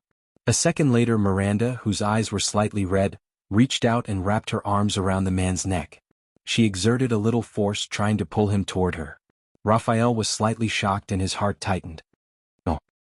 He subconsciously held Miranda down and shook his head with an ugly expression. We are still in the enemy's territory. The weak Miranda did not say a word. She just stared at him quietly. This idiot. The next moment, Miranda suddenly tightened her grip on the man's neck. Raphael was slightly startled and was pulled forward by Miranda. The 2 of them were only a few inches apart. The swordswoman looked at him solemnly. Those eyes, just like many years ago, the girl who told him seriously in the snow, smile. Listen to me word by word. Miranda said to him softly but sternly as if lecturing her own recruits, I almost died there today. I almost couldn't make it back. Did you hear me clearly? Miranda's gaze pierced straight into Raphael's eyes. It made his heart ache and he did not know how to react. Raphael sighed. He looked at Miranda's stern expression with mixed feelings. That girl in the snow has grown up. The 2 of them stared at each other quietly. So, she said resolutely, when I want to kiss you, Raphael Lindbergh. The young man from the Secret Intelligence Department stared at Miranda in a daze. He watched her face get closer and closer, and the black hair on her forehead that was wet from her sweat. Miranda slowly smiled. Then I want to kiss you. The next second, the swordswoman raised her head and kissed his lips without hesitation. She completely ignored the gazes around them. At that moment, Raphael's heart trembled. The pain and bitterness that he had been suppressing in his chest seemed to have disappeared in an instant, leaving only the thundering of his heart. It drowned out the other throbbing in his crippled body. Even the things in his body had unknowingly quietened down. On Black Sand Region's side, Viscount Kenvita came to a stretcher with a frown and looked at the injured person on it. "How is it, Esh?" the Viscount asked faintly. "Ankle." On the stretcher, Croce withdrew her gaze from Miranda and Raphael, who were kissing each other. She then glanced at the dejected Merc and the gratified Cohen and smiled coldly. "You'll have to lie in bed for a few months." At the last moment, both she and Miranda held back. Perhaps both of them knew that this would never be their ending. The next second, Croce's face twitched as she endured the intense pain. "Also, don't call me Esh. That title doesn't belong to you." "All right, Esh." Kentvita nodded in realization. "Do you want some medicine to relieve the pain?" Croce furrowed her brows. She stared at Viscount Kentvita in annoyance and snorted coldly. The Viscount stared back at her without a hint of guilt. A few seconds later, Croce tilted her head and said bluntly, "You should stop mentioning medicine. I've had enough of your medicine." Kentvita could not help but laugh. "You're still holding a grudge, huh?" Kentvita rolled his eyes and curled up the corners of his lips. "About me drugging you?" Croce turned her head abruptly. She glared straight at Kentvita with a fierce gaze. "Humph," Croce snorted coldly. Kentvita patted his head in resignation. "That night I might have drunk too much, but, other than taking off a few of your clothes, I didn't do anything else, did I?" The Viscount of the City of Halting Light shrugged. He narrowed his eyes and swept his gaze over Croce's full bosom. "You know, I'm not interested in big-breasted girls." Croce stared at him silently. The Viscount felt a chill run down his spine. "Yes, you didn't do anything else," Croce said softly, "but you destroyed my faith with your drunken talk that night. Lassa Kentvita. You destroyed my faith to live by the sword. You made me realize for the first time what I really am. And where my value lies. Also." Croce's gaze was cold as she stared straight into Kentvita's eyes. "No matter what you're interested in, it has nothing to do with the size of my breasts." Kentvita smiled faintly. "To be able to destroy your faith, those drunken talk were really worth it. Also, you think that the size of your breast is only related to you." The Viscount sighed and extended his finger without any scruples. As if he was poking an ordinary piece of pork, he poked the leather armor on Croce's chest. But this world doesn't think so. Just when Croce's gaze could kill, the door to the Hall of Heroes opened. Everyone outside the hall turned their heads in unison. Following the sound of steady, light, heavy, or anxious footsteps, a group of people filed out. The soldiers and guards immediately retreated respectfully and made way for them. Thales frowned. The Archduke of Black Sand Region was walking at the forefront, while the other archdukes followed by his sides with different expressions on their faces. When they saw the murderous and nervous Black Sand Region's army, their expressions became increasingly unpleasant. The first person to react was Prime Minister Leespan, who had been waiting for a long time. The Prime Minister patted Nicholas' shoulder and ended the whispering between them. Then he strode forward to greet them. Chapman Lampard. The old Prime Minister's footsteps were steady. His tone was unfriendly. What a surprise. Whether it was last night or today. Lampard's expression was very complicated. He pursed his lips lightly and his face, which appeared to have gone through the vicissitudes of life, became increasingly solemn. Count Leespan. He ignored Lispan's greeting, which had a profound meaning. The Archduke turned around and nodded at Kentvita. Then he looked at the other people who came out with him. Alcius stepped aside with a solemn expression. Rachni, on the other hand, looked elsewhere in disdain. Under everyone's gazes, High Priestess Holm of Bright Moon Temple slowly walked out from behind them. Thales was nervous. He held his breath. Her face was still covered by a veil. Her gaze was melancholic and misty. She would only occasionally glance at Thales, which always made the prince feel anxious. The High Priestess held Saroma's hand. She appeared peaceful and quiet. On the other hand, Saroma was anxiously looking for something. When her gaze met Thales, the girl seemed to relax and exhaled. Thales responded with an encouraging smile. The girl was still in that disheveled state. But at least her small dusty face had been cleaned, and her original appearance could be seen clearly. As a vassal of Dragon Cloud City, Count Lispan's solemn gaze was focused on Saroma. He seemed to be thinking about something. Lampard slowly raised his hands. The whispering crowd instantly quietened down. Lampard said flatly, "I hereby announce to all of Ekstedt. Last night, under the invasion of the Calamity, Our respected king, King Nuvan VII, unfortunately passed away. His voice was not loud, but it was abnormally forceful. It echoed in the corridor with quite an imposing manner. At that moment, Thales clearly saw that other than the expressionless Letgo, the other archduke's expressions were very unpleasant. Count Leespan, on the other hand, fixed his gaze on Lampard's face. There was silence. Even though they had been prepared for a long time, even though the rumor had spread like wildfire, even though the king's delayed return had already proved something. But the moment they heard the news, everyone's breathing still trembled. The expressions of Nicholas and the other White Blade guards were even more unpleasant than before. In an instant, the warriors of Black Sand region and the palace were in an uproar. They whispered to each other. At first it was just whispers. Then it turned into an increasingly loud uproar, as if an inexplicable panic was spreading. Then Lampard raised his hand again. Silence. With a complicated expression, Lampard lowered his head and said faintly, as his granddaughter and blood relative, Saroma Alex Soria Walton will inherit his position. Following the Archduke's gesture, everyone saw the bewildered bespectacled little girl next to the High Priestess. Become the next Dragon Cloud City, Archduchess. This time, compared to the gradual panic caused by the king's death, the entire hall was instantly in an uproar. That girl. Archduchess? Be it the soldiers of Black Sand region, the Archduke's subordinates, or even the palace guards who were originally loyal to King Nuvan and Dragon Cloud City, they were all shocked and looked at each other. If it were not for the fact that most of them were warriors, the situation might have long gone out of control. Only the White Blade guards, including Nicholas, appeared unusually calm. But the archdukes, including the ashen-faced Prime Minister Leespan, were not surprised at all. Watching Saroma's face turn from red to white as she endured everyone's gazes and panicked, Thales felt very uncomfortable. Lampard looked at the entire hall solemnly and did not move. At this moment, Prime Minister Leespan took a step forward. His action attracted everyone's attention. Count Leespan came before Saroma and slowly squatted down. "My lady, are you all right?" he asked softly as if he was comforting a child. Saroma stared at him in a daze. The wrinkles on the count's face trembled slightly. "I am Seal Leespan. I was your grandfather's vassal and his kingdom's prime minister." "Greetings," Saroma answered timidly, perhaps because of the high priestess's signal. "Your grace?" Leespan shook his head. His gaze was filled with love and sorrow.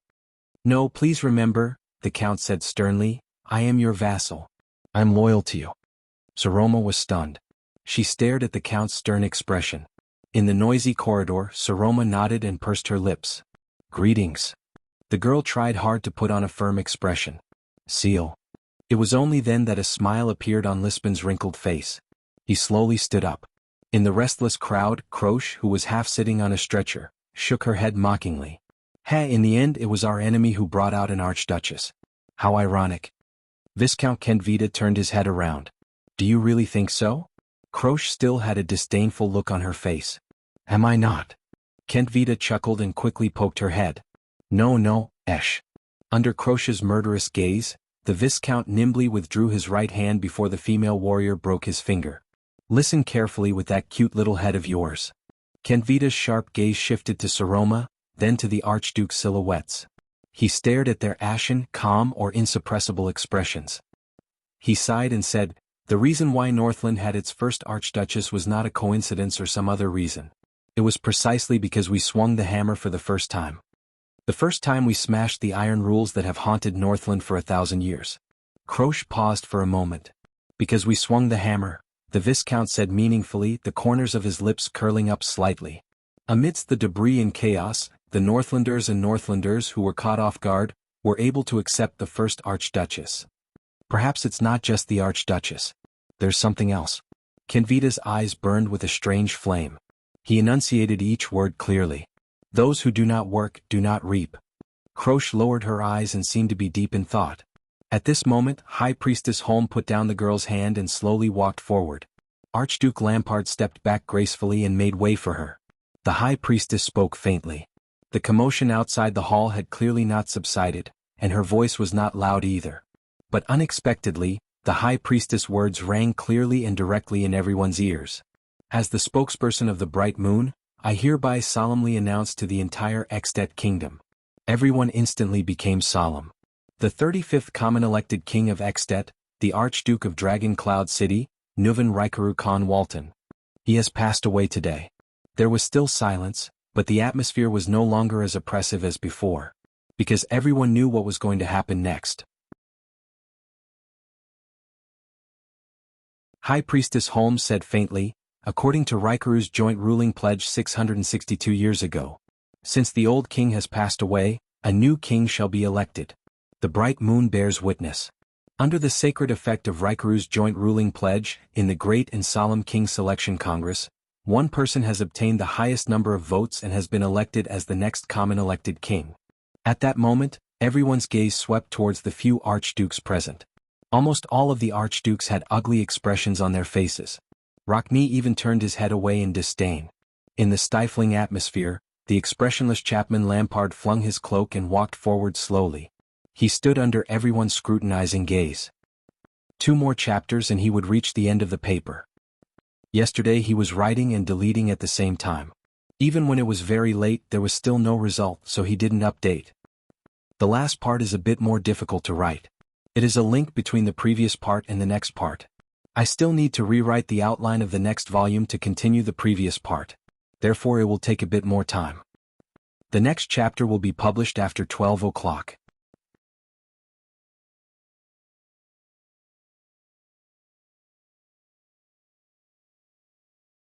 Chapter 274. Quite a number of people frowned. The breathing of the white blade guards and the palace guards gradually grew heavier, and they even clenched their fists. In response, the warriors of Black Sand region pressed down on their weapons, and their gazes were cold as a warning. The 2 groups of people were ready to fight again. Their nerves were taut, and the atmosphere in the hall became very oppressive. As the people involved, Lampard and the other archdukes remained calm, as though they did not see this frightening scene. Only people like Nicholas and Tolja kept warning their subordinates with their gazes. It's really full of Northland characteristics. In the corridor outside the hall, there are not enough nobles to attend the ceremony, and no foreign guests are invited. There are only 2 groups of soldiers who can't wait to kill each other, and schemers with ulterior motives. In a remote corner, Putray sighed and whispered into Thales's ear, "This is probably the most I've seen in my life. The simplest, most time-saving and most soul-stirring coronation ceremony." Thales's eyebrows twitched. "You can't say that. There are 6 archdukes present, and us, the foreign guests. As for the simplest, most time-saving and most thrilling?" The prince repeated the vice diplomat's words. Recalling everything that happened today, he could not help but shake his head. "All right, I suspect that no one will be able to break this record in the future." Fortunately, the conflict that many people were worried about did not happen. Lampard stood in front of High Priestess Holm and nodded slightly at the priestess. The priestess' emotionless voice rang in everyone's ears again. "I, Jewel Holm of Bright Moon Temple, am here to inquire on behalf of the gods, on behalf of the Dragon Queen, and on behalf of all previous kings." Everyone immediately became serious. Thales was no exception. Due to the several strange encounters with the representatives of the gods, he was even more anxious than the others. As the suzerain of Black Sand region, one of the 10 glorious and majestic Extet archdukes, and the candidate of the King Selection Congress, Chapman Solon Holm Lampard, the high priestess' voice was indistinct but clear. Her voice was solemn and her gaze was solemn. Lampard stared at her eyes through the veil solemnly. High Priestess Holmes said calmly, "Are you willing to swear on your honor and life?" All the Northlanders pressed their palms against their hearts in unison. Their expressions were respectful and solemn. Just when Thales looked around, wondering whether he should imitate them, Putray shook his head and dismissed the idea. The priest's words were solemn and steady, but they seemed to be filled with an indescribable power that struck everyone's heart. As a Northlander, bear this heavy responsibility. As the king of the entire territory, rely on your wisdom and breadth of mind to stand at the forefront of the kingdom. I swear to defend Extet and Northland with my life. The glorious and noble spirit of defending the kingdom will not be buried. To ensure that the legitimate and natural rights of the vassals are not violated. To protect the lives and property of the Northlanders from being harmed. From now until the end of your life. The officiator's voice fell. All the Northlanders held their breaths and turned their gazes towards the Archduke, who was dressed in military attire and who did not smile. Lampard took a deep breath and closed his eyes. No one knew what he was thinking. At that moment, as he listened to the oath, Thales suddenly remembered the Archduke of Black Sand Region's ideals and wishes. He hasn't given up, Thales told himself with certainty as he looked at the Archduke's expression.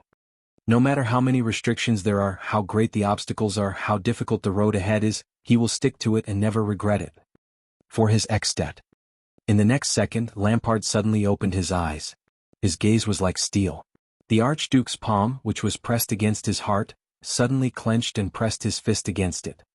I, Chapman Solon Holt Lampard of the Lampard family, the Archduke of Black Sand Region's voice was majestic and his expression was firm. I swear on my honor and life.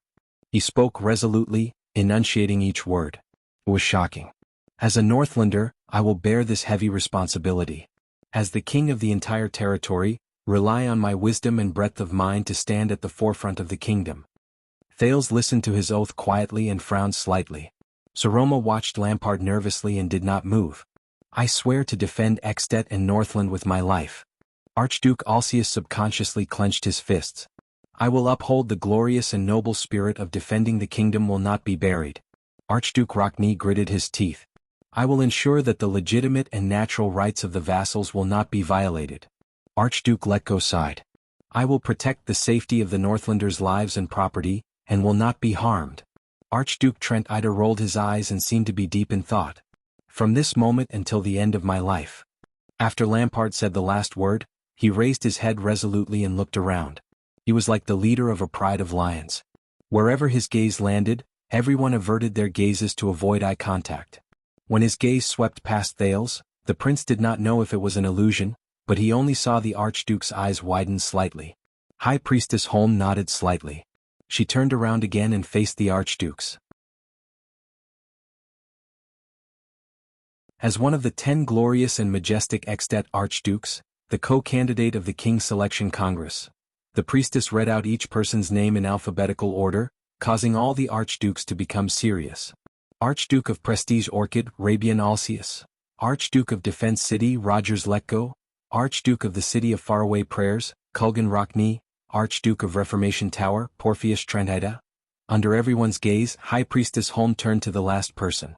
The bespectacled little girl wanted to pout, but in the end she clenched her fists, puffed out her small chest, and withstood everyone's gazes stiffly but resolutely. Lampard looked at the girl from afar and could not help but narrow his eyes. In the next second, the priestess softly uttered a title that had never appeared in the past 600 years. Archduchess of Dragon Cloud City. Saroma Walton. There was still a small commotion in the crowd. But the Star Killer and the Fire Knight walked into the crowd together and suppressed their objections with murderous gazes. Are you willing to swear on your honor and life? As a Northlander, accept this oath. As the king's vassals, offer your treasured swords and shields and stand by the king's side. Swear to defend Extet and Northland to the death. Uphold the glorious and noble spirit of the kingdom, and not be buried. Ensure that the legitimate and natural rights of the vassals are not violated. Protect the safety of the Northlanders' lives and property, and not be harmed. From this moment onwards until the end of your lives? Thales mulled over the Archduke's oaths in his heart. He suddenly realized that other than the first sentence, it was almost the same as the king's oath. This made him suddenly realize that the joint ruling pledge, at least the people who made it valued it since the beginning, was not a contract between the king and his vassals. Instead, it was a sacred contract between the rulers in this land. I am willing to swear on my honor and life. Alcius paused for a moment and furrowed his brows tightly before he said, I am willing to swear on my honor and life. I am willing to swear on my honor and life. Archduke Letko's expression was calm, as if this was just a small wave in the long river of his life. I am willing to swear on my honor and life. Archduke Rockney gritted his words. His expression was unhappy, but he still finished speaking while suppressing his anger. I am willing to swear on my honor and life. Trent Ida appeared much more relaxed. He swept his gaze over his colleagues before he said in a composed manner, I am willing to swear on my honor and life. I am willing to swear on my honor and life. Mimicking him, Saroma stuttered in the beginning. Thales could not help but worry for her. But the girl still finished the oath fluently. Recalling the words and the promise he made with the girl, Thales sighed silently in his heart. As a Northlander, I will accept this oath. As the king's vassal, I will offer my sword and shield and stand by the king's side. The 4 archdukes and an archduchess pressed their right hands on their chests. Although their expressions were different, they still repeated the oath just now respectfully. Everyone waited for the priestess' reaction anxiously and expectantly. A few seconds later, the high priestess nodded slightly. She turned around and stood beside Lampard facing the crowd. Tolja's tall figure moved past the crowd and arrived beside the priestess. He was extremely respectful, holding something with both hands at his chest. Everyone's gazes were focused on that item. Their gazes froze. Thales stared fixedly at Tolja's hands. He recognized it. It was a hollow iron crown with a dark golden luster. It looked inconspicuous and even plain and shabby. There was only a dark red gem embedded in the forehead. That was the crown King Nuvan wore before he died. Wait a minute.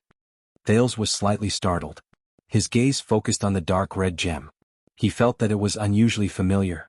In the crowd, Nicholas snorted softly. Under Viscount Kenvita's threatening gaze, he slowly walked forward, removed the severing soul's blade from his back, and stood side by side with the Fire Knight. 2 of the 5 war generals turned their heads and looked at each other at the same time. It was as if lightning flashed in the air. High Priestess Holm nodded slightly.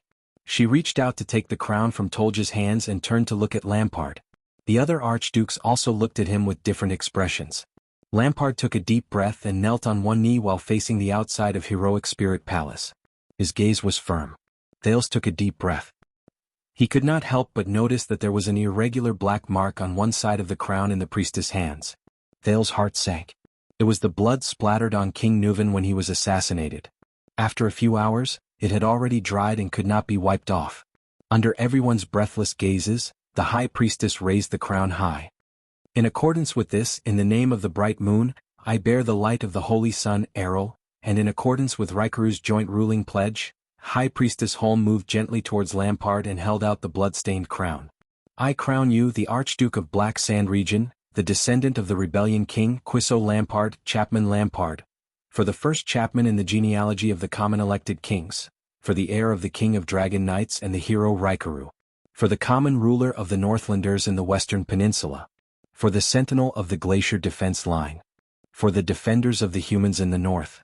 With each title that was mentioned, the Northlanders' expressions became a little more solemn.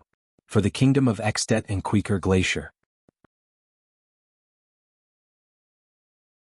Finally, the high priestess finished saying the 4 customary titles and gently placed the crown on Lampard's head. She then said the last title, which was also the most important one. The 36th common elected king. Everyone's eyes were glued to this scene. The man under the crown slowly raised his head. High Priestess Holm took the severing soul's blade from Nicholas' hand and handed it to him. As the symbol of the king's authority and status, may the dragon scale crown remind you of your identity, and the severing soul's blade remind you of your duty. The bright moon bears witness here. May the light of Errol bless Extet forever. High Priestess Holm performed the bright moon goddess salute and retreated gently. Your Majesty Chapman. Hence, in the most oppressive and solemn atmosphere, Extet's new king, Chapman I, slowly stood up with the blood-stained crown on his head and the severing soul's blade in his hand. His gaze, which was as sharp as a blade, swept across the entire hall again. It was even more imposing under the crown. He was like a great dragon who had slowly awakened from a long slumber in a cave and opened his eyes. This thought flashed in Thales' mind and he gave himself a shock. King Chapman turned around and looked at the 4 archdukes and 1 archduchess. With different expressions on their faces, starting from Archduke Letko, the archdukes bowed their bodies one after another and bowed their heads in greeting. At the same time, Viscount Kenvita looked around and spoke in a timely manner. The old king has passed away. He slowly bent his body and knelt on one knee. Solemnly and loudly he said, "Long live the king! Long live King Chapman!" His voice echoed in the palace. In the next second, with Tolja as the leader, the Black Sand Region warriors in the corridor knelt on one knee in unison. They pressed their right hands against their chests and lowered their heads deeply. Heroic Spirit Palace instantly erupted with the ferocious and orderly roars of countless warriors. Long live the king! Long live King Chapman! Amid the repeated shouts, even those who were willing or unwilling, such as Nicholas, Justin, Merk, the White Blade Guards and the Archduchess Guards, had no choice but to kneel on one knee and salute the new king. King Chapman only stood coldly in the middle of the crowd. His expression did not change as he listened to their shouts. Long live the king. Long live King Chapman. Among the people who saluted the king, the 4 archdukes stood out the most. They only pressed their hands against their chests and bowed slightly. "Now, my lady." Count Leespan stopped Archduchess Walton, who was about to kneel subconsciously. His expression was solemn and his tone was fierce. "Remember, you are not us. You only need to bow. As an archduke who also rules Northland, you will never have to kneel to the king." Saroma stared at him in a daze and nodded. Then she imitated the archdukes and bowed to King Chapman. They were not the only ones who were special.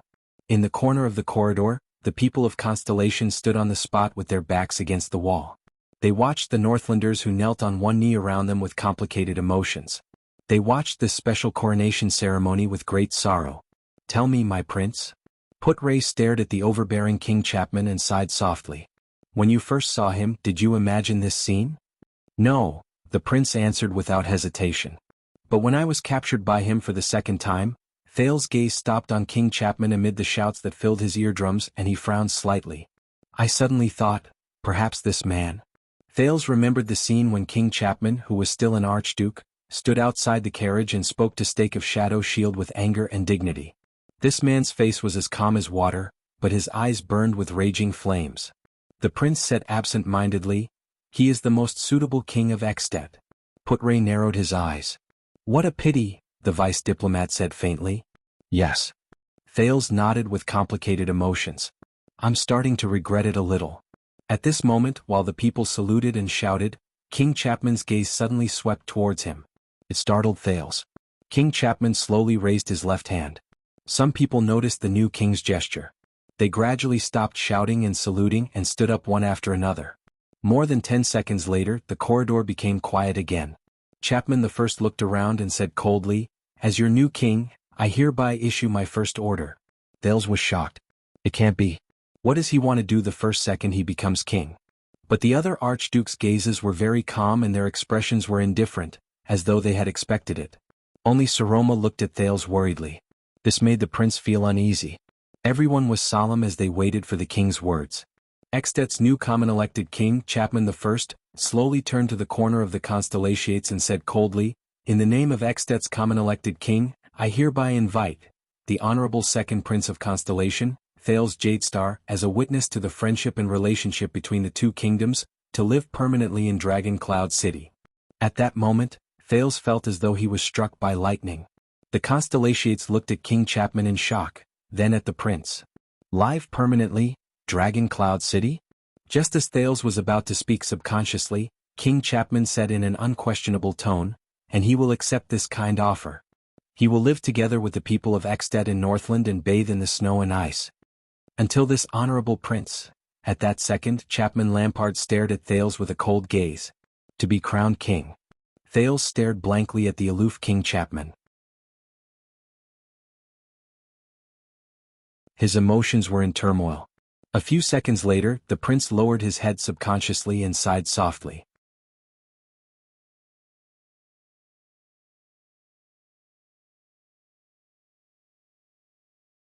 Chapter 275. King Chapman and his subordinates regrouped under the surprised gazes of the others. The king came before the prime minister, the former prime minister. Count Leespan stood up from beside the archduchess and met the new king's gaze without showing any signs of weakness. Saroma looked at the two nervously.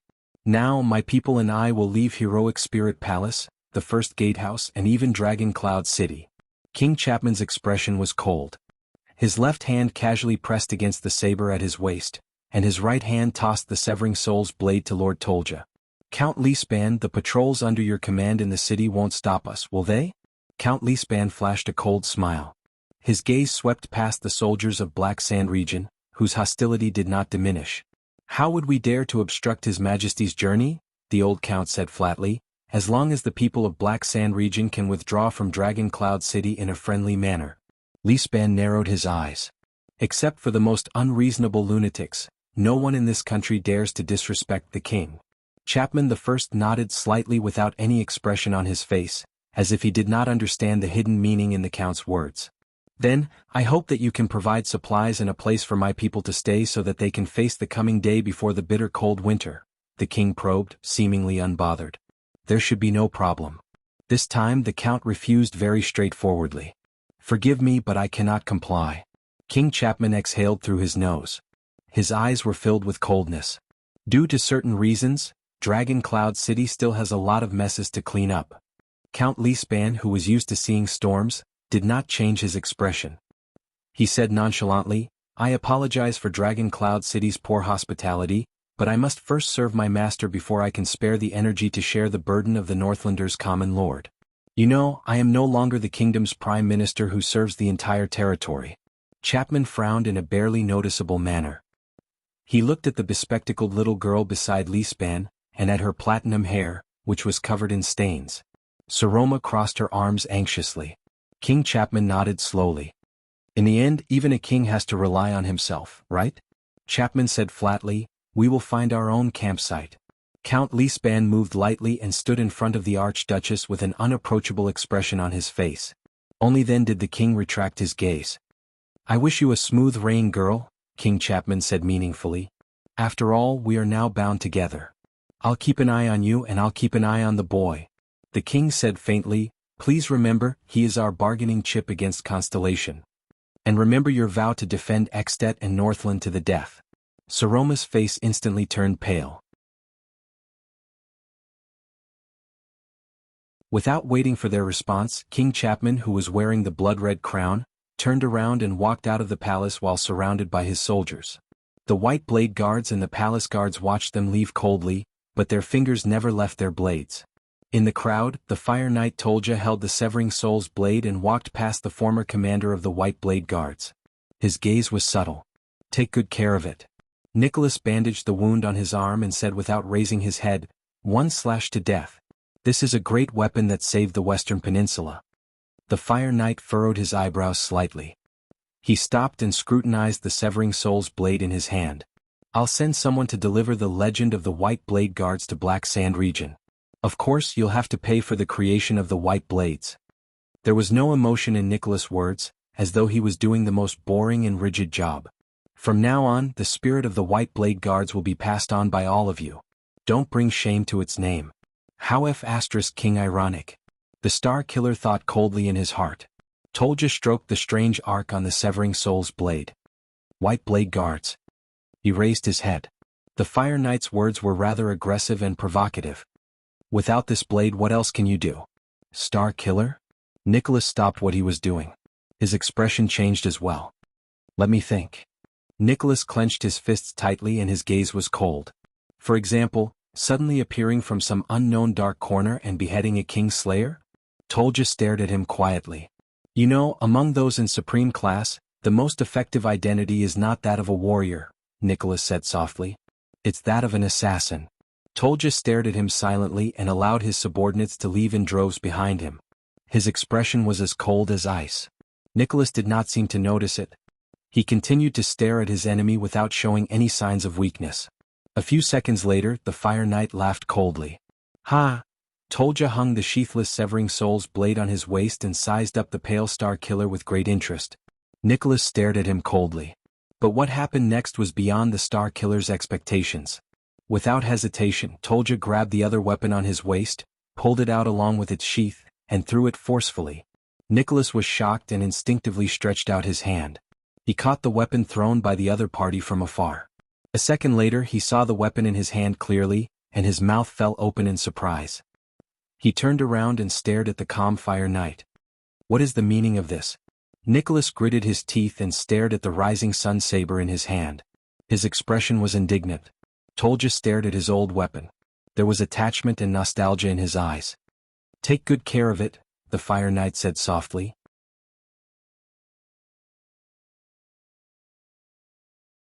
He seemed to be filled with endless emotions. Compared to saving the Western Peninsula, this is a great weapon that saved the world. Nicholas held the golden saber in his hand in a daze. He was momentarily at a loss for words. Remember, Star Killer? Tolja turned around and tapped the Severing Soul's blade on his waist. His voice was firm and his gaze was subtle. The victor between us has not been decided yet. Dressed in his damaged armor, the Fire Knight strode away with steel-like steps without any reluctance to leave. Nicholas stared at his retreating figure. He furrowed his eyebrows and clenched his teeth even tighter. Damn it. This guy, a good man?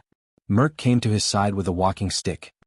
He stared at Tolja's figure and shook his head with a sigh. It's a pity that he's standing in the wrong place. Nicholas closed his eyes and exhaled heavily. The Star Killer turned to his old friend. I'm here to say goodbye. Merc patted Nicholas' shoulder. His expression was bitter. We'll meet again, my friend. He glanced at Archduchess Walton, who was surrounded by a crowd in the distance. His expression was hesitant. You know you can stay, Nicholas said in a low voice. No. My story in the legend of the White Blade Guards. In the end, Merc sighed. He looked into the distance, turned around and left with his walking stick. It truly ends here. Nicholas stared at his back as he left, stumbling. He did not say a word. He just put his hand into his pocket and grasped an ordinary stone. Kent Vita followed beside King Chapman among the crowd leaving Black Sand region. The Viscount watched the Fire Knight catch up to him from behind. His gaze swept past the lone severing soul's blade at the latter's waist, and his expression was one of displeasure. That's the Rising Sun saber we're talking about. Rumor has it that it's the first legendary anti-mystic equipment that changed the world, Kent Vita said in dissatisfaction, but the latter ignored him. Hence, the Viscount could only turn to the king. You're just going to let him casually give away the sharpest weapon in the world as if it's a piece of trash, Archdukes, your majesty? Tolja snorted softly. King Chapman did not even turn his head around. He just shifted his gaze slightly. The sharpest? The new common-elected king muttered with his head lowered. But Chapman the First only paused for a second before he raised his head again and regained his indifference and calmness. My sharpest blade. The king strode over the floor tiles of Heroic Spirit Palace in an imposing manner. He stepped over the simple and crude decorations and said slowly, My sharpest blade. Aren't you standing behind me? Kent Vita's expression froze for a moment before he furrowed his brows. Behind the king, the tall and strong Lord Tolja lifted the corners of his mouth almost imperceptibly. The Viscount slowed down his footsteps and allowed the others to overtake him. When Tolja passed by him, he nodded slightly at him. What a wastrel. Viscount Kent Vita stared at the king and the lord's backs. He closed his eyes and sighed softly. But it's precisely because of this that I'm willing to follow him and serve him as my king. Until the end of my life. He crossed his arms. His expression was indifferent, but his gaze was sharp.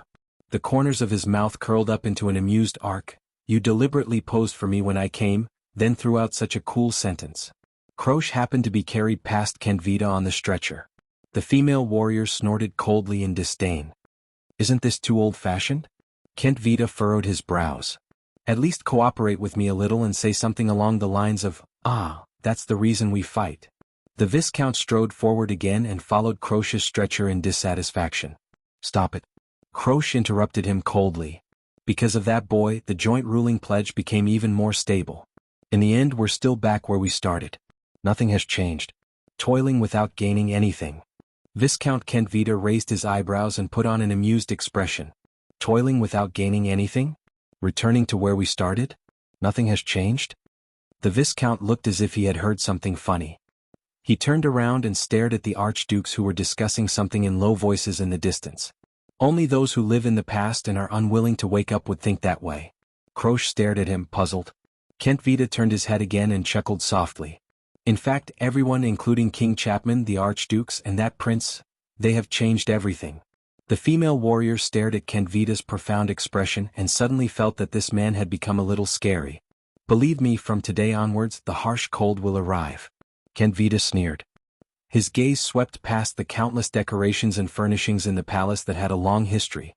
He gently stepped on the floor tiles under his feet, which were unknown how many years old. Extet, we can no longer return to where we started. Archduke Letko stood in front of the Prince of Constellation and stared at the listless boy. He sighed and said, Rejoice, Prince Thales. If it wasn't for that young lady's insistence, you would have been staying in Black Sand City for a long time. Always being by the king's side, what a wonderful experience. Thales' expression changed slightly. He turned around and stared at Saroma, who was talking to Leespan in the distance. The prince took a deep breath and turned around again. King Chapman raised this order during the King's Selection Congress as one of his conditions? Oh no. Archduke Letko shook his head. His murky eyes shone with interest. It wasn't him who raised the condition. It was all of us who thought that this would be safer. Your Honorable Highness. Thales, who was preoccupied, was instantly rendered speechless. A second later, the prince lowered his head as if he had deflated. All of you. Is that so? He closed his eyes. His mood was gloomy. Yes. After I did that, regardless of the consequences. Archduke Letko stared at him quietly. You know, Prince Thales. After today, aside from the threat of Constellation that Chapman mentioned, there will also be many people who will be wary of you, just like how they are wary of the Jade Star family, which has produced many talented people over the years and has never declined.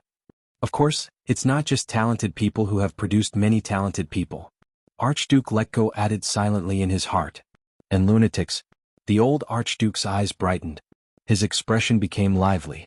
But I am also looking forward to you. Thales opened his eyes. Looking forward to me? Archduke Letko nodded quietly. I don't know how Chapman became like this. The old Archduke watched the king's back slowly being drowned by the soldiers. He said solemnly, but we can all feel that he is becoming more and more dangerous. The day before the bitter cold winter is coming, he sighed.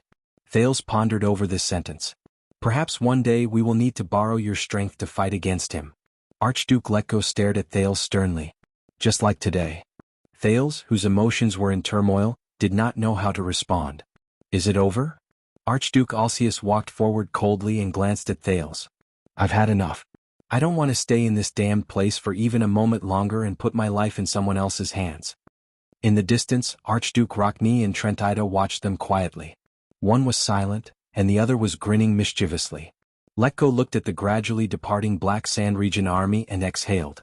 We shall meet again. Take care of yourself, Prince Thales. The old Archduke said flatly, be careful of the king and be careful of the Archdukes. He winked meaningfully. And the Archduchess. Thales was immediately speechless. Putre watched the Archdukes and their personal guards leave. Frowning, he came to Thales' side. Your Highness, about your future. The vice diplomat wanted to say something but stopped. I know, Thales answered calmly. I am a bargaining chip and a threat. Putre put on an inquiring look. Amidst conflicts and compromises, the Archdukes also have to hold on to their bargaining chips to contain threats. Thales thought through the cause and effect, then shook his head absent-mindedly. Restrain Constellation and restrain Chapman, and restrain Dragon Cloud City. Raphael came forward. In terms of effect, you made the 10 Archdukes wary of each other. This is very close to the Secret Intelligence Department's desired goal, and even more so. Perhaps you are more suitable to work in the Secret Intelligence Department. The cadre of the Secret Intelligence Department smiled mysteriously. We shall meet again. Thales rolled his eyes. Putre did not know what to say. He could only pat the prince's shoulder. I will report to the kingdom as soon as possible and come up with a countermeasure. He turned to the weak Raphael. You know what to do, right? The cadre of the Secret Intelligence Department nodded lightly. His Majesty and Lord Hanson will know everything that happened here in the shortest time possible. Thales watched them distribute the work. He thought of what would happen to him in the next few years and felt depressed. There's one more thing.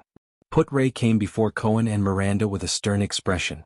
Both of you, even though your injuries are not light, you must immediately hide your identities and leave Extet before the enemy intercepts you. Cohen opened his mouth while Miranda was deep in thought. As noble dependents of two great families, especially Lady Arund, who holds the right to inherit the Guardian Duke of the Northern Territory, your value to Lampard, to King Chapman is immeasurable. This is Dragon Cloud City, and he has just been crowned, so he cannot act out directly. But once you leave Dragon Cloud City, he will definitely not let you go. The deputy concluded with a few sentences. Raphael's expression darkened as well. I will take them away immediately, while Nicholas' people are still friendly to us. Raphael coughed and said, I know a secret passage from the pine forest back to the kingdom. We can hide it from Black Sand Region's eyes and ears. Putre nodded at him. Go. Hence, under Cohen's resentful sighs and Miranda's troubled expression, they left with Raphael. When they passed by Thales, Miranda glanced at him. Take care, Your Highness. The swordswoman's expression was a little conflicted. She frowned slightly. Don't give up. She endured the pain and said meaningfully, You are a good prince, unlike the others. Put-Ray turned his head and pretended not to hear her. Thales scratched his head. He was so embarrassed that he could only respond with a smile. The others? Cohen, whose face was bruised, moved closer to Thales. Your Highness.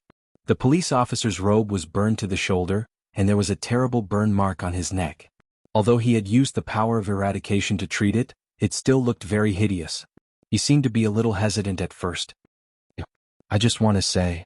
Cohen's mouth opened and closed many times. After a few seconds, he pursed his lips and nodded heavily. Thank you.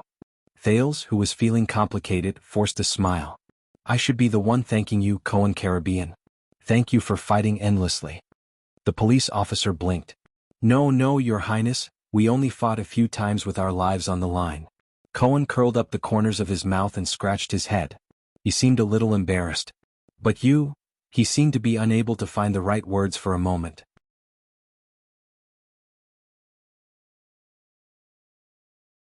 After a while, Cohen, who was scratching his ears and cheeks, put on a straight face and said sincerely, You saved the world. You're exaggerating. Thales burst out laughing. He was a little embarrassed. I only tried my best to mediate a conflict. It's not my turn to save the world. Cohen paused for a moment. His gaze flickered slightly. He lowered his head. Cohen's face darkened. Believe me, Your Highness. The police officer seemed to have thought of something. He said with some emotion, For those who will be affected by the war. Thales cast a questioning look at him. The police officer took a deep breath and revealed a row of shiny teeth and a bright smile again. He bowed slightly at Thales. You have indeed saved the world. It was my honor to fight alongside you. Thales looked at him strangely. He nodded subconsciously and watched him leave. Raphael nodded at him gently. Well done, Your Highness. After sending off batch after batch of people, coupled with the fact that he was going to be placed under house arrest in Dragon Cloud City, Thales suddenly felt a sense of melancholy. Forget it. He comforted himself. At least the outcome isn't too bad. At least they're still alive. Hey, did I forget someone? In a certain corner of Dragon Cloud City, a short and small figure burped and sneezed loudly. At this moment, I'm sorry I dragged you into this. The girl's voice came from behind him. They insisted on keeping you here? Thales turned around and looked at Saroma, who had an apologetic look on her face. No, this is their benefit and scheme. It has nothing to do with you. The prince let go of the gloom in his heart and shook his head in relief. And, the people who were dragged into this, the people who should apologize, Thales shrugged dejectedly. For King Chapman, the fact that I am under house arrest here and the Archduchess of Dragon Cloud City has a close relationship with an enemy kingdom's prince will weaken your prestige and reputation. To the Archdukes, they would rather have me stay in the weakened Dragon Cloud City than let Black Sand region control this bargaining chip. And to all of them, a prince who grew up in an enemy kingdom and has been held hostage all year round will be far away from the power and influence of Constellation. The prince shook his head. If I return to the country one day to be crowned, I will definitely be a new king with unstable rule. This is in everyone's interest. So, I'm probably destined to be unlucky. He raised his head in resignation, concluded his fate and sighed dejectedly. Besides, Lampard hates me to the core. He definitely won't want to see me go back alive. The muscles on Thales' arms tensed. The prince stared at Saroma, who grabbed him in surprise. No, I told them that you must stay in Dragon Cloud City. The little girl pouted and shook her head vigorously. You're my friend, you won't be unlucky, you'll be fine. Saroma pursed her lips as if she was about to cry. Guilt and worry appeared in her green eyes. Thales was speechless. Saroma blinked her sparkling eyes and said in a trembling voice, You'll live a good life here, you'll be fine. Leespan is a good person, he won't make things difficult for you, Dragon Cloud City will protect you. As if to prove something, Saroma's eyes were filled with panic and she said anxiously, We can. Behind her glasses, her eyes suddenly brightened. By the way, there are many books in Rikuru's library that I haven't read yet.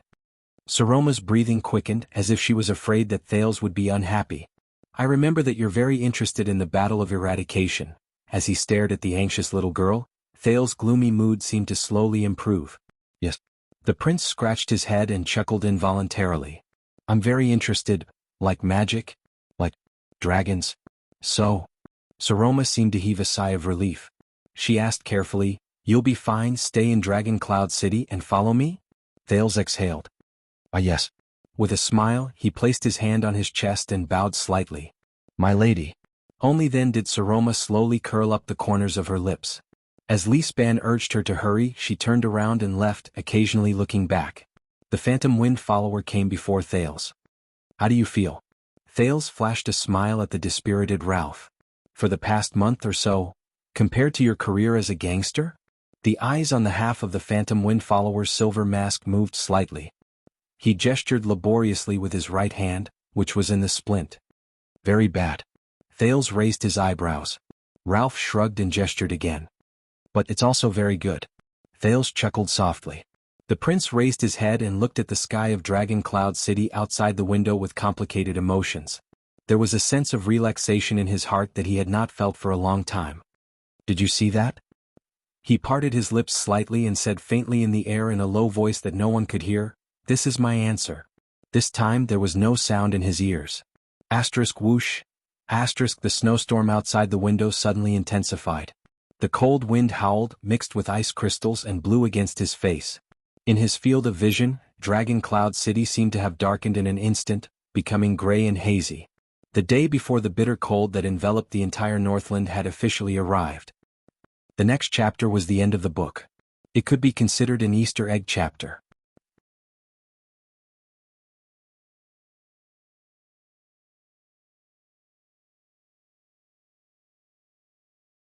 Chapter 276. Dragon Cloud City, Spear District. Old Brook extinguished the everlasting lamp he had lit to attract customers. He lamented about another bad day without any business. Spear District was an interesting place. It was not as poor and backward as Shield District and Hammer District, nor was it as honorable as Axe District and Arrow District. In fact, it was not as lively as Bow District, Sword District, and Armor District. However, the slope of Dragon Cloud City was relatively high.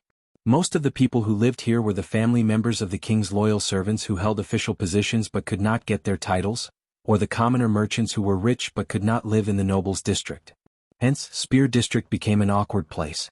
But Old Brook, who was the owner of the inn, was one of the few who made use of this awkward situation to make a living. He saw a business opportunity hidden in it. Old Brook's inn was clean and tidy. The decorations were not too bad. Although it was not as expensive, it always attracted customers who were neither high nor low in status. For example, wealthy merchants or craftsmen, or declining nobles who did not want to lose their dignity despite not being rich, or tourists who came from afar and did not understand the local market. These people were usually people who came from other places and were waiting to meet the important people. They did not have the right to stay in Axe District and Arrow District for too long, and they did not want to lower their status in the messy Sword District and Bow District either. Of course, the lowly Shield District and Hammer District were out of the question. Hence, they usually chose to stay in Spear District, which was Old Brook's inn, which was orderly and not shabby. After countless hardships, Old Brook and his family settled down in Spear District. Unfortunately, ever since Prince Mariah was assassinated, the relationship between the two kingdoms in the Western Peninsula suddenly became tense. Rumors of conscription, tax increase, war, and a shortage of goods spread. The tense atmosphere in the city caused Old Brook's business to plummet for the past month or so. Recently he only had one guest staying in the inn. He could only sigh at his bad luck. Then, as usual, he cut costs from the purchase of alcohol and the wages of the odd-job workers to maintain the inn's survival. When news of the Prince of Constellation's arrival arrived, he thought that the crisis was over. Then last night Old Brook woke up from his sleep with a start. The moon had pity on him. Why were there countless patrols hurrying through the streets at night? What were those terrifying loud noises last night? What were those thunderous booms in the latter half of the night? Although Old Brook was a Camion, he was different from the merchants in Dragon Wing Square who only cared about profit and left after making a quick profit. It had been 20 years since Old Brook was young Brook, since he saw the Northland girl who helped transport goods in Valurbin, and fell for her wholeheartedly. Then he recklessly eloped to Dragon Cloud City with his future wife. It had been so long since his neighbors, who had powerful backers, got used to his presence, and even the harshest and most xenophobic disciplinary officer would not bother him. It had been so long since the young people thought he was just a Northlander with a rather unique appearance. It had been so long since he spoke with a thick Northland accent, which he would have mocked as vulgar, when he was young. Even after his beloved Northland wife passed away, Old Brook had no intention of returning home or moving to another place. But old Brook could swear by either the bright moon goddess or the harvest lady that in all the years he lived in Dragon Cloud City, he had never seen or heard what he saw after he opened the window last night. Calamity? That giant octopus that bared its fangs in the direction of Shield District? Dragon? That winged lizard that landed and roared in flames? The neighbors whispered in fear or awe. Old Brook, who did not know much about Northland legends and stories, was terrified. Am I back to the age of mythology? Forget it, the important people will take care of it. Old Brook yawned due to his lack of sleep. He shook his head and flipped open the accounts. Just as he was about to calculate the bribe for the disciplinary officer and the patrol team, a black-haired girl about 15 or 16 years old pushed open the door and walked in calmly. The gloominess on old Brook's face disappeared in an instant, as if he was about to welcome his princess. "Lucy," the innkeeper said happily. "My dear daughter." But when he saw the girl's clothes, old Brook immediately frowned. The girl's head was covered in ice and snow, and a piece of black cloth was tightly wrapped around her nose and mouth, revealing only a pair of clever eyes. She wore a simple but thick cotton-padded coat, and her gloves were covered in snow. Her trousers were tightly strapped and tucked into her boots. "I wonder where she's been," old Brook thought unhappily. "You ran out of the city again? You didn't even wear a hat in such a heavy snowstorm." The innkeeper forced himself to keep a straight face and raised a finger. "Didn't I tell you? You saw it yesterday. It's a mess outside now. There aren't even a few customers in the past 10 days. The patrol team even passed by this morning. There are rumors everywhere saying that the districts below have been destroyed, those country bumpkins from the poor districts." Old Brook looked at his daughter worriedly. "You're a girl, Lucy. You have to be more careful of your own safety." The girl with her face covered stomped on the ground to rub off the snow on her feet. Then she patted her ice crystal-encrusted gloves and pulled her fair hands out.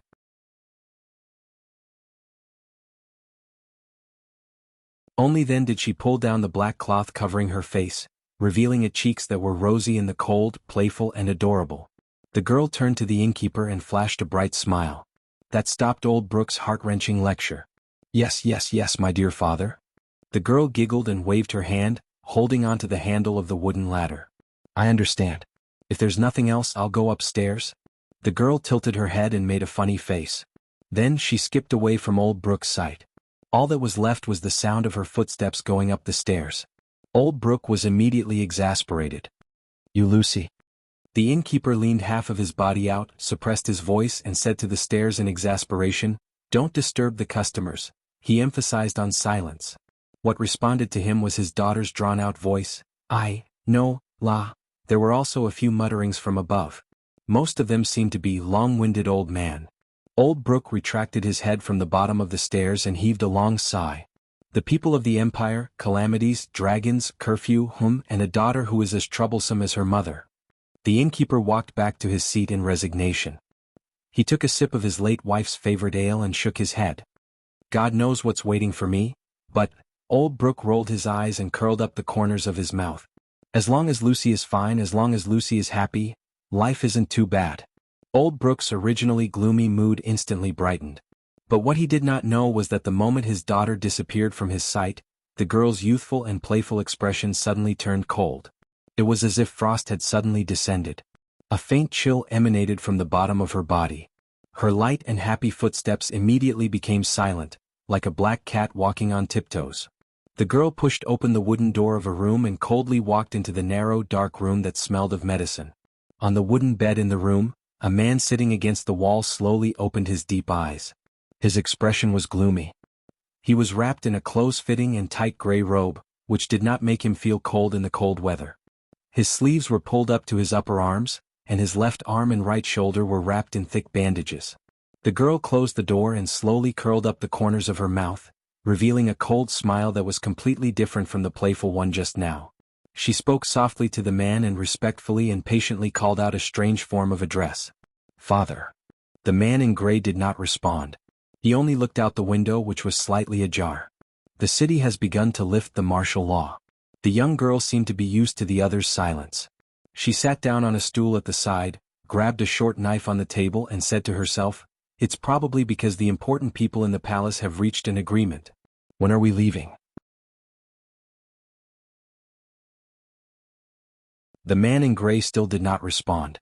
But in the next second he suddenly raised his head. The emptiness in his eyes turned into wariness. The man in gray raised his hand gently. A short knife jumped up from the table 2 meters away in a strange manner and flew into his hand. He said calmly, "We have a guest."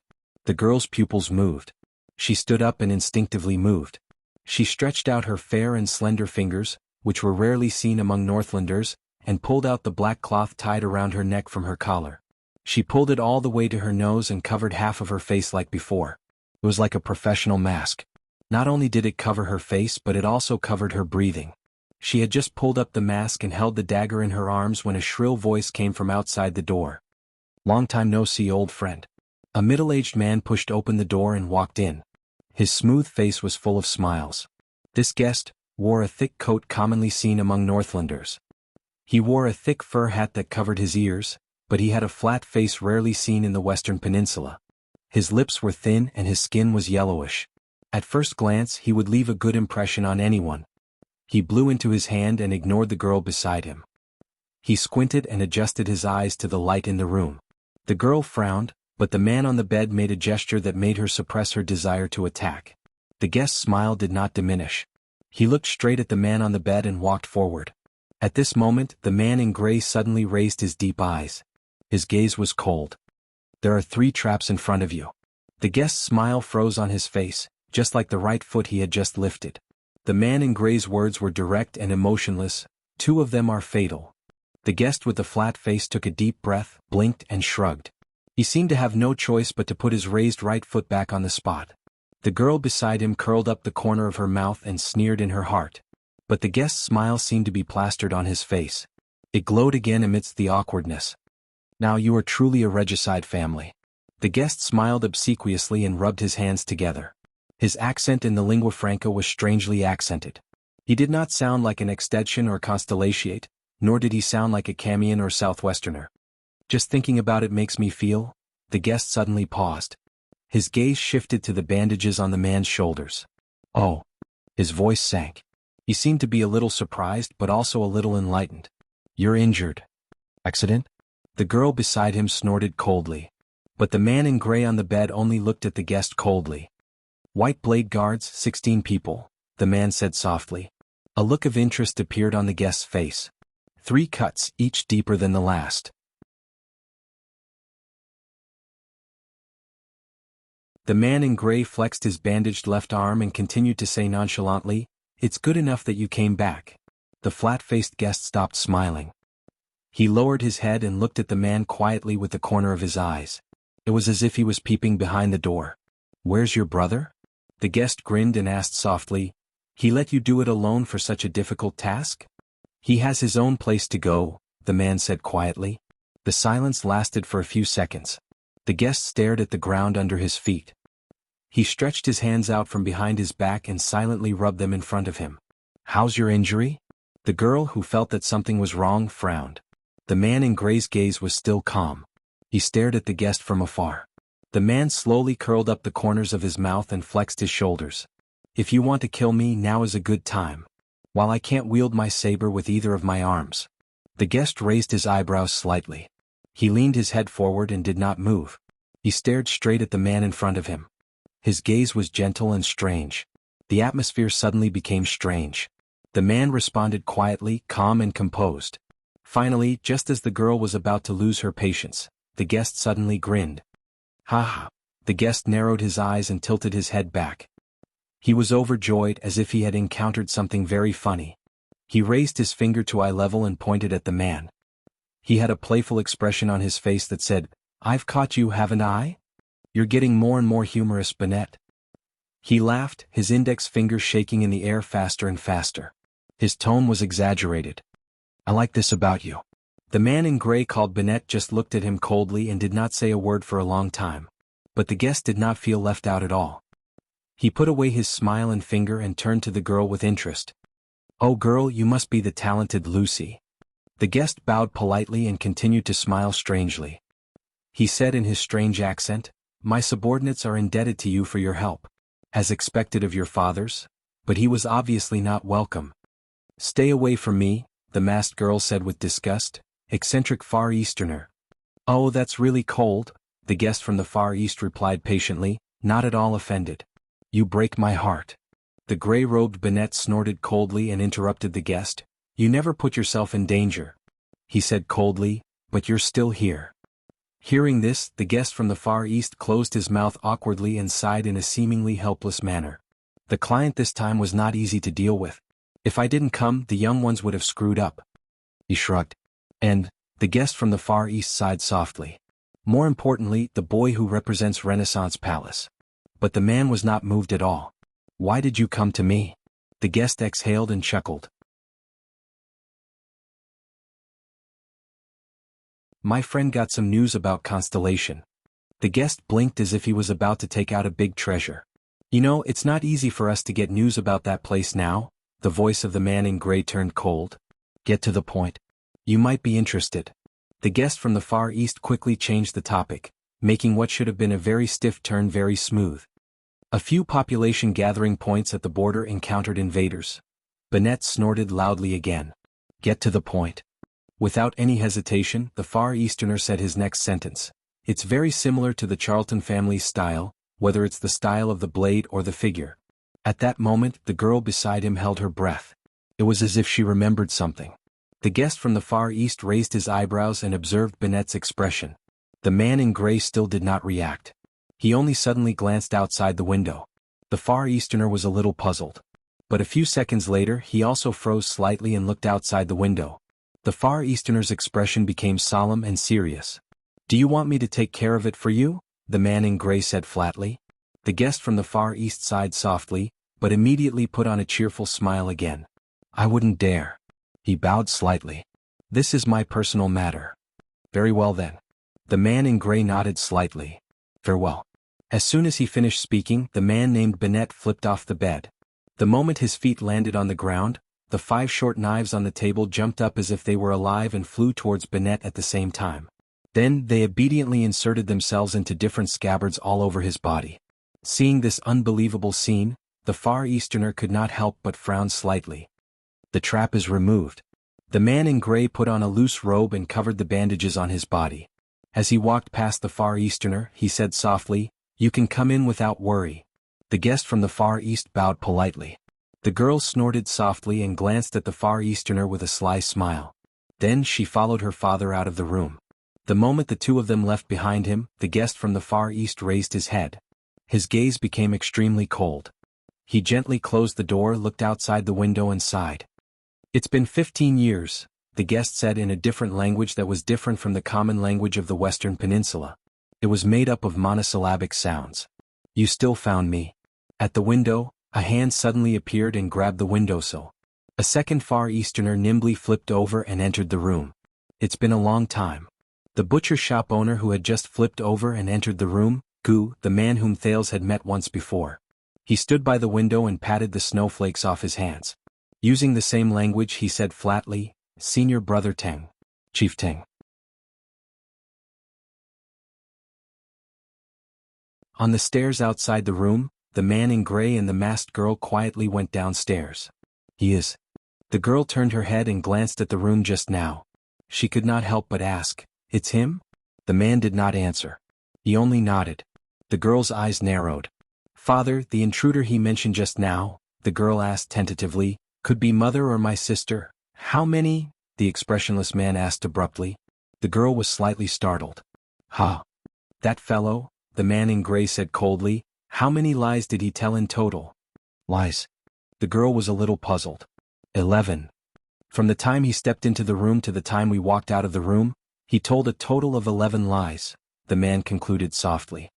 His gaze was solemn as he continued, 9 of them were fatal. If I did not recognize any of them and reacted accordingly to his probing, the man suppressed the trembling of his palm. He waved his left hand and caught a drop of blood that had seeped out of the bandage, preventing it from dripping onto the ground. Then the scene would have been very ugly. The girl was shocked and blinked. But he did not say much in total. Lies do not need words to weave, the man in gray interrupted the girl coldly. These words came from the mouth of a terrifying lady. Remember them well. The veiled girl froze. The man did not even look at the girl beside him. His face was expressionless and his tone was cold. And remember, your mother and sister are both dead. Do not mention them again. Upon hearing that, the girl's shoulders trembled slightly and she clenched her fists lightly. The man in gray might have noticed the girl's unusual behavior, but he did not react. Next time, don't let anyone follow you and come looking for you. The girl lowered her head deeply. No one could see her eyes clearly. They walked down the stairs. Lucy, why did you come down with the guest? Old Brooke raised his head from his chair and looked at the girl with the black cloth covering her face. He looked surprised. And you're wearing a scarf again. Are you going out? But the girl ignored him. She only looked at the man in gray. Dear guest, Old Brooke snapped out of his daze and looked at the man attentively. Are you going to pay the bill?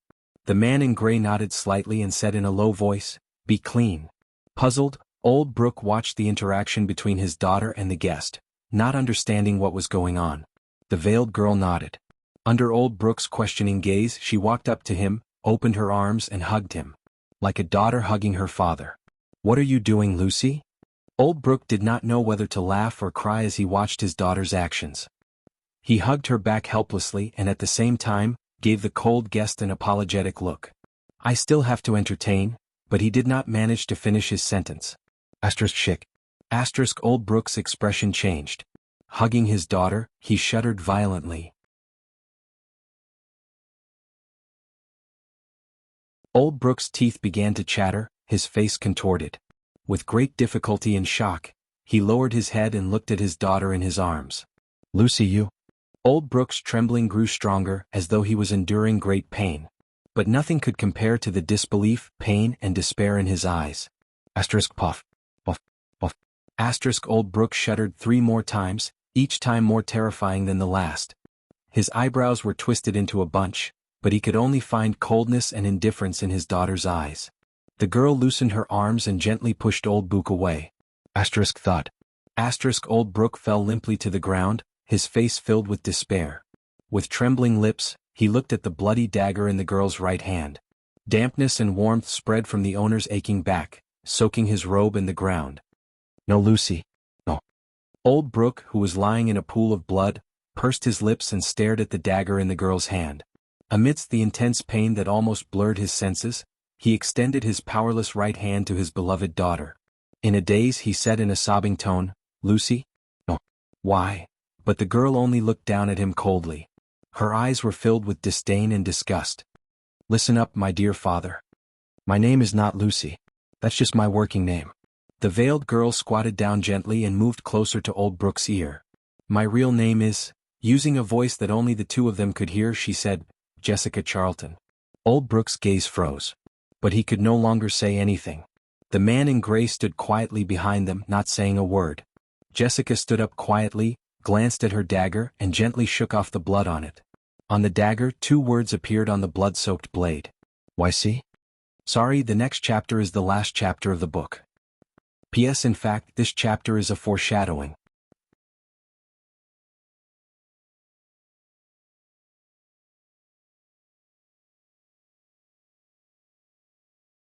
Chapter 277.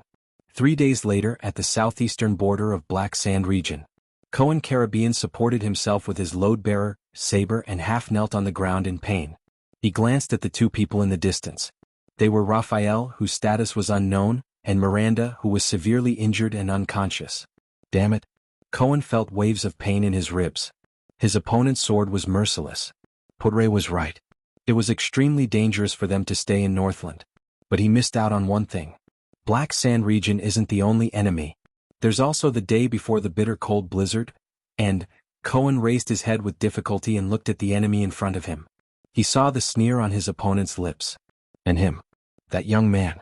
The man who belonged to the Disaster Swords, who was defeated by Cohen in the narrow alley, and then saved by Raphael. How shameful, Cohen said weakly. Compared to your teacher, you're scum. You're not qualified to be a swordsman at all. Even as a disaster sword, you're still too weak. They were on their way back to Constellation. Their journey had been smooth until they were ambushed for no reason.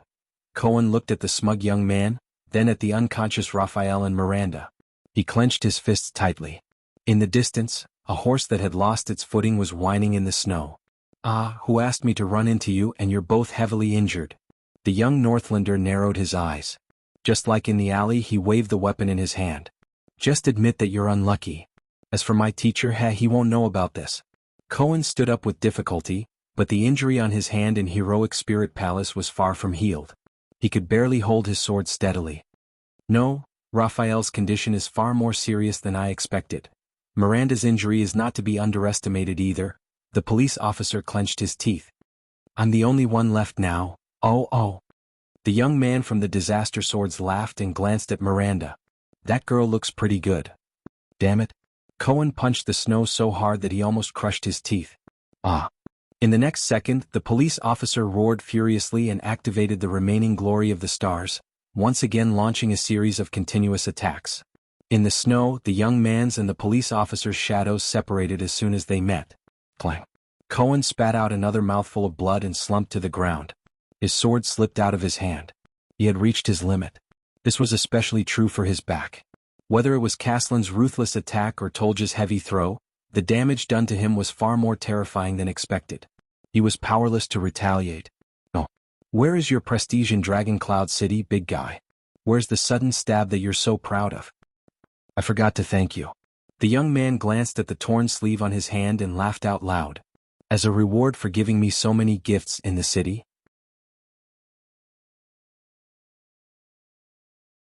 The police officer felt the pierced arm and the unbridled pain from the rampaging power of eradication in his muscles. He could only feel anger rising in his heart. And this barren bone man. The young man glanced at Raphael in disgust. Relying on his northern background in the Secret Intelligence Department, the young man spat and immediately shifted his attention to Miranda with interest. Hey, stay away from them. Cohen mustered all his remaining strength and punched the snow. He roared, come at me. UF King F King Shoal. From Walla Land to Western Desert, and then to Northland, Cohen angrily stuffed all the dirty words he had learned into this one sentence. He only hoped that he could anger his opponent and make him, don't be hasty. Take a guess. The young man's gaze was cold, but he stretched his neck and licked his lips. He did not seem to be angered at all. How will I deal with this beautiful girl? It will definitely leave a deep impression on you. This is to let you remember. The young man walked to Miranda's side and put on an expression that was both angry and amused. When you provoke the wrong person. Unable to move, Cohen watched with remorse as the young man walked towards Miranda in a show of force. He only felt despair. I can't do anything, nothing. Cohen lay on the snow in pain. He had never hated his own incompetence so much. No. At this moment. Whoosh. There was a rapid sound of something cutting through the air. The young man's expression changed. He suddenly turned around and a sword light exploded in front of him. Ding. His hand and half-sword struck a weapon in the air, making a sharp sound of metal colliding. The flying weapon was easily deflected by the young man and fell weakly to the ground. It was a dagger with a strange curve. Cohen, who was lying on the ground, stared at the dagger in a daze. For a moment he forgot to react. That dagger? A clumsy sneak attack. Is it your helper? The young man curled the corner of his mouth and looked around, searching for the sneak attacker. What the hell? This level of sneak attack is too simple. But in the next second, the young man's expression changed. From the blade he used to deflect the dagger, a strange tremor suddenly came. The tremor penetrated deep into his body, causing half of his body to instantly go numb. The young man wanted to raise his right arm, but found that his right hand could no longer move. He panicked. No, this tremor. What is it? He had no chance to regret. Whoosh, the wind whistled. A graceful figure moved at an astonishing pace, broke through the wind and snow, and instantly appeared in front of him. In the vast expanse of white snow, the sword light suddenly appeared. In the strange numbness, the young man mustered all his strength to shift the blade of his sword to the position where the enemy was coming from. But it was useless. The nimble enemy only tilted his body slightly in the air and dodged the sword. Then he slashed with the dagger. Chi. The defenseless young man opened his eyes wide in disbelief as he watched the enemy's dagger slash into his neck. Although we are both holding swords, but in comparison, the enemy said in a pleasant voice, pushed his body and pulled out the blade. You are really tasteless. You can't even compare to Ching Pai. Scum. Warm arterial blood gushed out from the young man's neck. In endless fear, the young man's eyes focused. At that moment, the panic-stricken him saw the dagger in his opponent's hand again. It was a dagger from the tip to the hilt. The angle was crooked like a dog's leg. That kind of dagger. If If I can react, if I can display my strength. But there are no ifs. He fell limply and his lifeless eyes met Cohen's shocked expression. The police officer stared blankly as the graceful figure squatted down in the snow and inserted the 2 daggers into her boots. Then step by step she walked towards him. Puff. A pair of thick snow boots appeared in front of him. Looking up, he saw a pair of long legs that were also wrapped in thick clothing. Cohen raised his head in a daze. The other party slowly squatted down. She took off her thick fur hat, revealing a head of neat brown hair. Cohen could not say anything. He only blinked as if he could not believe what he saw. Ha! The other party fanned herself with the fur hat in her hand and exhaled a breath of hot air. The girl in front of him pushed her goggles up to her forehead, leaving red marks around her eyes from the weight of the glasses. A few strands of hair stuck to her forehead, making her look a little mischievous. Her nose and face were dotted with tiny beads of sweat. Her face was ruddy and she looked rather healthy. Cohen did not know why this thought popped up in his head. The old man is completely wrong. It's not that cold in the north. I'm already sweating after running a few rounds. While she complained to someone in a bad mood, she curiously stared at the dying Cohen with her big bright eyes, as if she was sizing up a puppy by the roadside. Yo, lost boy, the female bartender of the underground street, who was dressed thickly but did not lose her elegance, pretended to learn from the police station's rules, and jokingly saluted the police officer with a very non-standard salute. We meet again. Jayla Charlton, who was crouching in front of him, curled up the corners of her mouth and smiled. Silence. Cohen continued to stare at her blankly, not saying a word. It was as if he was born with this appearance. Jayla scratched her head in exasperation and blinked when she saw his expression. Has he become stupid from the beating? The next moment, the police officer stared blankly at his 2 companions in the distance. Fortunately, he exhaled as if he had been relieved. It was as if all his shackles had been released in an instant. Cohen shut his bloodshot eyes tightly, his face contorted, and he buried his face into the snow. To be precise, he buried his face into Jayla's boots. His shoulders twitched and he let out a sob. Jayla was shocked. Hey, don't cry. The female bartender, whose head was as big as a bucket, recalled the time she took care of injured puppies by the roadside. She pressed down on Cohen's shoulders in a flurry and imitated him by stroking his back. She spoke incoherently. Sigh, all right, I know I helped you get rid of the bad guy at the last moment and I even saved your friends. You're very touched now and you want to buy me drinks for the rest of your life to show your gratitude, but in this situation. When Cohen heard that, he remembered the desperate situation just now, and he felt even more bitter in his heart. Not only did he not restrain himself, he even bawled loudly. Hence, Jayla's exasperated roar exploded in the air. Don't use my clothes to wipe your tears, you damned greenhorn. After a while Jayla, who had calmed down, sighed softly as she looked at Cohen, who was covered in wounds and in a daze. She looked at the snowy slope in front of her, and hesitation appeared in her eyes. However, Jayla looked at the man and woman with Cohen, and she could not help but scratch her hair. In the end she shook her head.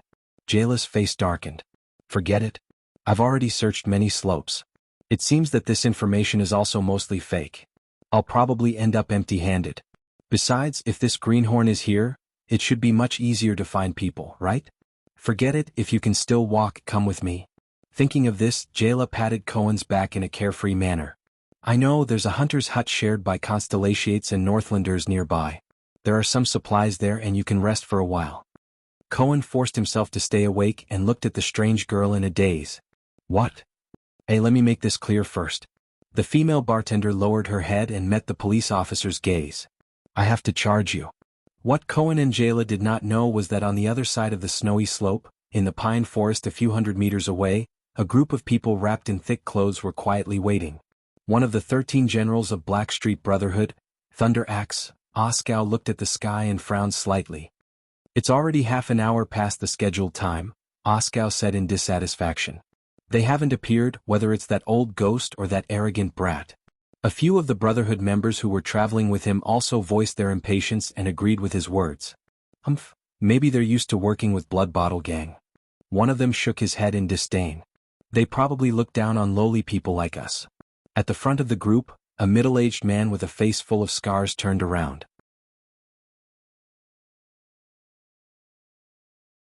His gaze was sharp and frightening. As he turned around, everyone quietened down. Wait a little longer.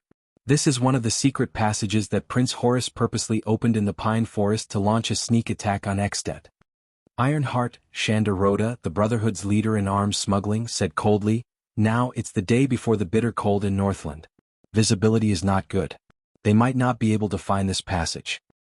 It's all thanks to the tense relationship between Constellation and Extet.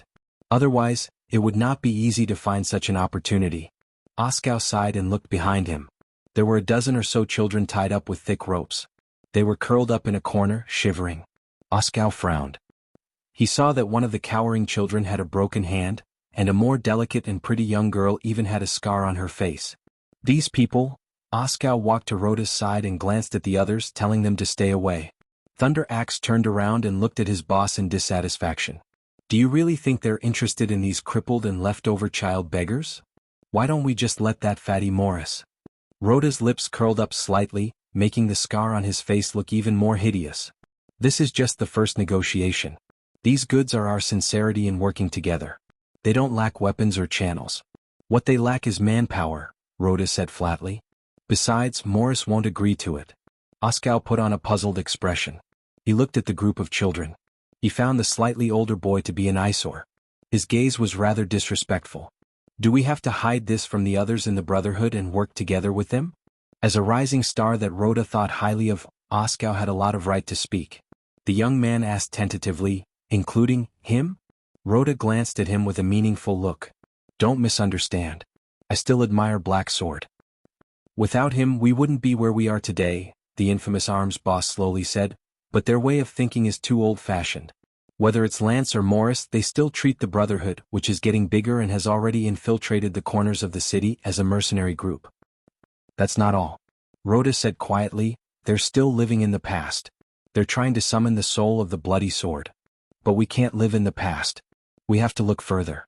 We have to deal with the storm that will come sooner or later." "But times are changing," Rhoda said slowly. "When the nobles who rely on their manors to make a living have no choice but to come to the city to make a living, and when the wealthy merchants can also become the nobles of the kingdom, it's time for the Brotherhood to change. We can't just stop at being hooligans, and we can't become the servants of nobles like the Blood Bottle Gang." Oskow's expression froze for a second. "But," he said rather unconfidently, "we're just—" Rhoda suddenly looked up. His gaze was terrifying. It made Oskow pause for a moment. "We're countless broken-down merchants, countless desperate craftsmen, countless landless farmers, countless fugitives forced by life, countless lowly people in the city. We're the opposite of the respectable people, who were born noble. We're a dark undercurrent made up of countless powerless and powerless people." Rhoda put on a frightening smile.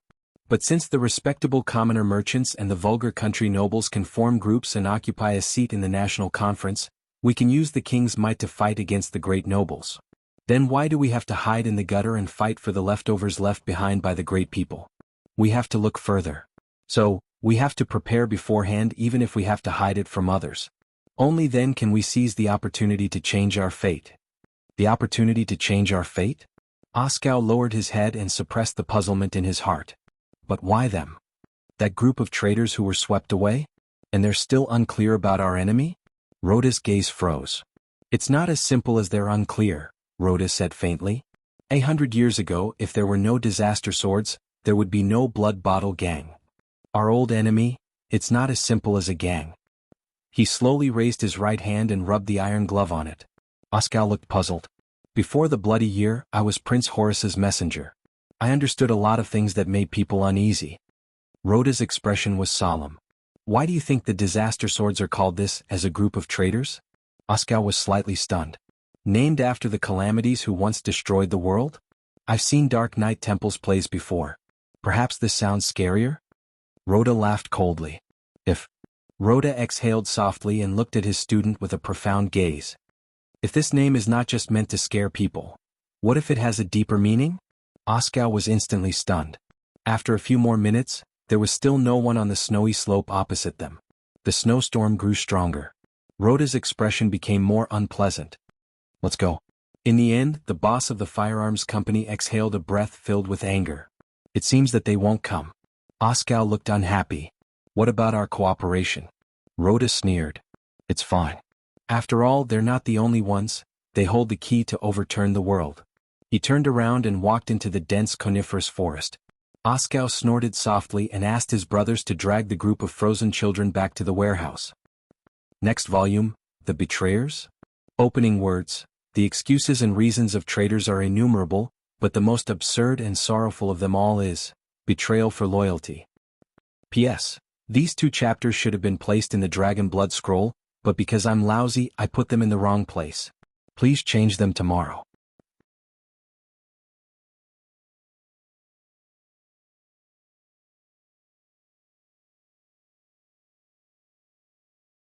Chapter 278. The sun shone brightly. A group of knights arrived at their destination at the South City Gate of Dragon Cloud City. When the thin man stepped into this famous Northland city again and looked at the bustling crowd at the city gate, his heart was filled with endless emotions. Even after going through that disaster, Dragon Cloud City still appeared dignified, grand, boorish, and shocking. Even the quarrels of the passers-by had a sonorous tone to them. Those days, but he still forcibly suppressed the surging thoughts in his heart and retracted his gaze from the towering statue of Rikaru. He still had things to do. The thin man lowered his head and pulled the reins to urge his horse forward. The thin man calmly said to the dozen knights behind him, "Get ready, we have a long slope to climb." The knights seemed to be used to his indifferent tone. They did not say a word and just followed quietly. This was a low-key group. There were no flags, decorations, or emblems to show their identity. There were only luggage and miscellaneous items on the horses, as well as the hurried expressions on everyone's faces. It was obviously the first time a few of them came to Dragon Cloud City. They looked around in surprise. "This is Dragon Cloud City?" a young attendant asked, puzzled. "Didn't they say that it was almost destroyed by the calamity? Why is it so complete?" "What destroyed Dragon Cloud City was a rumor, not a calamity," the thin man replied in a relaxed manner. "Wash your brain, Mark." A few minutes later, a Northland noble with a military aura came up to welcome them with a few cavaliers. After a brief meeting, he led them away from the queue to enter the city. They walked past the empty space in front of the city gate and began to ascend the slope. "I'm flattered that the chief garrison officer personally came to welcome us," the thin man greeted them faintly. "Viscount Lysden. Unfortunately, the Archduchess is in the Hall of Heroes. Today is the day of her council hearing. Regent Leespan is also inside." The Northland noble named Lysden appeared to be very capable and courageous. With a few gestures from him, the patrol team began to operate in an orderly manner. He nodded slightly at the thin man on his horse. "Lord Putre Nimain, who came all the way from Constellation Kingdom." Constellation's Lord Putre nodded in response. Viscount Lysden, Count Lispan's trusted old subordinate, who remained as Dragon Cloud City's garrison officer after the Archduchess succeeded to the throne, looked at the group of travel-worn Constellations and nodded slightly. "But I believe that all of you must want to meet the prince first." Constellation's attendants looked at each other. Their eyes were filled with anticipation and curiosity. That prince. The legendary second prince. Exactly. On the bustling Northland street, Putre's thin face revealed a smile. "Please bring us directly to the Blood Court." Lysden raised an eyebrow. Blood Courtyard, of course. The Blood Court, the most remote and dilapidated corner of Heroic Spirit Palace, houses a special guest. Lysden sighed softly. "Please follow me." The Viscount frowned and waved his hand. A messenger immediately understood and set off. 10 seconds later, a patrol team in front of them immediately changed direction and headed in the direction of Heroic Spirit Palace. "You are a sensible man, I admire you, unlike your former receptionist." Putre nodded approvingly and took out his pipe. Viscount Lysden snorted and rode beside Putre. "Former receptionist?" Lysden's lips curled up. "I heard about him secretly obstructing the diplomat group from contacting the prince. After that, he was found to be in close contact with a count from Black Sand region. That's why I took up the post myself this year." Lysden coughed with an unpleasant expression. "After he was hanged, ahem replaced." Putre took a puff of his cigarette and watched the smoke ring change on his horse. He said with a sigh, "Thank you for understanding our anxiety." "It's my pleasure." Lysden nodded slightly as if he was deep in thought. "This is Dragon Cloud City after all, not Black Sand City." Putre narrowed his eyes and said, King Chapman still sends a special envoy to offer his condolences? Speaking of the common elected king, disgust and disdain appeared on Viscount Lysden's face. 3 times a year and never late. If it's possible, he probably even wants to bribe the messenger crows flying above Dragon Cloud City to monitor our every move. Lysden glanced at Heroic Spirit Palace, which was located at the side of the mountains. Especially the whereabouts of those two. Putray exhaled a smoke ring. But I heard that your king has been in big trouble recently? Isn't that so? Lysden snorted softly as if he was very happy. Chapman Lampard's troubles have never stopped since he was crowned. Hearing that name, the faces of the Constellatiate attendants tensed up. They immediately pricked up their ears and paid attention to the new king who had not ruled for long in Extet. Half a month ago, led by the 4 archdukes in the north and west, they launched a boycott against the king's persecution of the nobles in the region. In the name of the joint ruling pledge, they called for tax resistance in solidarity with the old nobles of Black Sand region who were stripped of their titles. They also called for others to join them and oppose the king's atrocities. Viscount Lysden's lips curled up. Of course. He could boldly and confidently save a sum of money, and he could also see the king in a terrible predicament. Why not? I suspect that Dragon Cloud City will soon receive an invitation to sign their joint condemnation letter. Lysden exhaled softly. You know, the reputation of the Kinslayer is already bad enough. Chapman the Kinslayer. Putray whistled. It's really harsh to call your own king that.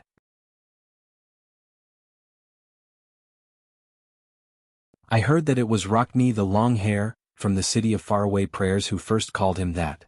The garrison officer laughed happily. It's the worst nickname for a king in Extet's history. You know, even Jacob I, who married his own aunt and became his queen, was only called the Degenerate. Putray chuckled and did not comment. Bad reputation. But it doesn't mean that his methods are bad. I heard that Constellation isn't stable either? I heard that the plague in the southwest, which was finally quelled, is showing signs of relapse. Viscount Lysden naturally changed the topic. And King Kessel has already sent 3 waves of regular soldiers to Blade Edge Hill? Putray narrowed his eyes slightly. The old wounds are too deep. It won't be easy to heal them. Just like you. Lysden and Putray looked at each other. The Dragon and Constellation duo nodded with their own thoughts in mind. The group of people walked past the lively Dragon Wing Square, the messy Bow District, Axe District and Spear District where the upper-class people stayed, all the way to the upper part of Dragon Cloud City. Finally, the first gatehouse, which separated Axe District and Heroic Spirit Palace, appeared before the group of people. Putray looked at the towering gatehouse and sighed again. Viscount Lysden negotiated with the patrols guarding the gatehouse for a few minutes with a serious expression on his face before the Constellatiates were allowed to enter the gatehouse. Immediately, many patrolling soldiers walked forward with hostile expressions and searched them from their bodies to their luggage. This made many Constellatiates feel indignant. Calm down, this is a necessary procedure. Oh, the gift for the Archduchess is in that box. Please put it carefully.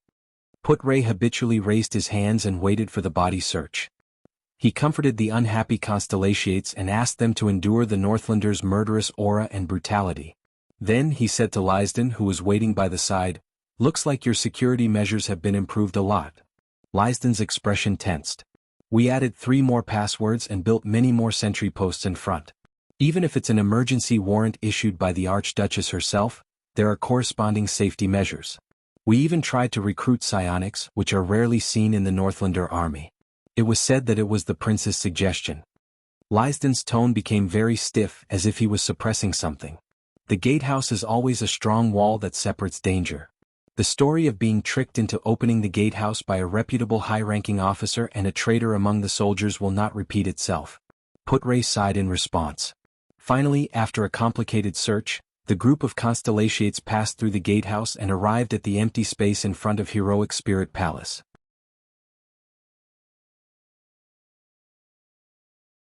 Putray looked at the 8 big furnaces that were both familiar and unfamiliar at the same time in front of the palace gate with complicated emotions. He remembered the scene of that small figure walking through the palace gate alone and could not help but let out a long sigh. Groups of palace guards on patrol looked at them in an unfriendly manner. They got off their horses and allowed the guards to lead their mounts away. "The blood court is this way. Please follow me." Viscount Lysden led them away from the grand palace gate of Heroic Spirit Palace and into a remote, winding corridor. The road under their feet became narrower and even overgrown with weeds. However, the number of guards on the road gradually increased.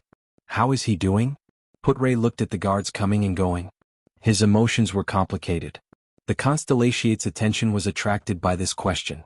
Lysden furrowed his brows. How is he doing? This question. Everyone has a different evaluation of him. The garrison officer chose his words carefully. But if you ask me, that prince is very quiet. The Constellations nodded at each other. This was in line with their judgment of the prince's youth and maturity. Only Putray was shocked. What do you mean? That guy. Putray recalled the image of that young adult who spoke with fervor and assurance and made people speechless from time to time. Quiet? He found it unbelievable. Most of the time he sits quietly and reads by himself. Sometimes he talks to himself or even recites in a low voice. It can be said that he forgets to eat and sleep. And every time his position is different, from the corner of the courtyard to the cliff of the sky, worrying his guards. Every month he goes out of the palace to Spear District to play chess. He likes to stay in his private room and play chess with himself. He sits there for a few hours until his attendants remind him that the Archduke's personal guards need to eat. He does not care much about the disputes in Dragon Cloud City. Whether it is palace banquets or hunts, he declines all of them, even if the nobles' eyes are on him. Instead, he is very familiar with the servants in the palace. I heard that he likes to smile, and even greets messenger crows when he sees them. There are many teachers who have taught him and the Archduchess. Half of them did not last for 2 months, saying that they could not agree with the prince's style. Count Lisban is very troubled. Ah. Putray shook his head, not knowing whether to laugh or cry. I am here to solve this problem. Viscount Lysden's expression was strange. But his relationship with the Archduchess is very good.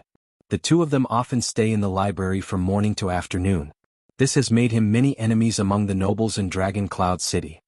When he said this, Lysden lowered his voice and said, Count Lisban is very dissatisfied with him because of this. That's not all.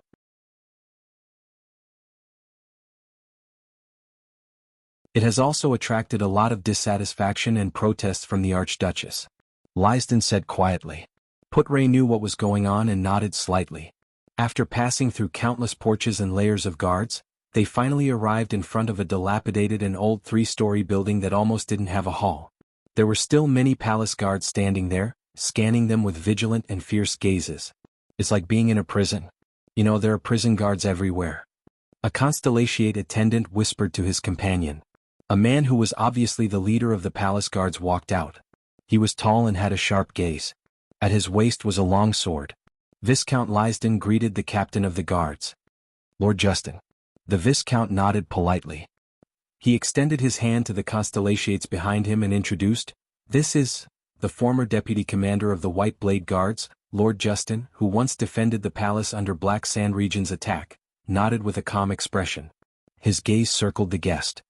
Putray Nemain. I recognize him. Putray smiled. It's a pleasure to meet you. However, Lord Justin obviously did not like to talk too much. He remained expressionless and cut straight to the point.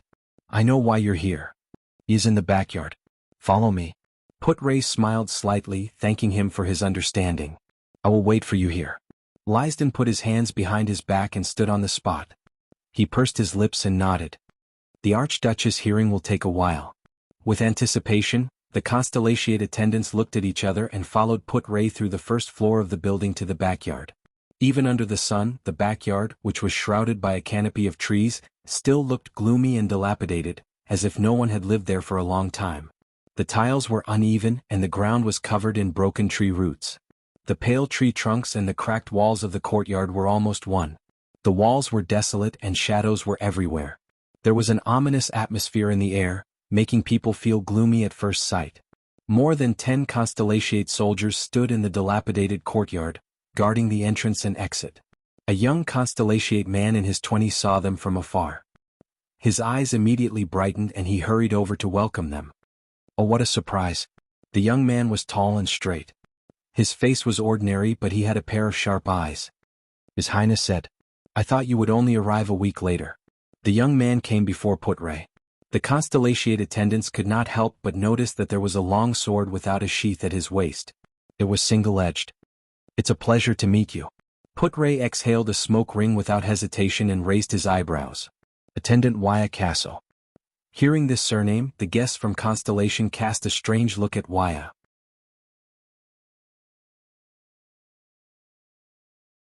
So that's the cunning foxes. But the prince's attendant did not seem to like this kind of gaze. He turned to the side and revealed the scene behind him. The guests were immediately attracted by the strange man leaning against the wall with his arms crossed. He had light, short hair and a silver mask that covered the area from his throat to his nose. Only the upper half of his tattooed face was exposed. He sized up the guests with a cold and vigilant gaze as if they were intruders. It made them feel uncomfortable. He's probably not very friendly, many people thought. Bang. A muffled sound was heard. The guests from Constellation immediately shifted their gazes to the source of the sound. The two people who were practicing swordsmanship in the field. The one who caught their attention was the 7 or 8-year-old boy. He held a sword in one hand and a shield in the other. He was drenched in sweat, but his expression was firm as he gritted his teeth. He withstood the guards' attacks again and again. Raise your arms. Pay attention to the rise and fall of my shoulders. Predict the next attack and defend in time. The guard who was training with him was not tall to begin with. He deliberately lowered his posture to take care of the boy's movements and height. The wooden sword knocked on the boy's joints from time to time, forcing the boy to retreat. Bang. Another muffled sound was heard. The boy fell to the ground in a sorry state. He bit his lower lip, wiped the sweat off his forehead, rubbed his aching knees and looked at the guard in dissatisfaction. Do you have to do this? Stand up. The guard shook his head. His tone was stern and uncompromising. Raise your sword. Wuxia frowned and looked at the 7 or 8-year-old boy. He seemed to be reluctant, but in the end he did not say anything. Beside him, Putray narrowed his eyes and stared fixedly at the training in the field. The people of Constellation craned their necks and looked at the little boy on the ground who was gritting his teeth and enduring the pain with a tough expression. That was Constellation's only prince? The one who was a hostage in the enemy country and used his life to maintain the peace between the two countries. But the guests looked at the boy who was struck down by a sword and their hearts dimmed. The little prince looked at his hands and legs and sighed heavily. He got up listlessly. But this is too much. If you still want to inherit your father's position and take over his heavy responsibilities, isn't this necessary? The guard's stern words came from behind the helmet. It was frightening to hear. The people around them shook their heads. A sharp blade may be able to tear flesh, but if it's held in a pair of unstable hands, you won't even be able to cut through the most fragile reed. The prince, who was still a weak boy, could only take a deep breath and hold back his emotions. He focused his attention again and raised his sword and shield. Many of the onlookers could not bear to watch. Many of them cast a strange glance at the newcomer, Putray. The sparring began again. You know the main points of this sword style. Although the guard who looked like an instructor was strict, he still dutifully taught the boy and guided his movements. Your footsteps must be steady but not too tight. Control your center of gravity.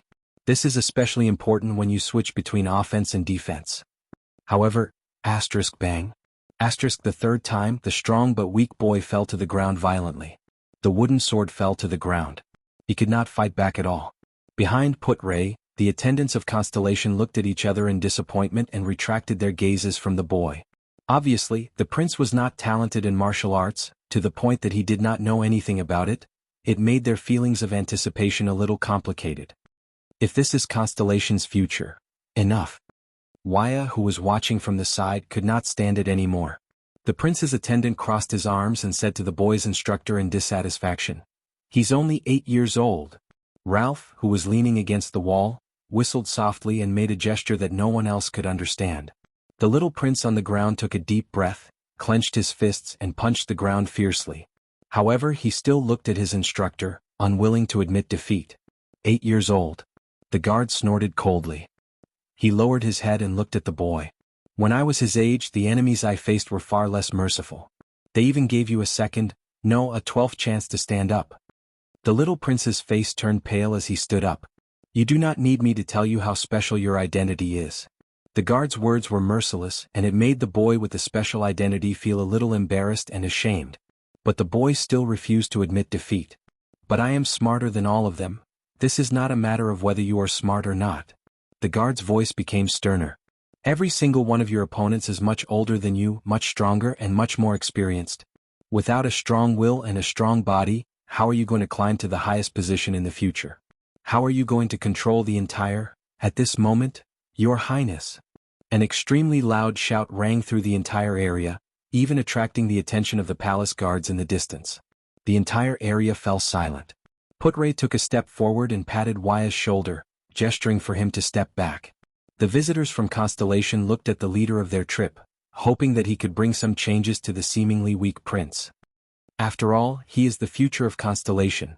It was only then that the 7 or 8-year-old boy noticed Putray's arrival. He scratched his head in embarrassment.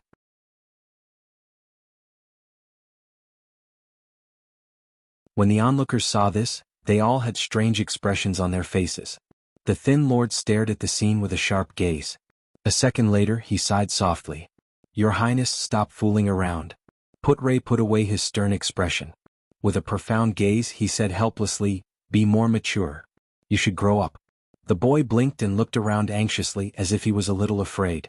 A few seconds later, the guard in front of the prince moved slightly and threw down the wooden sword in his hand. He stood up straight and turned his head. The guard pulled his shoulders, and as his joints cracked, he took off the protective gear and gloves on his arms. You are still the same. Your sense of humor is lacking. A muffled voice came from behind the helmet. It was as unpleasant as a drake's voice. The people around them, whether it was Ralph or Waya, all looked at the guard in resignation. Putray rubbed his forehead. He felt as if his head was about to explode. The new attendants from Constellation looked at each other in surprise. For a moment they could not react. The stern guard took off his helmet, revealing a delicate and pretty face of 13 or 14 years old. The teenager shook his sweaty face under the helmet. He walked forward and tossed the helmet to Ralph beside him. He smiled heartily at Putray, who was half a head taller than him. Under everyone's gazes, the real second prince of Constellation, Thales Jadestar, who looked like a teenager, punched Putray's shoulder in a straightforward manner, just like a normal Northland man. It's been a while, Putray. Putray, who was knocked back a step, shook his head in resignation. To think that they said you were very quiet. He really is a quiet prince. Thales laughed heartily and patted Putray's shoulder. He flashed a refreshing and relaxed smile at the people behind him, making them feel that he was very close to them. My friends from my hometown, welcome to Northland. The prince happily thumped his chest and said loudly with a muffled sound in his chest, welcome to Northland. Under the stupefied gazes of the attendants, Putray gritted his teeth as if he had a headache. He gestured with his lips. What's up with that boy? Thales then patted his head and turned around. Joseph, I met an old friend. The prince changed from his stern demeanor just now. He squatted down and said gently to the boy, let's call it a day. You can go back now. Your father is probably anxious from waiting. Don't be nervous. My teacher told me that to learn this sword style, you must first learn how to take a beating. The boy exhaled as if he had been pardoned. He rolled his eyes and took off his protective gear. I thought it was over for today. Thales laughed heartily. The teenage prince turned his head and raised his eyebrows at Putray, whose face was almost as black as charcoal. This is Joseph, the head chef's son.